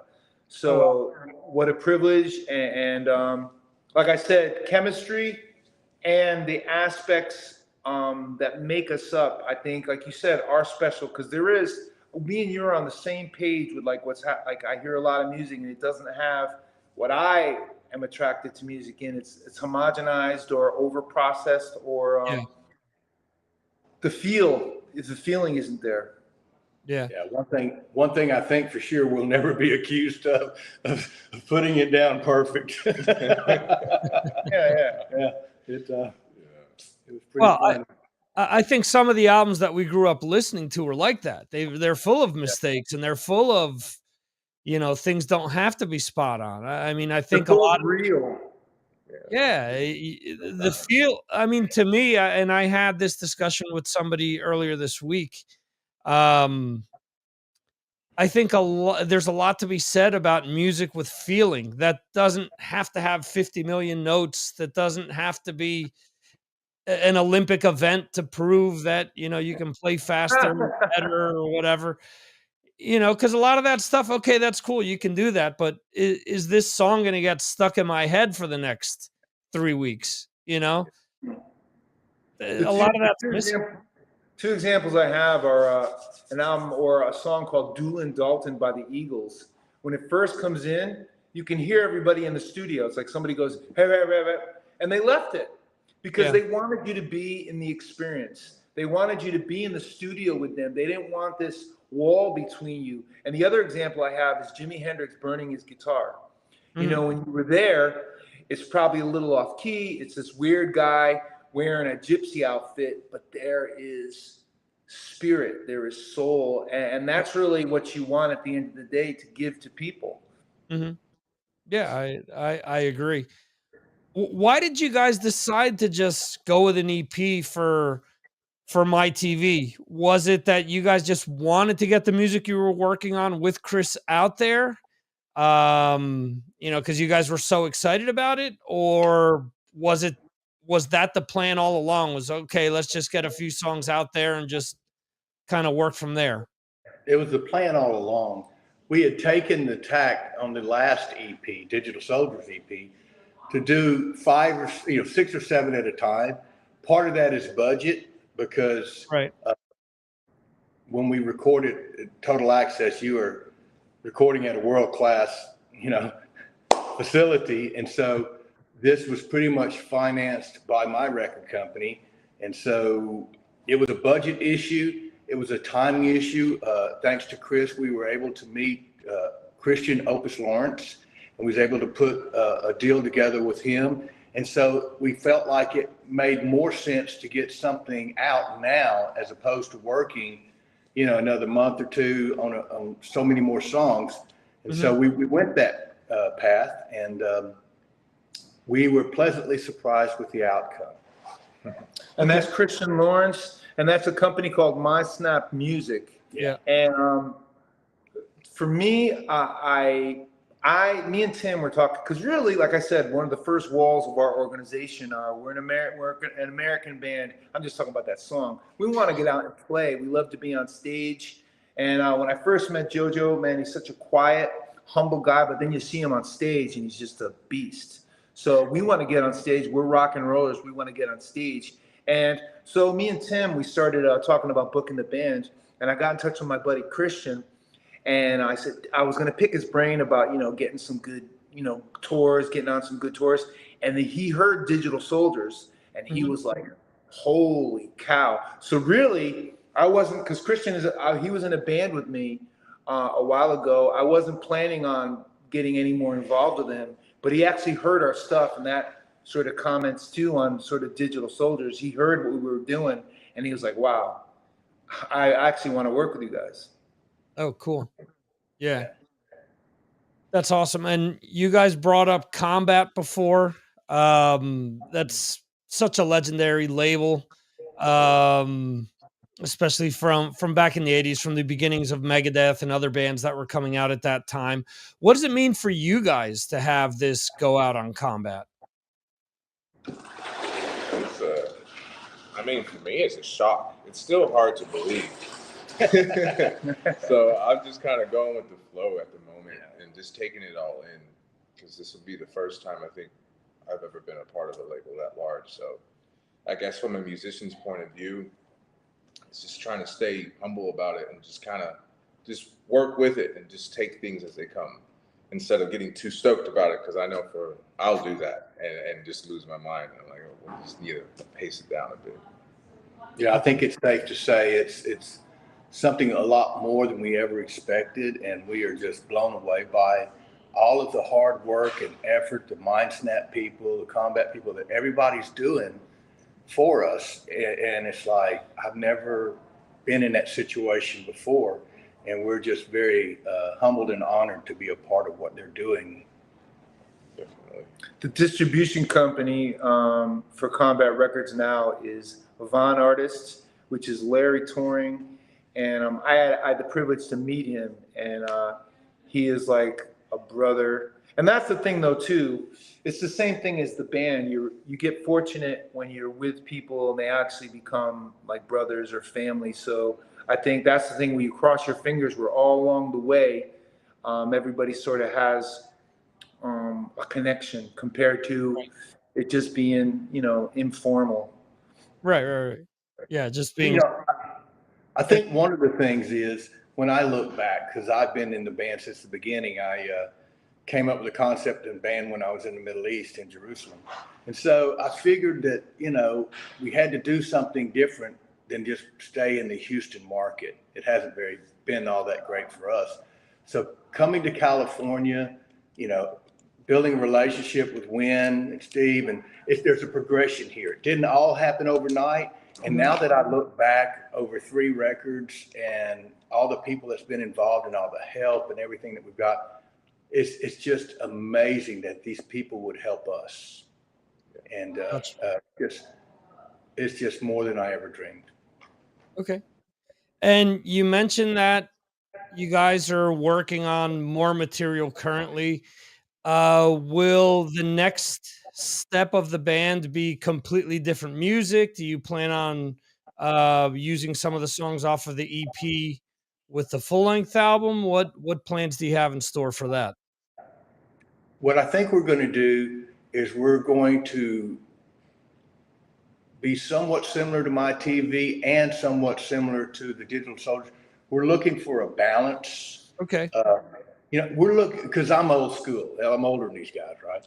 And so one of the things that we're trying to do is have music with a groove and vocals that attract both ladies and gentlemen. And so, and whatever else will come. But, at the end of the day, we're trying to be a band that offers a little bit of something to a wider audience. And what we're really selling is an experience. You come see this band, we're going to sing and talk about things that matter. We're way too old to chase young girls and things like that. And we don't really do drugs and stuff. So we're all about what's happening today, and people should take notice. There's a lot of things going on that people should think about it. And what our music is about is a reflection of what's going on today and how we want to connect with people. Okay.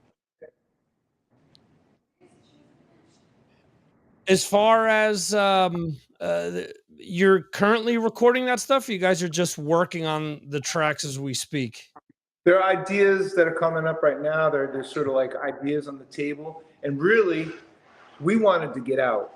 And really, we didn't rush anything, but we literally have these 6 songs now, so we can get out here, get some shows on, really form as a band. But right now, we're gonna make some music together, and we're gonna basically really take the time to really take advantage of our meeting and take advantage of our talents and put them on the table. Like I said, it's like a house. It's like coming in, we're an American band, then ESP, Engineered Society Project, had sort of consciousness. I bring mysticism, transcendence, and now there's an open wall which we're going to build together. Where we're going to get together, and not like it rushed, but the last ones, I think we're going to have a little more time because we're playing some gigs. We're even talking about going to Europe. We're going to go back east. We want to get on stage right now. Really, we want to have these songs that are getting out there, they're getting good response. We want to get out and play for people. So as that process happens, we're going to also be creating at the same time. But really taking our time and, making it us, becoming us, Okay. So you guys intend on writing the entire time, or do you intend on kind of getting together after you guys are done doing shows to kind of formalize and finalize all the songs? The entire time. The It's entire really what time. we do. Okay. It's just constantly ideas getting thrown here and there. So, like you said, we're a songwriting machine. So that's all we know, you know. So it's not. I mean, performing is just a completely different thing, you know. Yeah. Definitely. But the creative process, I think, with recording and writing songs is very much important, and that's separate from what we do live. I mean, I know how to compartmentalize the difference. But yeah. Okay. I think we all do. Yeah. Is there anything that you guys want to do with some of the new material that maybe you haven't done in the past? Any ideas of, I don't know, infusing some influences that maybe you haven't used in the past within the band, or maybe using different gear that you've wanted to use in the past, but maybe haven't found a place where to use it? Yeah, actually, there's a song called Galaxy that we're working on, and it's in an odd time signature. It's 5/4, and I've never really done anything like this before. Usually, we'll do some waltz, you know, the 1 2 3 or 1 2 3 4 5 6, or your typical 4/4s. But 5/4 it's a different feel, and I think this will break us out of our comfort zone, and it sounds cool. I think it's good, you know, but I think that's the main thing that we're going to be doing that's completely different. That has more of a progressive feel to it. Right. But the song structure itself won't be super progressive. It's just the time signature that gives it a different feel.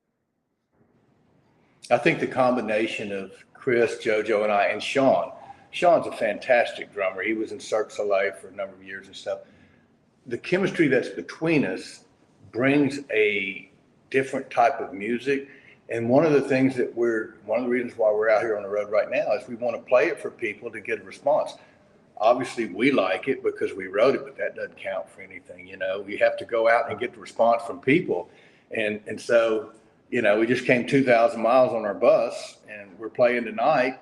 And, you know, we hope to get a great response. You know, we hope we don't have to pull out the chicken wire from under the bus and stretch it in front of us. Rolling, keep them doggies rolling, roll high. Yeah, so it's like we're prepared for anything. But it's for me personally, and I'll just speak for me.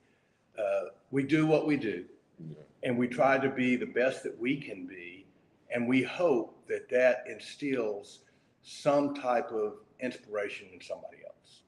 Definitely. See, I want a good response, but at the end of the day, I don't mind pulling out "Stand by Your Man," like the Blues Brothers did. You know, they start throwing bottles. First off, if they put the chain wire up and they start throwing bottles at us, I don't mind putting my arm over JoJo's gun. Go, "Stand by your man, bow down, just like your heart is breaking." No, we're not. I don't mind doing it. You know, I have a banjo in the back, so if we're bombing, you know, the Blues Brothers were the blueprint. You know, we got to do what we got to do wherever we are. I bet you wasn't ready for that. Oh man. Let's hope that this doesn't influence people after watching or listening to the interview to say, hey, we're going to go see ESP just because we want to hear them bust out Rawhide and start throwing bottles of beer at them. I think we'll be okay. So far, the initial, you know, we played at the Whiskey in Hollywood, and the response has been phenomenal. And so we're excited about it. We sometimes just have to say, wow, we're going to pinch myself because you keep waiting for the other shoe to drop, but things are going well, and we're very thankful the good Lord's taking care of us, and the music's going well, and so we're very blessed. And we actually just got out of practice, and we're working on vocalizing together, and I really love that. You know, when I'm in the studio, I love harmonizing with myself, but there's nothing like harmonizing with other musicians. So that's other things we want to bring to the table is maybe some harmonies, and definitely to our live show. We think that, it's a high level, makes it more of a high level show. Okay. Where are you guys going after the Whiskey? Where the date's going to be? Well, we're doing 4 dates in California. Okay. And we're doing a couple of dates in Texas. And our agent is looking for us to go to the East Coast, New York City. Okay. hopefully there's discussions about us going to Europe. Okay, cool. I don't know where we are on that. I just keep saying, oh my God, here we go. Okay. They'll probably send us to like Ukraine or somewhere. Afghanistan. Well, then at that point, the Blues Brothers setup will be the least of your problem. Heck yeah. No. But I'm saying that's what we got to pull out. We'll be having to do Afghani music or something.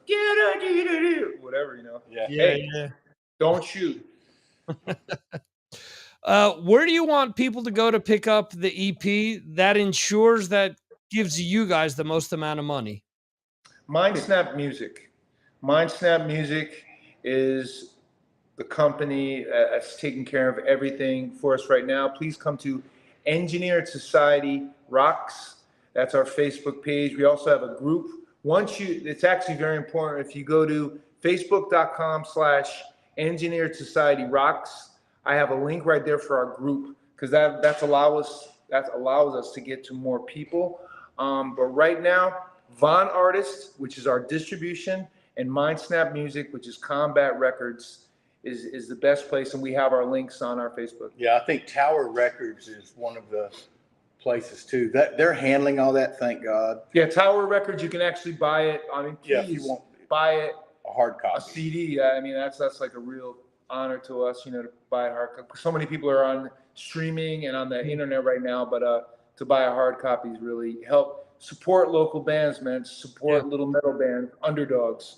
Yeah, that's why I ask bands every interview, ask them about that, because I think it's important that people find out that if they really like a band, that they know where they can go and pick up the music to support you guys. Yeah, man. Really, we're very much into street team, and just like I said, we're becoming a family. But we're looking for our society, man. We're looking for our digital soldiers. Yeah. And if you're out there, I'm gonna say it right now. If you're out there, I already have a couple, man. Buzz is a digital soldier of mine who helps me out. You know, you see the biggest people in the world get up. Gene Simmons, Kiss Army. You see people talk about it. If there wasn't the Kiss Army, there wouldn't be Kiss. So people who become part of the street team are very important to us. Cool. And the best place for people to keep up with you guys is Facebook? Engineered Society Rocks. Facebook.com/Engineered Society Rocks. Okay. And one thing I do want to bring up, Chris, is that I've interviewed a lot of people from the Northeast. And I often ask because, you know, there's a lot of talk about the importance of the New England metal scene, New England hard rock scene. And I ask, what band should have made it out of that scene that didn't? Or which band should have been bigger that wasn't? And 9 times out of 10, it's always Gargantuan Soul. Huh. Yeah, Gargantua Soul, I mean, well, what a fun trip, man. And that's why I said that, you know, I'm back with Opus. And to be back with my G Soul brother, we actually just did he had me sing on Drive. We actually we just redid Drive he's putting out a cover. He covered like a bunch of 80s songs. Okay. And we actually covered Drive. What a special time in my life and what a magic time in my life. And that's the whole thing too, is that was the same thing as Tim's talking about. And that's the reason I'm here, is because when we got in that room and ESP rehearsed and all of a sudden we have songs, that's the same type of magic thing that was happening with Gargantuan Soul. And I look forward to the same trip with my ESP brothers, because you need that, man. You need that chemistry, because that's why I'm not, you know, working at a day job that I don't like. This is why I do this. It's because this is my passion. Like I said, this is a family, and the songs become your children. We did it. The cover song we did for G Soul is called Drive, and that's one of my children. And when your children reach out and they branch out to other people, just like going to concerts and there's 10,000 people singing your songs. We actually were just talking about this. It's literally incredible. What else is there in life? You know, I sat and I wrote something. I wrote my blood on a piece of paper, and then it connects and relates to someone else, and then they're singing it. That's what puts the cream in my coffee, and that's what, at the end of the day, is or sort of like Metallica, nothing else matters to me, really. Signals from Mars rocks, man. Get your signals from Mars from the Engineered Society Project. Awesome. Thank you.